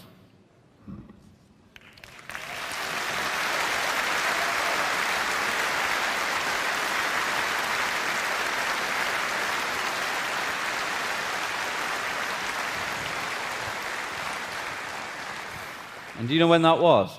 That was in 2010. 2010. The Tories had just begun their 14 years in power. They promised to deal with this. And yet here we are, 15 years on. Many more have been killed, raped, and robbed by people who came to this country illegally. But I promise you this, when Nigel becomes our Prime Minister, gone will be the days when your rights are trampled in service of foreign citizens. Under a reformed government, His Majesty's Parliament will be sovereign, and the rights of the great British people will reign supreme.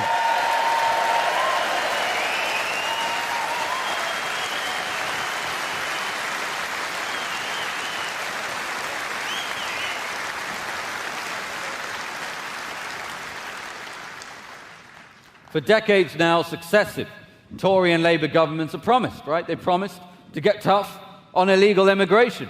And yet, year after year, tens of thousands of fighting-age males have arrived on our beaches. We know the United Kingdom is being invaded. In fact, more people have arrived on our beaches illegally over the last 8 years than stormed the beaches of Normandy on D-Day. And they have been rewarded for this by a treacherous political class that puts them up in hotels at the British taxpayers' expense. They're given free meals, free healthcare, free TV licenses, and even free trips to the safari park and to the cinema. Even those who commit heinous crimes are routinely defended by so-called human rights lawyers who succeed in preventing even convicted rapist illegal migrants from being deported from this country. All thanks to a legal system that prioritizes the rights of foreign citizens over our own. While the patience of the British people is now exhausted.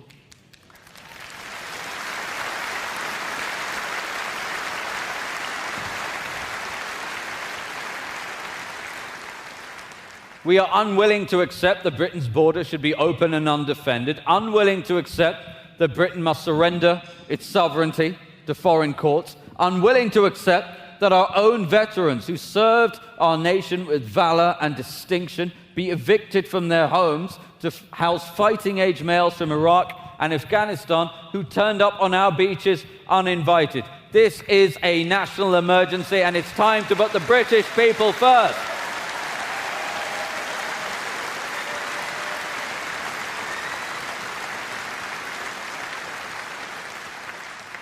And that is why, upon winning the next election, a Reform government will launch a 5-year emergency program to track down, detain, and deport all illegal migrants in the United Kingdom.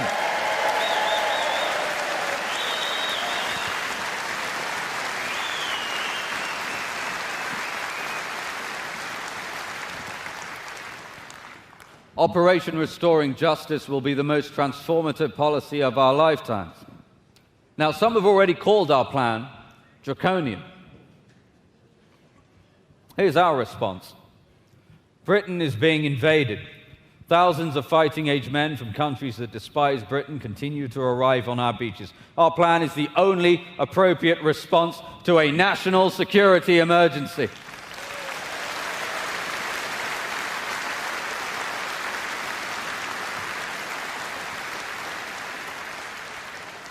It will also immediately stop the boats from coming, because it's going to send a clear message that being in our country illegally now has an ironclad consequence. Immediate removal. Deportation is the ultimate deterrent.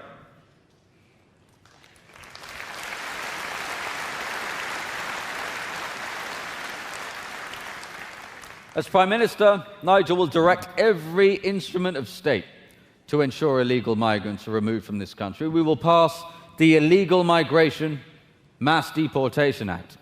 And let me tell you this, the draftsmen who have worked on this legislation were given a clear and strict instruction that when Nigel is Prime Minister, there will not be a judge in the country that will be able to prevent a single deportation flight from leaving.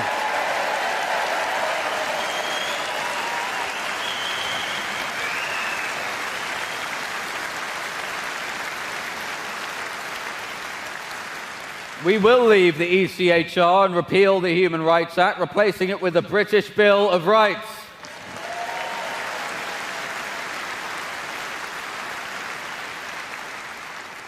We will create a legal obligation for the Home Secretary to deport everyone in the country illegally and disapply all international treaties that are used to keep illegal migrants in this country.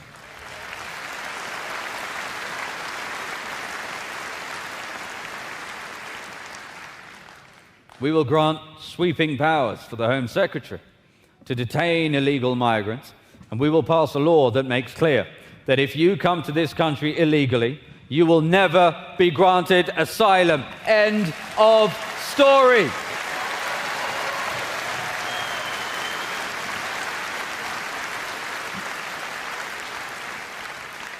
We will create a new agency, UK Deportation Command, who will relentlessly track down and detain those in this country illegally.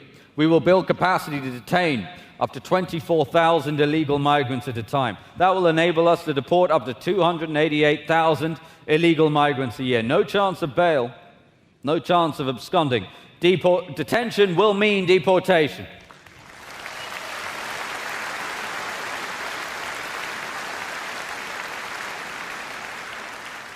We will embark on the most audacious charter flight operation since World War II, ramping deportation flights to 5 departures every day. And to guarantee success, His Majesty's Royal Air Force will keep a Voyager aircraft on standby as a hot spare. So even if a plane has mechanical issues, flights will not be stopped. Deportations will not be delayed.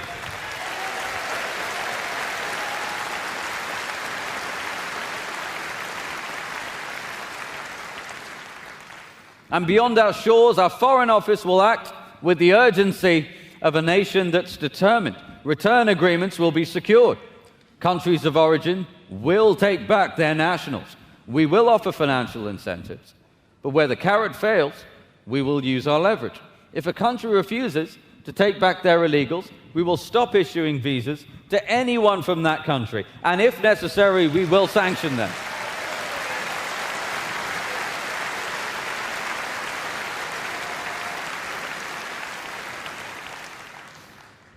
So I think everyone in this room, we have a message today for those in this country illegally. Enjoy those perks while they last, because when Nigel's Prime Minister, UK Deportation Command will find you, they will detain you, and they will deport you.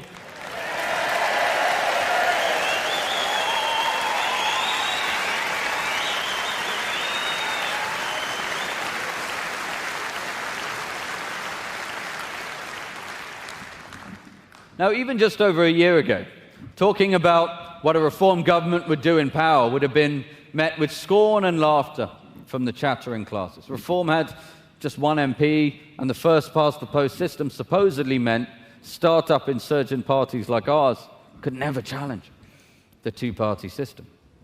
The odds were long. But thankfully, we have a leader who kind of specializes in beating long odds.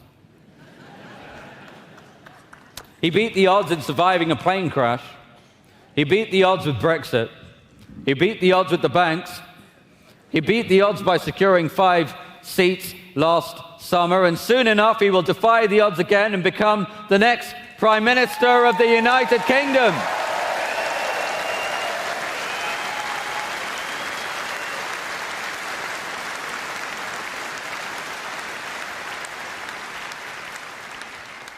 Now, some will say all this can't be done. They said the same when Britain stood alone in 1940, when we stared down tyranny and defended the free world. They said the same when our sailors ruled the oceans, when our inventors sparked revolutions in science and industry, and when our explorers mapped the globe. They said the same when this island of ours raised its flag on every continent and gave birth to the greatest commonwealth of free nations the world has ever known.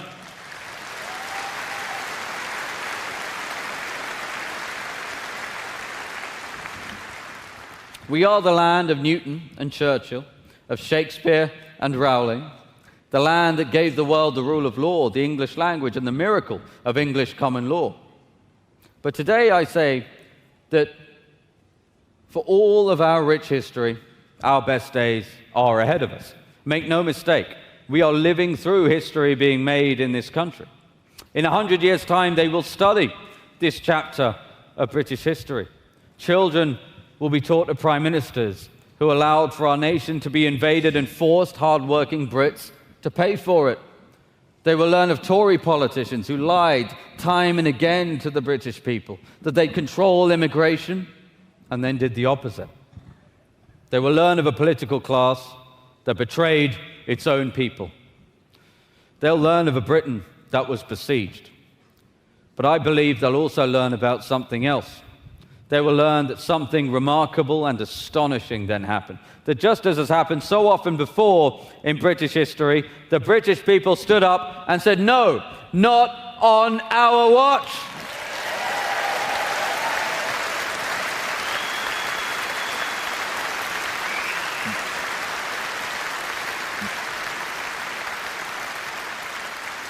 I see a Britain in the future which has secure borders. I see a poised, powerful Britain which celebrates its history and looks forward to the confidence in its future. And I see a Britain that defends its values and cherishes its culture. I see a Britain which rewards hard work and takes the knee to nobody. I see a Britain in which, after having paid taxes your whole life, you can go to the hospital and be seen by world-class doctors and nurses at once. I see a Britain in which our young people can not only afford to move out of their parents' house, but one day they will be able to buy a home of their own. I see a Britain which puts British people first.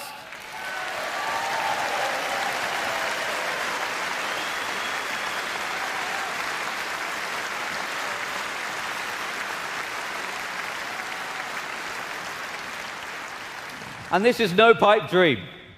This is now truly on the cards. Just look around you. So British people, young, old, I say this: it's time for us to stand up and write the next chapter in our great country's story. It's time to put the needs, the hopes, the dreams of British people first. It is time for reform. Thank you very much, ladies and gentlemen.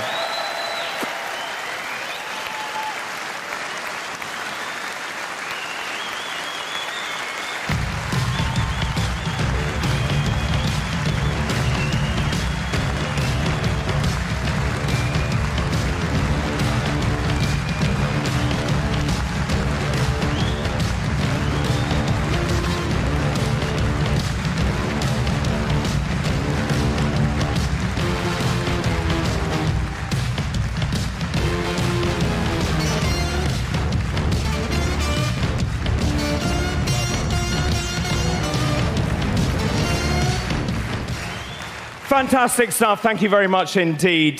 Zia, time to catch up with JK. JK, what's up? Right, tell me you can see me now. Look down. Here, look. Oh, for God's sake. Where? Here. Oi, here. Oh, there. How are you? Lovely to see you. Don't lie. Listen, we've been all over the venue, and it is astonishing to see and feel the vibe in the auditorium. But as I've said throughout the day, David, it's really interesting to speak to people who are excited about being here, because most times you come to this, it's quite boring, isn't it, to be fair? You've been a couple. What's your name? My name's James, thank you. Just watch this. Stand up. Hagrid's in the house. Jesus, man. Sit down again. Where are you from, apart from Hogwarts? Where are you from? Oh, I'm from South Derbyshire. South Derbyshire. Here for 2 days? Just the one. And on a serious note, Nigel did his speech earlier. You've heard Zia there. Lee is still to come, Lee Anderson. What does it mean to you? What does it mean to you as a voter? What have you seen as a difference in the last 12 months? Well, as a young... I'm relatively young. I'm only 31, and as I've All right. And as I've got older, I've become more and more ingrained within politics, you know, from owning a mortgage and having a family and having to pay taxes, and it becomes more and more foundational, doesn't it, to your existence within the country. And I've never been so energised as I have to be part of reform as I am now. I'm absolutely... To be entirely frank with everyone, you know, we've got numerous parties from Tories to Labour and so forth, and all of them are meandering around in an area that no one here wants anything to do with, and Reform to me are the only party which give me that direction. I think you speak for many people in the room. Thank you, my friend. And Keith, let's go down here, because these are the, David, these are the posh seats, aren't they? They're I'm slightly worried about this man, white-haired man, flying your flag, sir. What's your name? Doesn't know his name. Robert. How are you, Robert? Where are you from? Wonderful. I'm from Perth, Western Australia. Yay! Have you, you got a sense of humour, haven't you? So having been deported years ago for criminal activity, you've decided to come home. Escaped. You've escaped. I love the fact that a man from Western Australia is flying the British flag, because so much has been written and said in the last few weeks. What's your view on that? Well, the thing is, I'm 85 years of age. God, you look good. Yeah. I left England in 1970, so that's 55 years ago. And he can add up.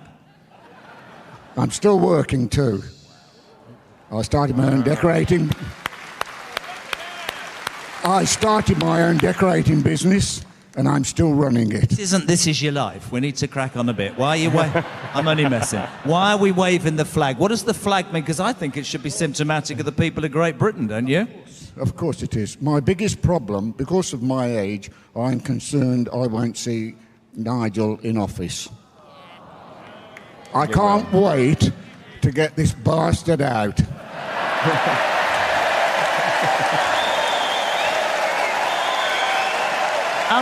They say,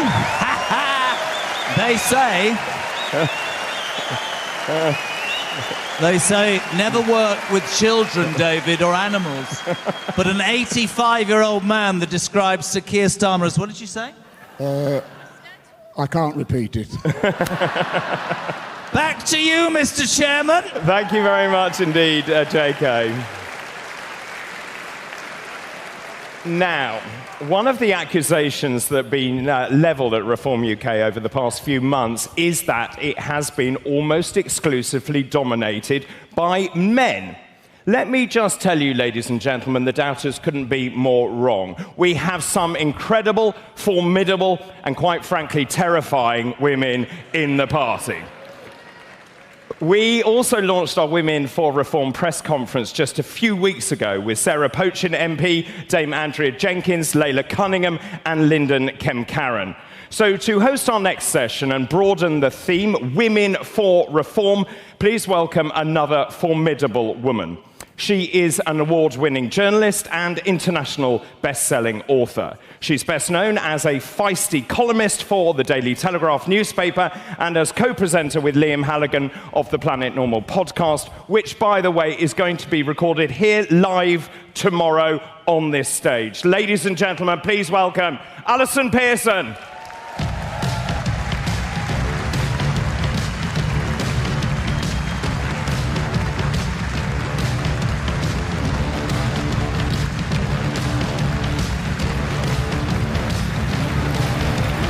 God.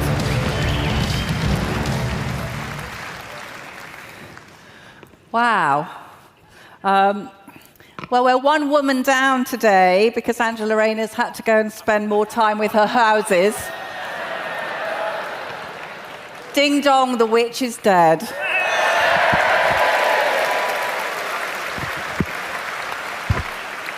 Good afternoon, ladies and gentlemen. Very warm welcome to this Women for Reform session. We've got a fantastic panel for you. 3 of what have been dubbed as Farage fillies. It's a bit of an advance on Blair babes and Cameron cuties. I was wondering what we could call the Starmer women. Starmer sleazies, do we think? Anyway, all of them are incredibly impressive in their own right. Let's get them on. Sienna Churcher, Laura Ann Jones, and Layla Cunningham.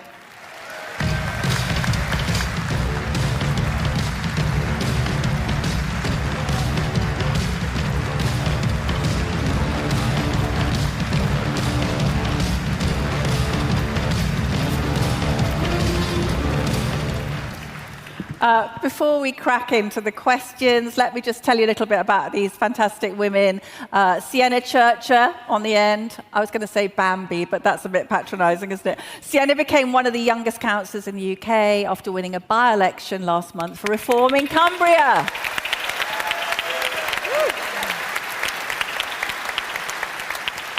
Only 18 years of age, Sienna amazingly has found time during her A-levels. Woo, that's amazing. To join Barrow Town Council to address issues affecting young people, particularly crime against women and girls. And Sienna said that many of her friends stopped talking to her when she announced she was joining Reform. They're not friends, honey, okay? But she's defied peer pressure to make a flying start, and she just told Nigel Farage she wants to be the next Prime Minister. But there's a cue. Laura Ann Jones is a member of the Senedd, the Welsh Parliament, a woman from my part of the world and a mum of two. A former Conservative, Laura defected to Reform UK in July this year, citing disillusionment with the Tory party's policies and direction. Laura said the Conservative Party, as Nadine Dorries said brilliantly earlier, had become unrecognisable. Now, let's face it, folks, Laura has made an excellent decision given the enormous kicking that Reform is going to give the Tories and Labour in Wales in May. Yeah.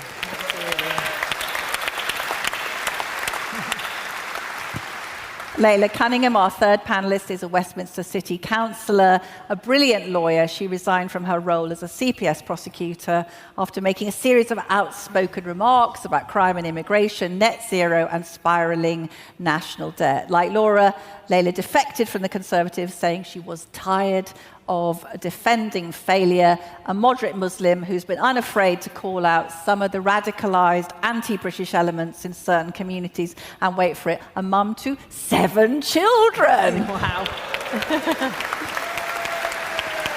Amazing. Layla has been hotly tipped to be Reform's candidate for the London mayoral race to rescue our capital city.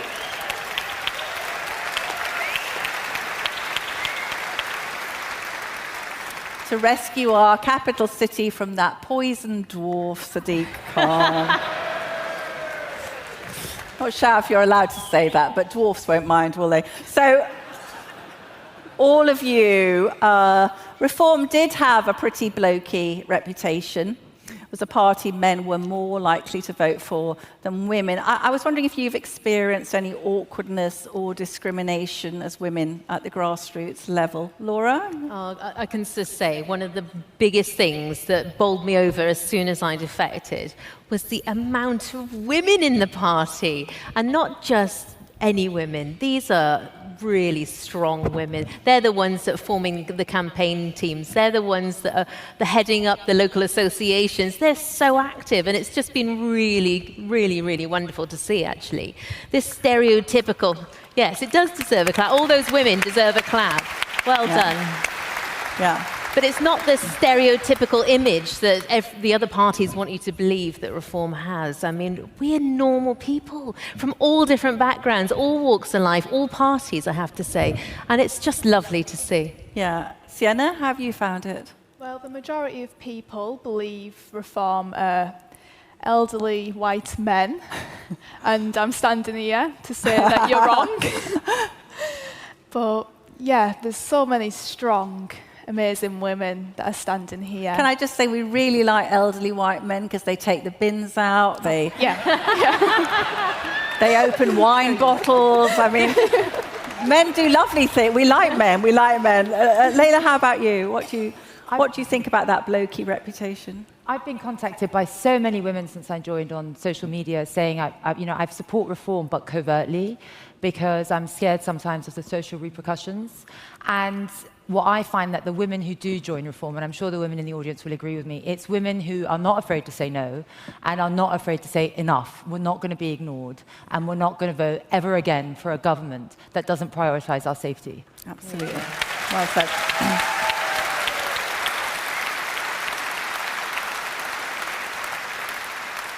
So we saw Sarah Pochin win a nail-biting by-election in Runcorn. I think it was 7 votes, wasn't it, in it, to become Reform's first woman MP. Andrea Jenkins, we saw her earlier, became Mayor of Greater Lincolnshire. Lyndon Kemrakan is leader of Kent County Council.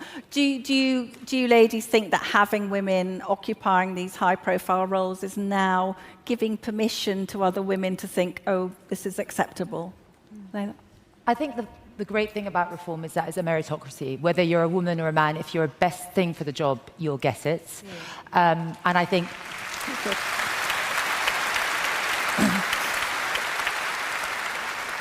It doesn't matter, who you pray to, where you're from, any sexual preference. If you're the right person for the job and you love this country, you're more than welcome. Very well said. Sienna, you say you were shunned by friends at college when you came out as a Reform supporter, but I noticed the opinion pollsters More in Common recently found that Reform's vote share among women aged 18 to 26 has climbed from 12% to 21% in only 6 months. That's quite something. Can you tell us, I mean, young people are traditionally supposed to be left-wing, so you're defying that stereotype. Can you tell us what the issues your friends had with your choice, and how do you account now for this huge upsurge in support among people your age? Well, I think my friends, they were very left-wing. They believed I was a racist, a fascist, a sexist, and I'm not one of them things. No, I'm really not. darling. And we're proving them wrong. I mean, we're standing because we want to protect our women. We want to stand for people. And Labour are not doing that. They're doing the complete opposite. So if we get Nigel Farage in, we'll make a change. I think he's quite...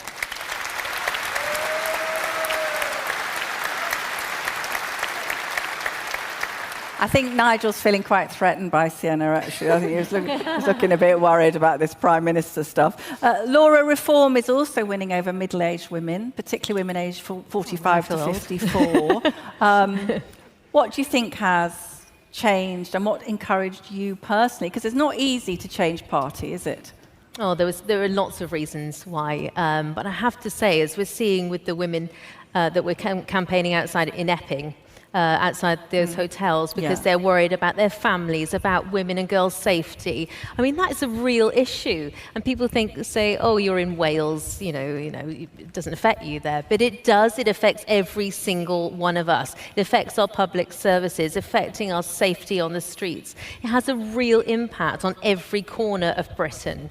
The cost, of course, that comes with that. And I think that people have just fed up with it. Immigration was a big issue that I came over for, and I think a lot of women feel the same. They want to protect our natural instinct, I think, like men too, is to protect our families. And I think that that's why people are coming to Reform in droves. Yeah.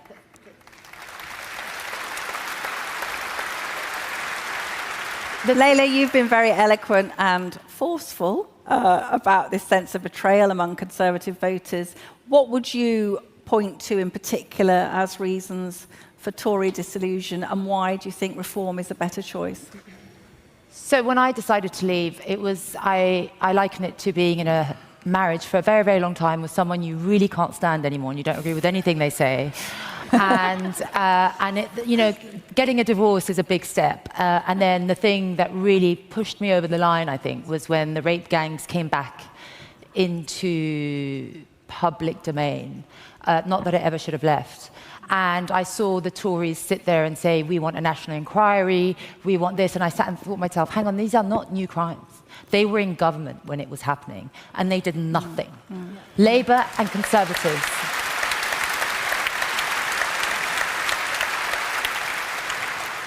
Labour and Conservatives did absolutely nothing, and that's the utmost betrayal. And the fact that they did nothing because to maintain their vote or to maintain cultural cohesion.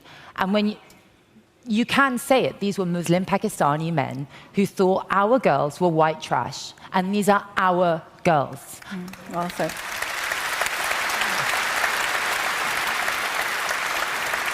And I couldn't be part of any party that had anything to do with it. And then, to top it up, they kept saying, we protect women and girls. And they let in completely unvetted men who could be serial rapists when they're from Alison. We don't know. I'm not saying all of them are, but the men coming on boats throw their passports. You and I need a passport. I'm not going to rock up to Heathrow Airport without a passport. And be like, you know what, I forgot my card. Do you think you could put me up in a hotel and then just give me some pocket money? We're not equal under the law. And so they come. I'll just say one more thing. They come without a passport, so we have no idea of their criminal history. If someone commits a sexual crime here, they're on a register. And that unknown, Alison, is a huge risk. And any government that is serious about protecting our women and girls would take that risk into consideration. Ours doesn't. They place them in towns and villages. Yeah. And that is not a failure, it makes them complicit. And every child that is sexually assaulted, or woman that's sexually assaulted, as a result of that, is a direct consequence of a Labour or Conservative policy. And women will never forget.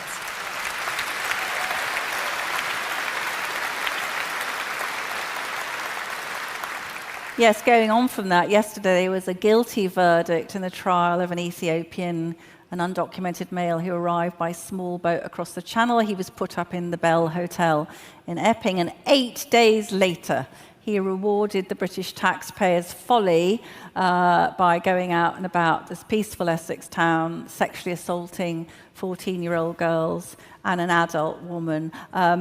What would a reform government do about illegal migrants like him? Sienna, I know you've had grooming gang problems up in Barrow. What would you like to see a reform government doing? Detain and deport.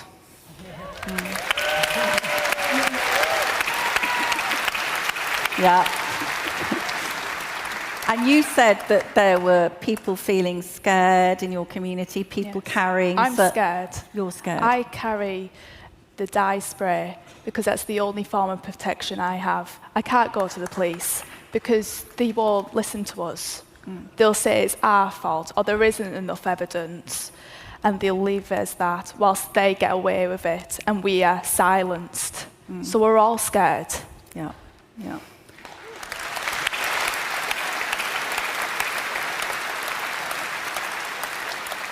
Laura, in the Court of Appeal, when a judge had said you could close the Bell Hotel, and then the Court of Appeal, Home Office lawyers, paid for by us, said, yes, well, in a free society, there's going to be a few infringements of, of rights. Basically, your daughter pursued, predated upon when she goes home. What would you like to see reform doing? Well, I know reform will detain, deport, send those immigrants back. We will put British people over illegal immigrants. Yeah.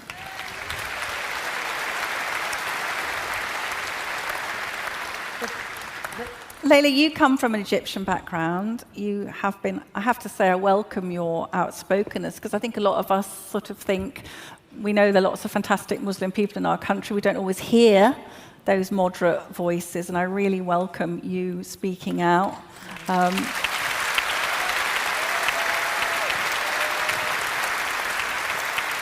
You've said Sharia law is not equality but surrender. You've told those who support it to live elsewhere. You've accused the Labour Party of pandering to minorities and trading British values for votes. As a Muslim, do you worry? Sorry, very good.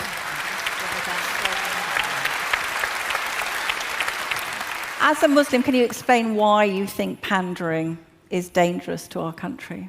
Well, my parents came here in the 60s with the full aim of full assimilation. They came here to be British and to embrace British values and a British way of life, and they're forever thankful because this country's given them everything. And if you don't come here with the same ambition, then I'm sorry to say you're not welcome here, especially if you're coming to live here.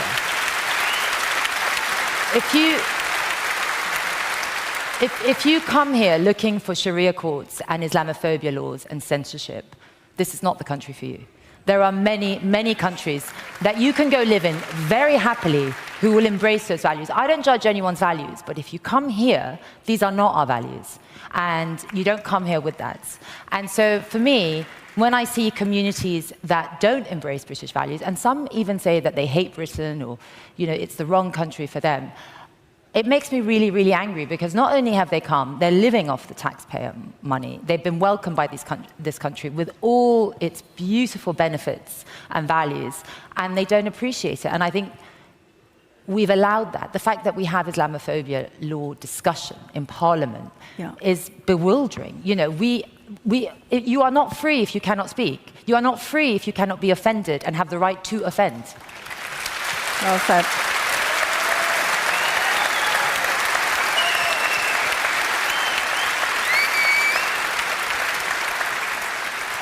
This is one for all of you. Over the summer, we've seen these brilliant pink lady protests. I think we've got some pink ladies in the audience. Anyone want to stick up their hand? I know Orla Minahan and some of those great women are here. There's a pink lady there. Oh, well done, madam. Well done. So we've seen mums, grandmas, aunties, children gathering outside illegal migrant hotels across the country. Now, how big a movement do you think that is? We've got a big protest coming up on the 1st of October. Laura, what do you think about them? I think it's only going to grow. People, those poor ladies are being called far-right fascists. I mean, it's just insane, isn't it? These are mums, these are sisters, these are daughters, these are everyone. They care about their families. It's absolutely crazy. And I think that people are seeing through the nonsense, through the noise on the TV, and are only going to, that movement is only going to get stronger. Yeah, I agree.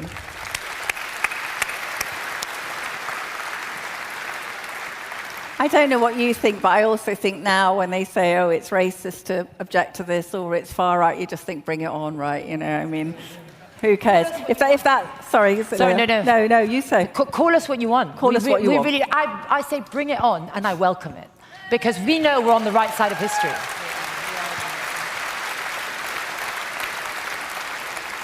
Sorry, Alison, but people always have asked me previously if people putting up the flag, if it's divisive or it's an aggressive. For me, it's people saying, we've protested, we've voted a certain way, we've asked for it, and we're being ignored. How else can we show you what we want? We are British, we are here, listen to us. Absolutely. And the flags show that.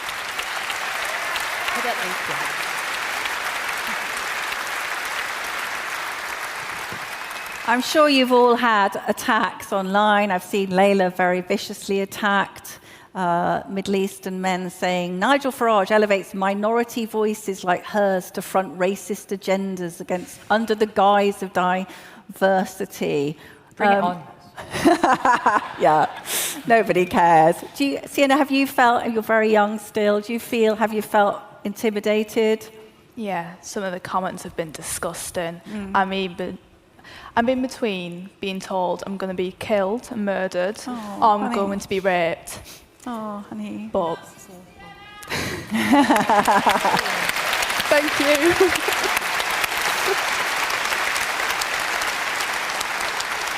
I think Sienna can just say, actually, I'm going to be the third Prime Minister, but one of, it's going to be Nigel, who we don't know who the next one is, and then you're coming. We have seen this wonderful Operation Raise the Colours, this campaign promoting the display of St. George's flags and so on. I mean, do you see that? I mean, people, the Labour people say it's problematic and divisive. Do you sense a desire to get back national pride, Laura? Well, there are a lot of Welsh flags going up too, and I absolutely love it. So we should have that anyway. Yeah. Get them up. Let's be proud of our country. Yeah. But no. I mean, what we deal with in the Welsh Parliament, in the Senedd, is they're more likely, unfortunately, to put up a Palestinian flag than they are a Union Jack. Yeah. Last time I was in Swansea at the train station, I looked up, there was an NHS headquarters and it had the Palestinian flag. And I thought, that's not my Wales, right? Absolutely astonishing. Just quickly, not everyone will know, but Laura can tell us, what has 25 years of Labour rule in Wales done to our beautiful country? Oh, 26. Don't forget that extra year. They do a lot in a year, a lot of damage. It's meant, the Wales bit by bit, and it's painstaking to see as a Welsh person. It's just been destroyed. People have been left behind. Communities have just not getting anywhere. There's not that investment. It's like almost the Labour Party have wanted to keep them down, so they keep voting for them. That's not okay. Every single person in Wales deserves the same opportunities, the same facilities, and the same healthcare. And it's just that's what the Reform government are going to achieve. Brilliant.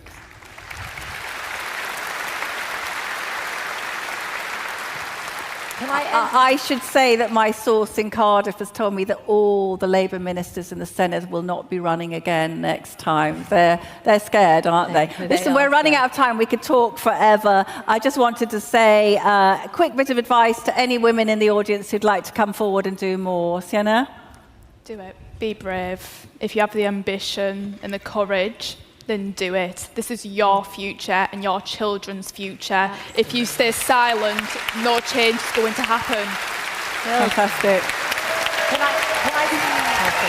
She's great.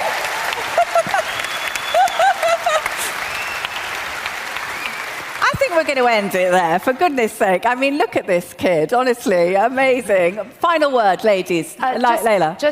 It's the basic government duty is to protect us, and they failed. And that makes them an illegitimate government. And if you feel that way, then you have to stand up and represent your ward, represent your constituency, or help, because we are the last hope for the country, and everyone knows it, and that's why we're polling so high, because the country doesn't belong to the illegal migrants, the sexual offenders, the criminals. It belongs to us. And it's time we took it back. Very good.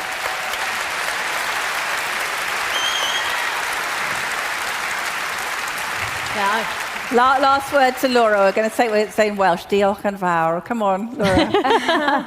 I want to just say that we've talked today about safety on our streets, and that's obviously drawn a lot of women to care about, and we all care about their women and girls' safety. But it's not just that. It's the indoctrination that needs to stop in our classrooms. It is the protection of women's sports. It's the protection of women's spaces. And I cannot stand it when the media tell us we won't do that. We will do that. Yeah. Well,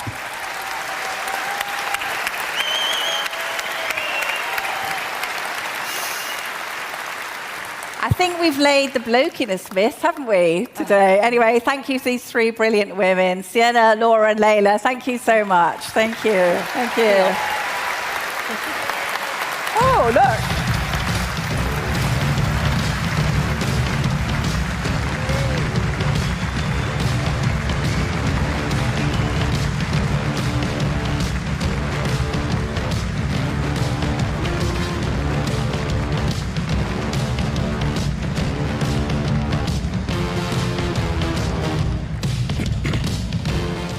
I just want to say a very big thank you to Alison there for hosting our very powerful Women for Reform. What an amazing session.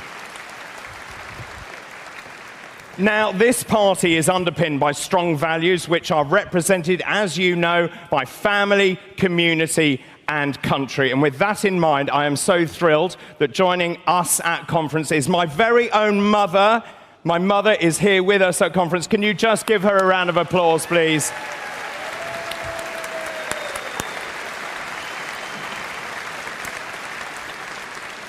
Let's catch up with JK. JK, where are you now? Right, listen, have a look. Here. Oh, there you are. Is that your mum? Yes. Are you sure? Don't interview her, she'll kill you. I'm going to say hello to her. No, don't talk to my mother. Go on. Mummy? Mum? Mum? Hello. Don't you start. You all right? Yes, thank you. On a serious note, you must be really proud of him. He's done an amazing job, hasn't he? I think he's an amazing young man. You're absolutely right. I wouldn't say young, but it's lovely. Thank you very much indeed. That was an amazing panel, DB. Fantastic. Now, earlier on during the lunch break, when you weren't listening or perhaps watching, the amazing Karen McIver, who is behind the reform movement in Epping and all that disaster, is here. Give her a round of applause, ladies and gentlemen. Up you get.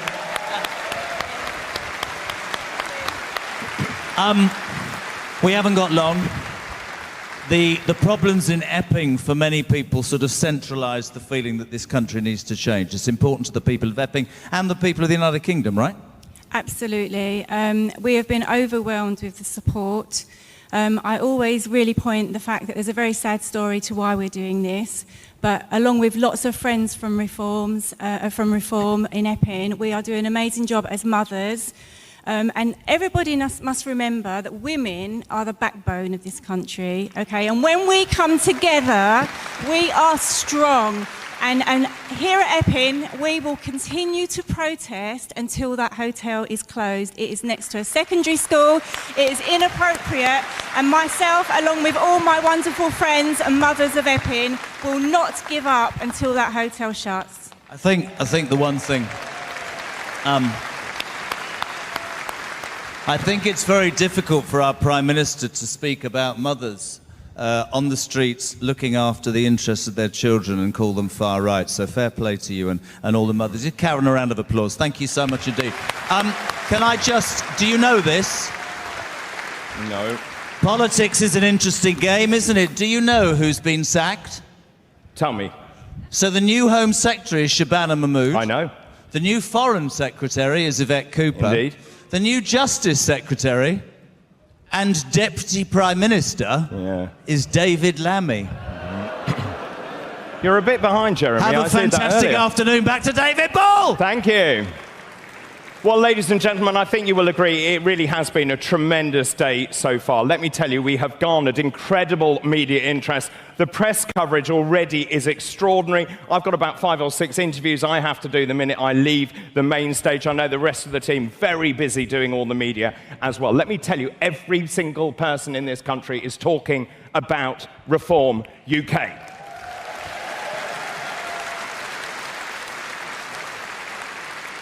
And that brings me rather nicely to our special guest this afternoon.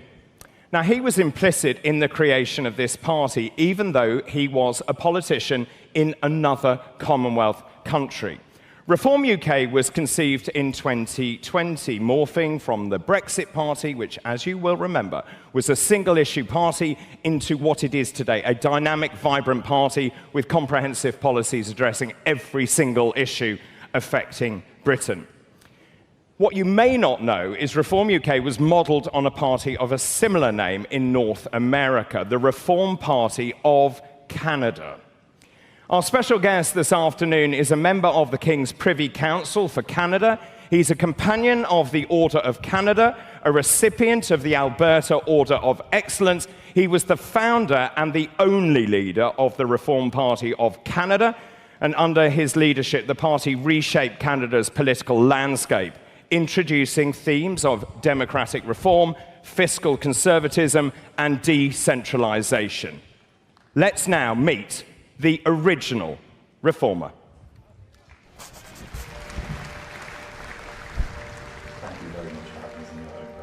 Well, I'm glad to have you. My name is Preston Manning, and I was a founder of the Reform Party of Canada. Before Reform existed in Canada, there were the 2 traditional political parties, and increasing numbers of people were dissatisfied with them, particularly their mismanagement of the finances, debts, deficits, a familiar story. We wrote the Prime Minister at that time and said, would you send your best representative to argue that you're the vehicle for our discontent? He did not accept the invitation, in fact ordered his members not to have anything to do with any kind of reform movement.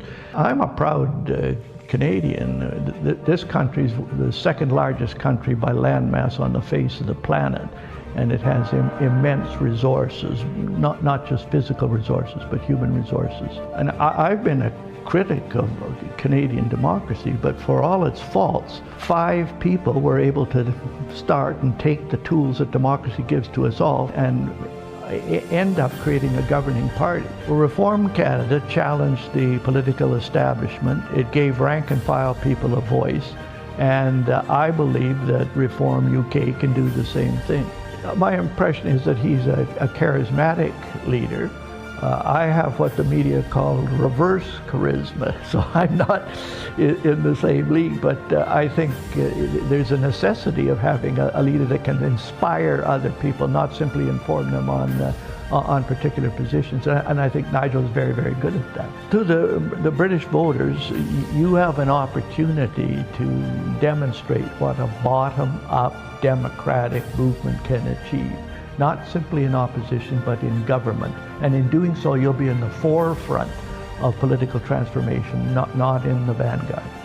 Well, Nigel, I carried the torch for reform in Canada.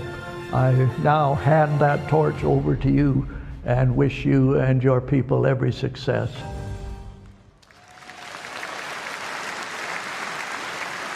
Ladies and gentlemen, please welcome to the stage the founder of the Reform Party of Canada, Preston Manning.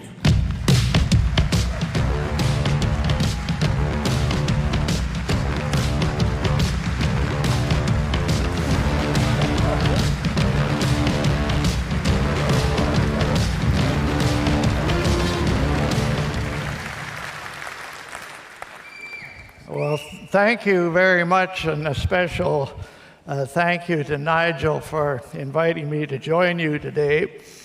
As has been mentioned, he is a very charismatic leader, and I have what in the media call reverse charisma, so you'll probably notice the difference. But it's really an honor to be here in the United Kingdom, since it is the political culture of Britain, from Magna Carta to the rule of law to parliamentary democracy, transported to Canada and elsewhere, that really laid the foundations of the Reform Party of Canada and the foundation on which you people are building.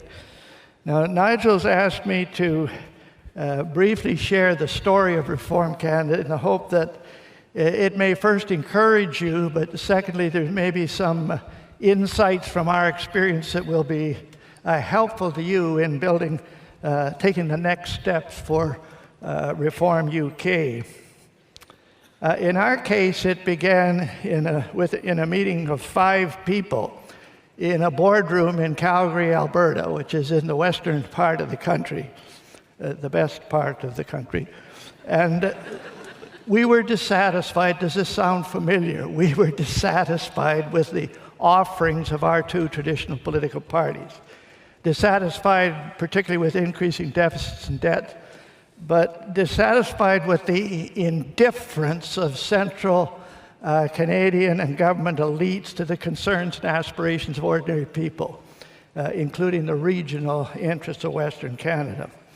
So, exercising our freedom of association, we organized a representative conference, much smaller one than this, and to decide on the next steps from 3 options.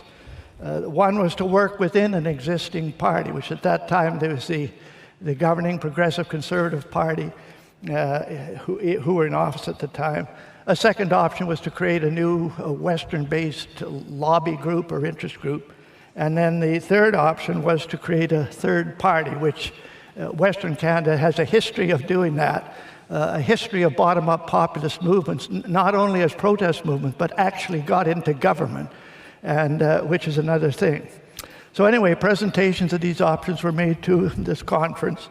The Conservative Prime Minister at the time, as I mentioned, Brian Mulroney, we wrote to him and said, we're going to have this meeting. Will you send your strongest representative to argue that your party is the best vehicle for dealing with our discontents? He wrote back saying he refused the invitation and ordered his members not to have anything to do with us whatsoever. The conference still proceeded with the presentation of these options, with debate on the pros and the cons, then culminating in a vote with a majority actually voting to form the new party. So what this was is democracy, grassroots democracy in action. And something we learned early on is that if a new party is going to ask the public to trust it in the management, democratic management of its affairs, it is wise for that party to be able to apply democracy in the management of its own affairs. Now, moving on, we contested the 1988 federal election in Canada with 72 candidates. We finished second in 11 seats, but we didn't win any. And 2 of the unsuccessful candidates were myself and Mr. Stephen Harper. Canada's state broadcaster, the CBC, wrote us off as going nowhere and undeserving of its enlightened attention. This may sound familiar as well. But the next year, we had good fortune to win a by-election to get a foothold in the Parliament. And we then used the next 4 years to build constituency associations and recruit candidates, not only in the West, but across the country. And you can appreciate in Canada, across the country means hundreds of meetings in places hundreds of miles apart, because our West Coast and East Coast are 5,000 miles apart. It's a big country. In 1992, the Conservative government was forced to initiate a national referendum on a constitutional issue. And we participated in that national referendum campaign on the no side, which was victorious. But the most interesting thing was that participating in a national referendum campaign, all the things you have to do in that type of a campaign, you have to knock on doors, you have to recruit spokespersons, you have to develop local organization, all that participation helped test our candidates and develop our campaigning capacity, just as Brexit proved a proving ground for some of you. So another important lesson which we learned from that experience, and this may sound simplistic, but it is important. It was the importance of dealing with our internal differences privately rather than publicly. A new public movement like Reform Canada, and I assume this is the case with Reform UK, invariably brings together people of strong convictions. You wouldn't be here if you didn't have strong convictions, but also people who have never worked very closely together as a group. So there's invariably going to be strong differences of opinion, not just on issues, but even on the next steps forward as a party. And we found that when those differences were aired publicly, which today means sharing them through the social media, all we got was headlines, "Reform divided," and therefore not to be trusted by the public. When we set aside our minor differences to pursue the greater goals on which we were agreed and dealt with our differences internally, the message "Reform United" to do this or to do that actually helps inspire public confidence. In 1993, I know I'm going through history here, but it's our history and your history. In 1993, we were now well equipped to fight a national campaign, primarily because of the experience we got in that referendum campaign. And we fought this campaign on two fronts: that the federal government's budget should be balanced within 3 years, and that Western Canada wanted in on national decision-making in more effective ways, primarily through Senate reform and through free votes in the House of Commons. When the smoke cleared in that election, the standing of the governing Conservative Party in the House of Commons was reduced from its 155 seats majority to 2 seats. One of our jokes was they actually spent $22 million on that campaign. So whenever we ran into one of those 2 members in the House, we used to say, "You are the most valuable members of this House." Cost $11 million to get here. And the other interesting thing about the election, that 106 of those seats, a third of the seats in our parliament, went to 2 political parties that had not existed 5 years before, with the Reform Party occupying 52 of those seats. Another lesson we learned from that campaign, which if we had learned it earlier would have increased our standings in that election, was to major on the majors. As a new party, we felt we had to have a policy on everything to prove that we belonged in the big leagues. And we even had a pamphlet entitled 64 Reasons to Vote Reform. We probably would have been wiser to have offered 3 good reasons rather than feeling we had to have an answer to every question, which then involved us in making up policy on the fly. On one occasion, one of our candidates knocking on the doors, the door opened and this woman didn't even say hello. She said, "What is your position on the ozone layer?" Our candidate hastily looked at the manual under O, and there was nothing under ozone. So he said, "We're in favor of it, at least the western portion." This is policy making on the fly, and it's probably not a good idea. Now, time does not permit me to dwell on the rest of the story, but let me just tell the rest of the story quickly. Suffice it to say that during that first term, while only in opposition, we were able to pressure the Liberal government to balance the budget. We performed well enough that after the next election in 1997, Reform became the official opposition. We then formed an alliance with 3 populist-oriented political parties at the provincial level, and under Mr. Harper's leadership, that alliance absorbed what was left of the old Progressive Conservative Party to become the Conservative Party of Canada. Under Harper, Reform's first policy chief and a Reform candidate in those early elections, that group formed the Government of Canada from 2006 to 2015. Now, before concluding, it's a long journey. It's a long journey from 1987 to 2006. But before concluding, there are 2 other observations I want to make which ought to be especially encouraging to you as you plan the next steps for Reform UK. Across much of the Western world, including the United States, there has been a tectonic shift in the political landscape. From a landscape defined by the old left, right, center conceptualization of politics. There are many people who cannot discuss democratic politics except in terms of left, right, center. But there has been a shift from that to a vertical axis of bottom-up democratic populism versus aristocratic elitism, which characterizes many of our traditional parties.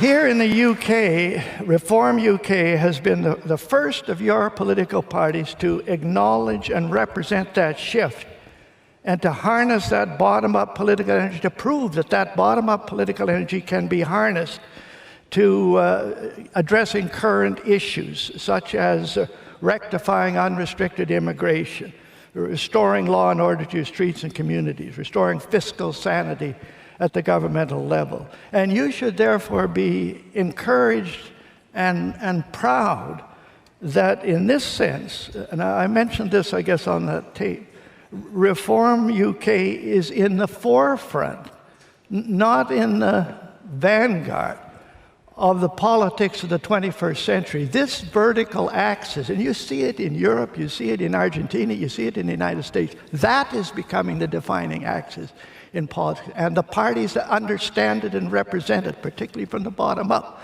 I think they're on the way with the future, not tied to the past.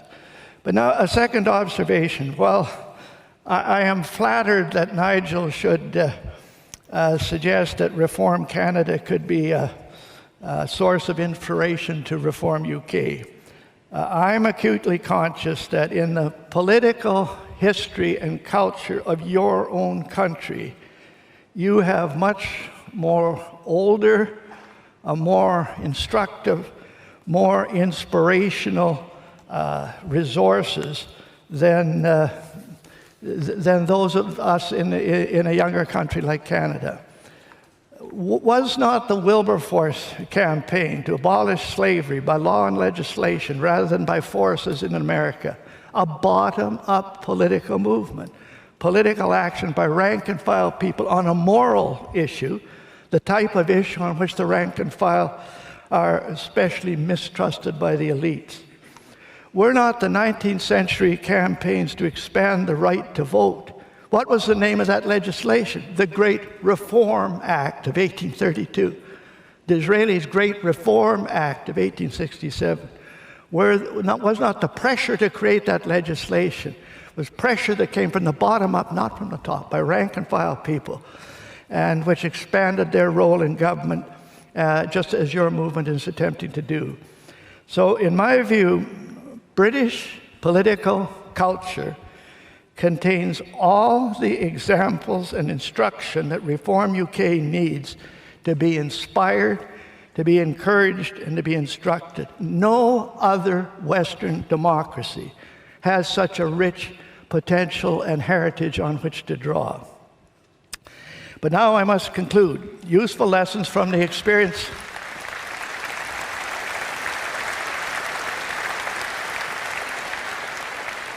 Useful lessons from the experience of Reform Canada. Demonstrate your commitment to democracy by practicing democracy internally. Major on the majors, not the minors, and deal with differences internally, not publicly.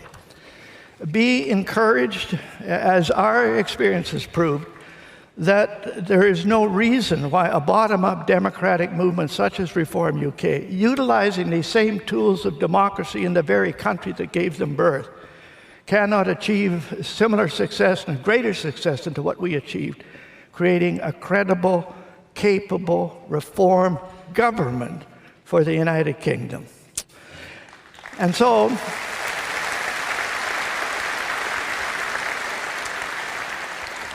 as someone who has carried the reform baton in Canada, I am now therefore delighted to hand that reform baton over to this man.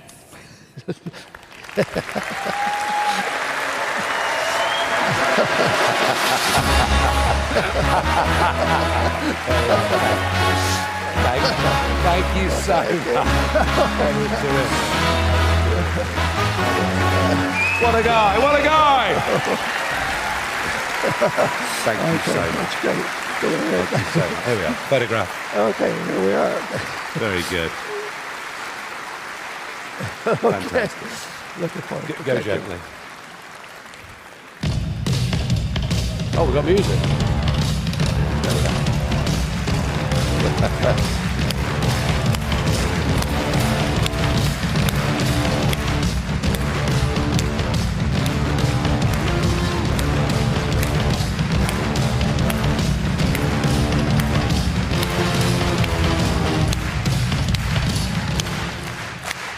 Good afternoon, conference.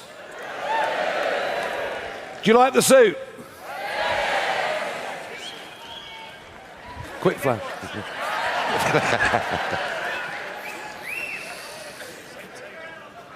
When I set up the Brexit Party as a last-minute rescue mission to try and stop our democracy being subverted because they all wanted to overturn the result of the referendum, and of course, leading that charge was a man called Starmer.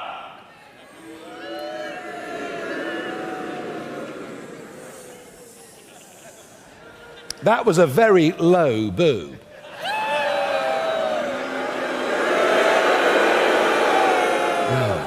David, they're waking up, it's all right. But we achieved our goal. We got rid of Mrs. May, and we opened the door for a government that delivered Brexit. Well, we left the European Union, but they didn't deliver Brexit, did they? They betrayed our fishermen and so many other people. Anyway, after a 27-year struggle, I decided early in the 2020s that I was done with this. But I thought, I have to leave a legacy to British politics because Richard Tice was keen to continue in case they made a mess of it. And I have to say, yeah, off you go, mate.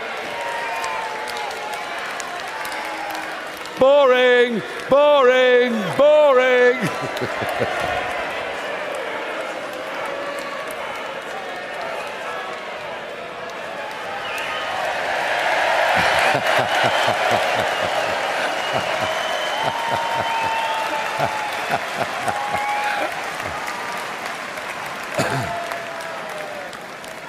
I don't know what took them so long. But I decided there had to be a legacy for British politics. And my inspiration was the man you've just heard from, Preston Manning, who set up the party, and just ignore them. Just ignore them. Boring, boring, boring.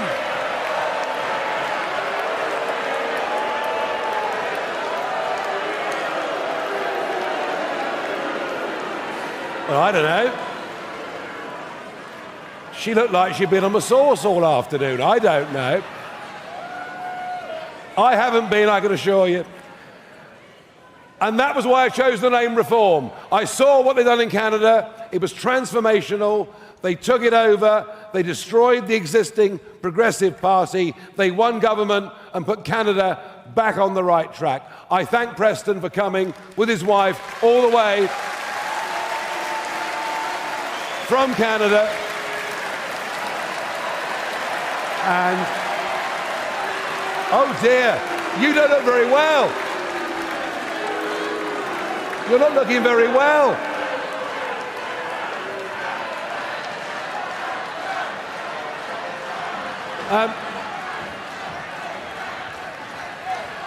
I think,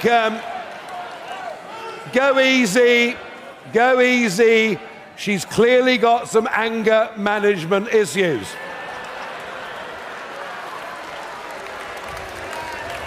In fact, she looks like one of the Democrats I faced on Capitol Hill the other day. they were having a few sort of Farage derangement syndromes. Maybe she's a supporter of David Lammy, I don't know. Our new Deputy Prime Minister, aren't we lucky? All that has happened today is Keir Starmer literally has rearranged the chairs on the Titanic. Today will go down.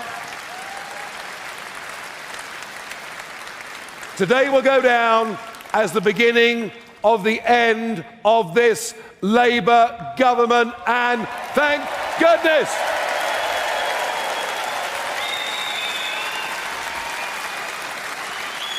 So,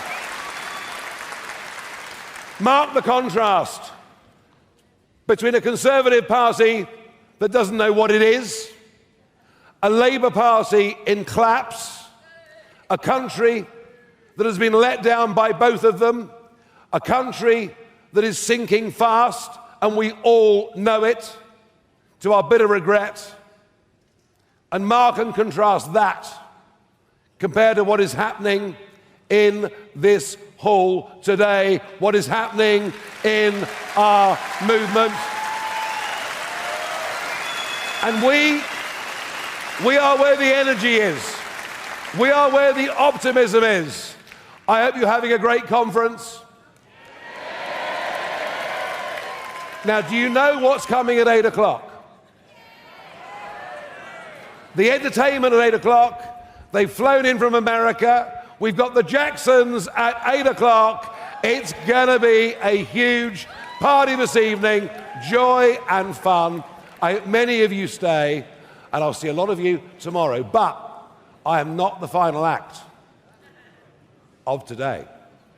We have on after me a very famous international comedian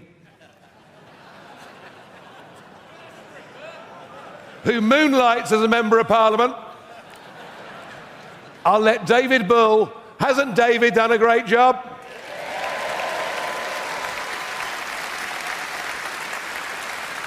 And I will let David Bull introduce our final speech of the day. And can I just say and repeat what I said earlier, how proud I am to lead a movement like this. Thank you.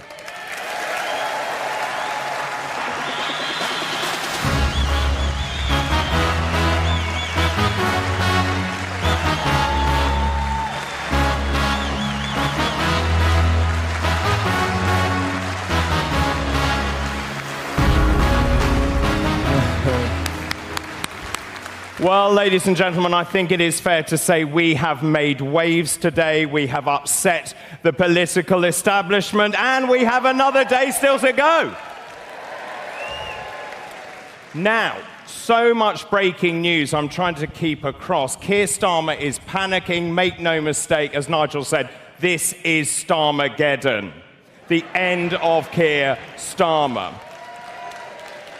Now, this is not confirmed. It's not confirmed, but I am hearing rumours that Ed Miliband is about to be fired. Should he be fired?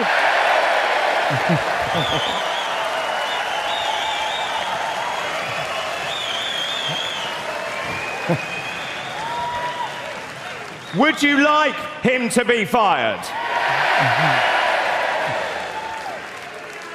Well, finally this afternoon, I would like to introduce you to, as Nigel said, one of our greatest comedy acts. He is, of course, our straight-talking, no-nonsense Member of Parliament. He started his working life down a pit and has ended up in a palace.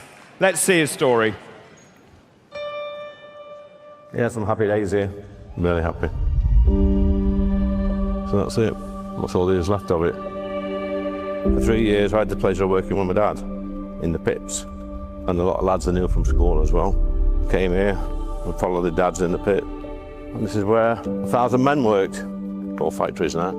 It probably employs about 200 men as opposed to 1,000 men. It wasn't just me, it was lots of lads in this area that got up with their dads, went to a coal mine, did a shift, and we learnt the value of hard work. And when the pits went, we lost a lot of our community. We lost some of that work ethic which had been instilled in our families for generations and generations. But we can get that back. The hope is around the corner. and we're going to rescue this country, re-industrialise areas like this, places like Scotland, places like Wales. You know, we've got a few years of pain to come with this awful Labour government. The Reform Rescue Party is marching over the hill to give people and their families hope that there is a future for the children and their grandchildren. That's it, it's that simple. There is nothing wrong with us Brits being proud of our history, our heritage and our culture. This country has been a gift to the world. I always say that, a massive gift. And if it wasn't for this great country and our ancestors, this world would probably be 50, 60, maybe 100 years behind what it is now. And we've got to stop giving it away. Friends, we can do this, but we can only do it if we stand strong. The establishment absolutely hate us. They want us gone, but we're going nowhere. The mainstream parties are scared of us, and so they should be, because we're coming for them at every single ballot box in the country. I want my country back. The question is, do you want your country back?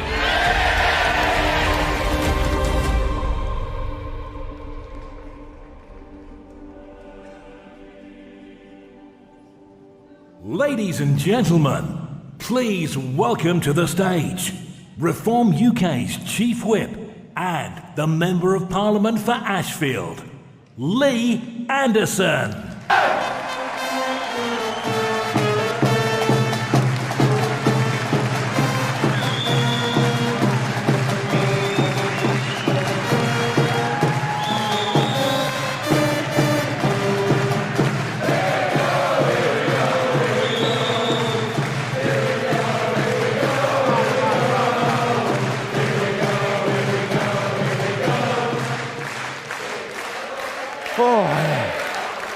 What a great... Thank you, conference. As always, it is indeed a pleasure to stand here before the People's Army. And I know we got a few people thrown out a few minutes back. Imagine that, 55 quid to get thrown out. What a bunch of idiots. Jesus. It gets worse. David Lammy. It seems that all you've got to do to become the Deputy Prime Minister of this country is go on Mastermind and get every single question wrong. Jesus Christ. But you might not like this next bit. I've got to defend Angela Rayner.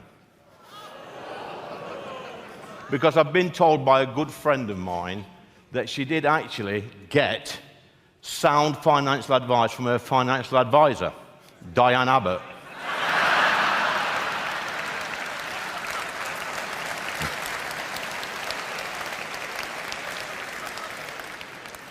I want my country back. Do you want your country back? Well, you've come to the right place then. I want to thank each and every one of you for coming, because it has taken the hard work and sacrifice of millions of Brits throughout the centuries to make these small islands the greatest place in the world to live. It really has.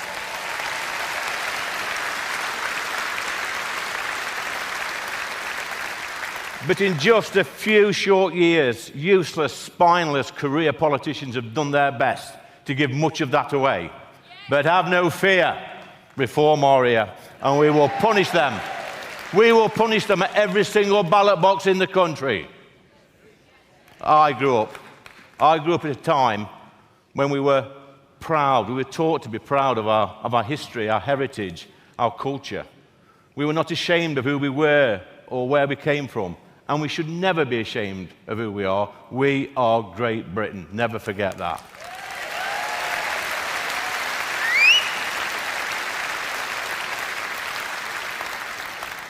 Conference, mass migration, rising payroll taxes, and increase in the welfare payments has put 1 million young British people on the dole in this country. It's an absolute disgrace. It is not acceptable. There's also another reason why so many young people are jobless. And it's a cultural one. Politicians have forced us from being a nation of strivers to a nation that allows people to stay at home all day, possibly watching, I don't know, mindless daytime TV.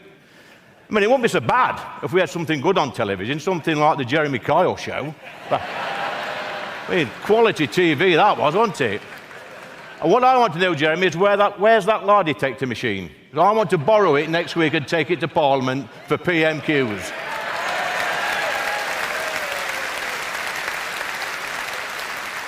Keir Starmer would run a mile, wouldn't he, as soon as that was switched on. I grew up in the 1970s. I never dreamt of being a politician. I dreamt of being a footballer, a fighter pilot, or a famous pop star. I wanted to be Elvis. That's what I wanted to be. But every morning at 5 a.m., my dreams were shattered by my dad's alarm clock going off as he would get up and go to work. I would watch him through my bedroom window, walk into the pit, just a few hundred yards away. I could see the other men on the street meet up with my dad, and they'd follow him, and they'd spend a full day underground, toiling. And a few hours later, I would go to my local school with my friend, Councillor Cox, who was in here somewhere. He's over there somewhere. He's up there.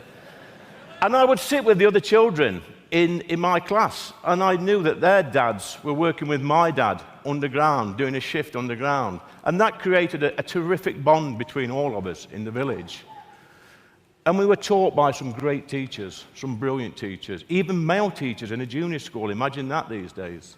These were men. Two of my teachers at my junior school had served in the Second World War. One had got a bullet wound on his leg, Mr. Swain.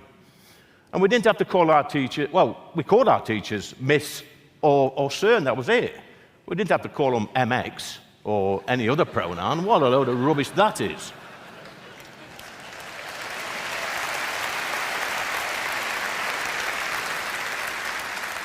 I'll tell you what else we didn't have. We didn't have some 6'5" drag queen sat there reading fairy stories and confusing our children. Bloody weirdos. I tell you what, conference, if any of them weirdos had been lurking around my school, they'd have been carted off to the funny farm and put in a padded cell where they belong. Absolute nonsense.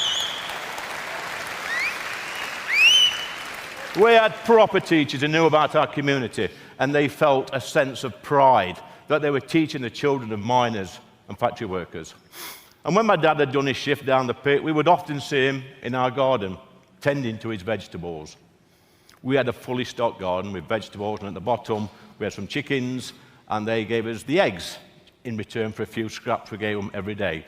That was our food bank. My parents didn't ask for handouts, they didn't complain, they just played the hand that life had dealt them.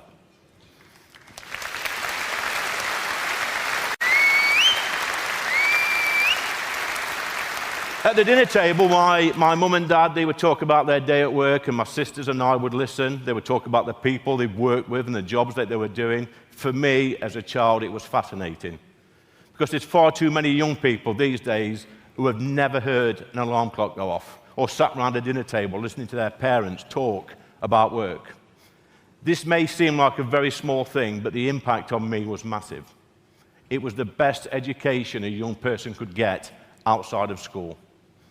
It taught me that parents get up early in the morning and they go to work to pay money, to pay the bills, to raise the family. And that's how it should be.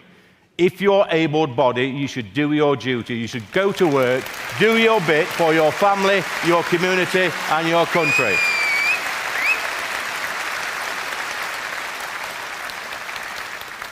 You know what? Back in the 70s, not working wasn't an option. I don't remember any men in my village not going to work. It would have been scorned upon. And the message from our parents all over our village was quite clear. When you leave school, you find a job or you find somewhere else to live. Simple as that. Now, that might sound a little bit harsh to some of the snowflakes of today, let me tell you, but it was a tough love that made sure we could fend for ourselves in the world, and it works, believe me. People didn't complain. It's true. People didn't complain about anxiety or stress or try and get diagnosed and get a sick note for 6 months with mental illnesses. They just went to work as their parents did before them. Hard work was in our DNA. Of course. Look, of course people had stress in their lives, but they just got on with it. And I'm sure my parents at some time would have had stress or anxiety, but they never gave up going to work and doing the right thing. And as my dad's alarm clock continued to ring every morning for years, it wasn't long before I was getting up with him to go to Sutton Colliery, and we'd do a shift together underground. And during my time in the pits, I learned some very valuable lessons from the men underground They spoke their minds. They did not speak a politically correct language, and the only pronouns they addressed you with were four-letter ones, believe me. That's how it should be.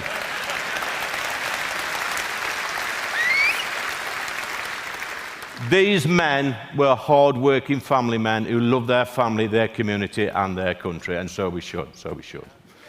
There was a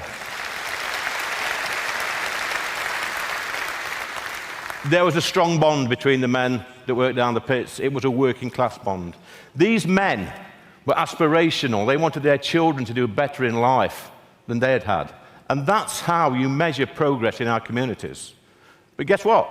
Most of us voted Labour. But why vote Labour when we have different values? Values like hard work, aspiration, and the love of our family, community, and country. I'll tell you why we voted Labour. It's because we was all in closed shop unions and had a financial stake in the Labour Party. But nothing got better for us. It never got better. We were just useful idiots that bankrolled out-of-touch Labour politicians who forgot about us as soon as they got to Westminster. The Labour Party has always been the same.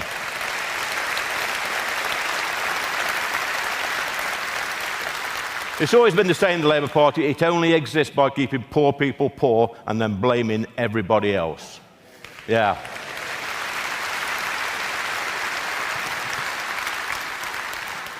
After years of working underground, I worked at our local Citizens Advice Bureau, where I saw real poverty and desperation firsthand. Desperate people caught up in the benefits trap. We would patch them up, sort out their debts, stop them from being evicted, get them extra benefits, etc. But this was not the solution. This was part of the problem, because just 10 years later, I was seeing the sons and daughters of these people who were coming to see us with exactly the same problems. As a nation, we were going backwards. Blair and Brown, they're to blame for all this mess, all this nonsense. I'll tell you why.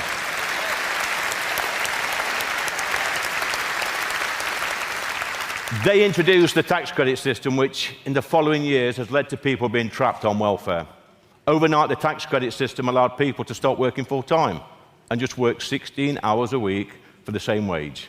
This led to a massive gap in our labour market, and Tony Blair had another bright idea, which was mass, uncontrolled migration to fill the job vacancies.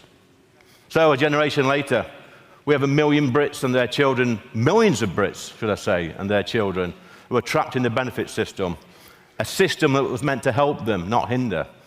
And it's not right that we squander billions on benefit payments to keep people at home. The best way out of poverty is through education, training, opportunities, and a bit of decent graft.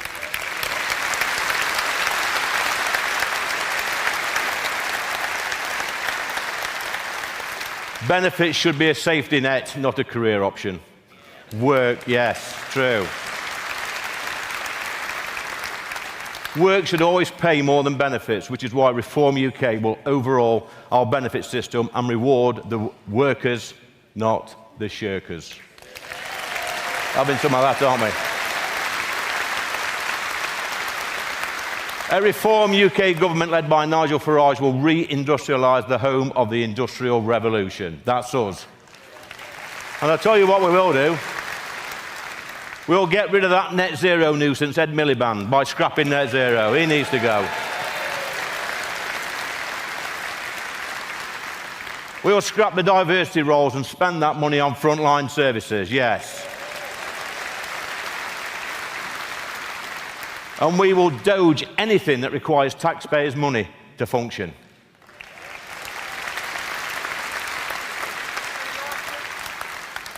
And you know, who's sick of hearing about this £22 billion black hole? Anybody? I tell you what, I could pay that off in a day. I could sort that out in a day. Stop paying for David Lammy's flights and food.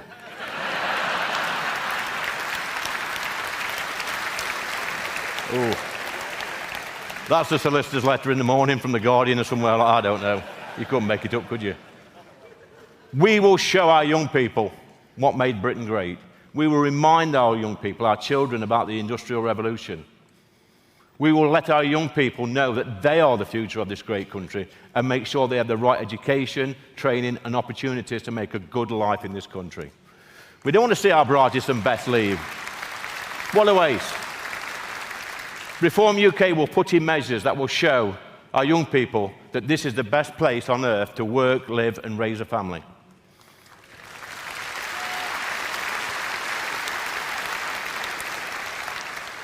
"40 years after I first went underground with my dad, I stand here as the Reform UK Member of Parliament for Ashfield.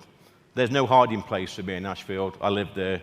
And I have to be part of a party that delivers for our families and our communities and our country. I've been that person who is down to his last fiver. I know what it's like to work 7 days a week underground to keep a family. I know what it's like to borrow a few quid off my mum and dad because I can't get through the week. I know what it's like to struggle. Which is why when I go in the Commons every single week, the Labour lot look at me with utter contempt. They dislike me. They know that I was the type of person that they were supposed to represent, but they didn't.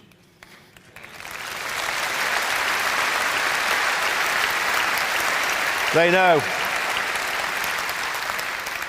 know that I will always stick up for my family, community and country, and they won't. Guys, it is a privilege to be born in this great country, and we must all repay that privilege by working hard and then passing our country on to the next generation and leave our country in a better state than when we arrived. That's our duty.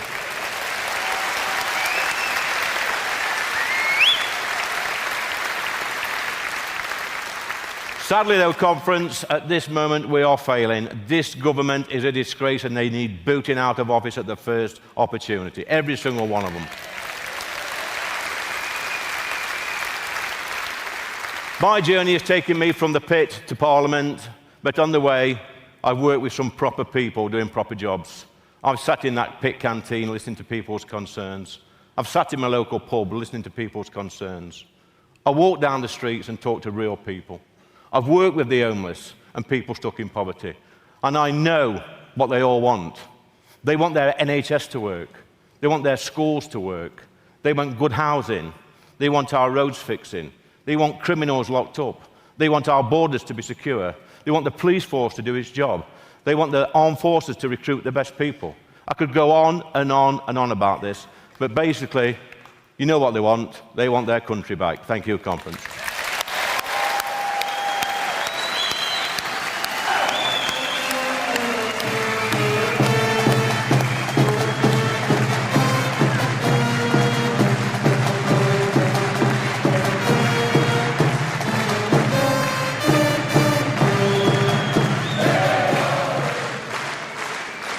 Well, thank you very much indeed to Lee Anderson MP. That, ladies and gentlemen, concludes our action from the main stage. Now, don't forget, for those who have booked a ticket, the official after-party kicks off at 8 o'clock back here in the arena. As Nigel said, bring your dancing shoes and your spandex, as obviously we have the Jacksons performing live for you tonight. Tomorrow, another action-packed day with speeches from Sarah Pochin MP and, of course, the Deputy Leader of Reform UK, Richard Tice MP. If you could leave the auditorium quickly so we can turn it around to make sure tonight is a great success. Thank you very much for your attention and see you tomorrow.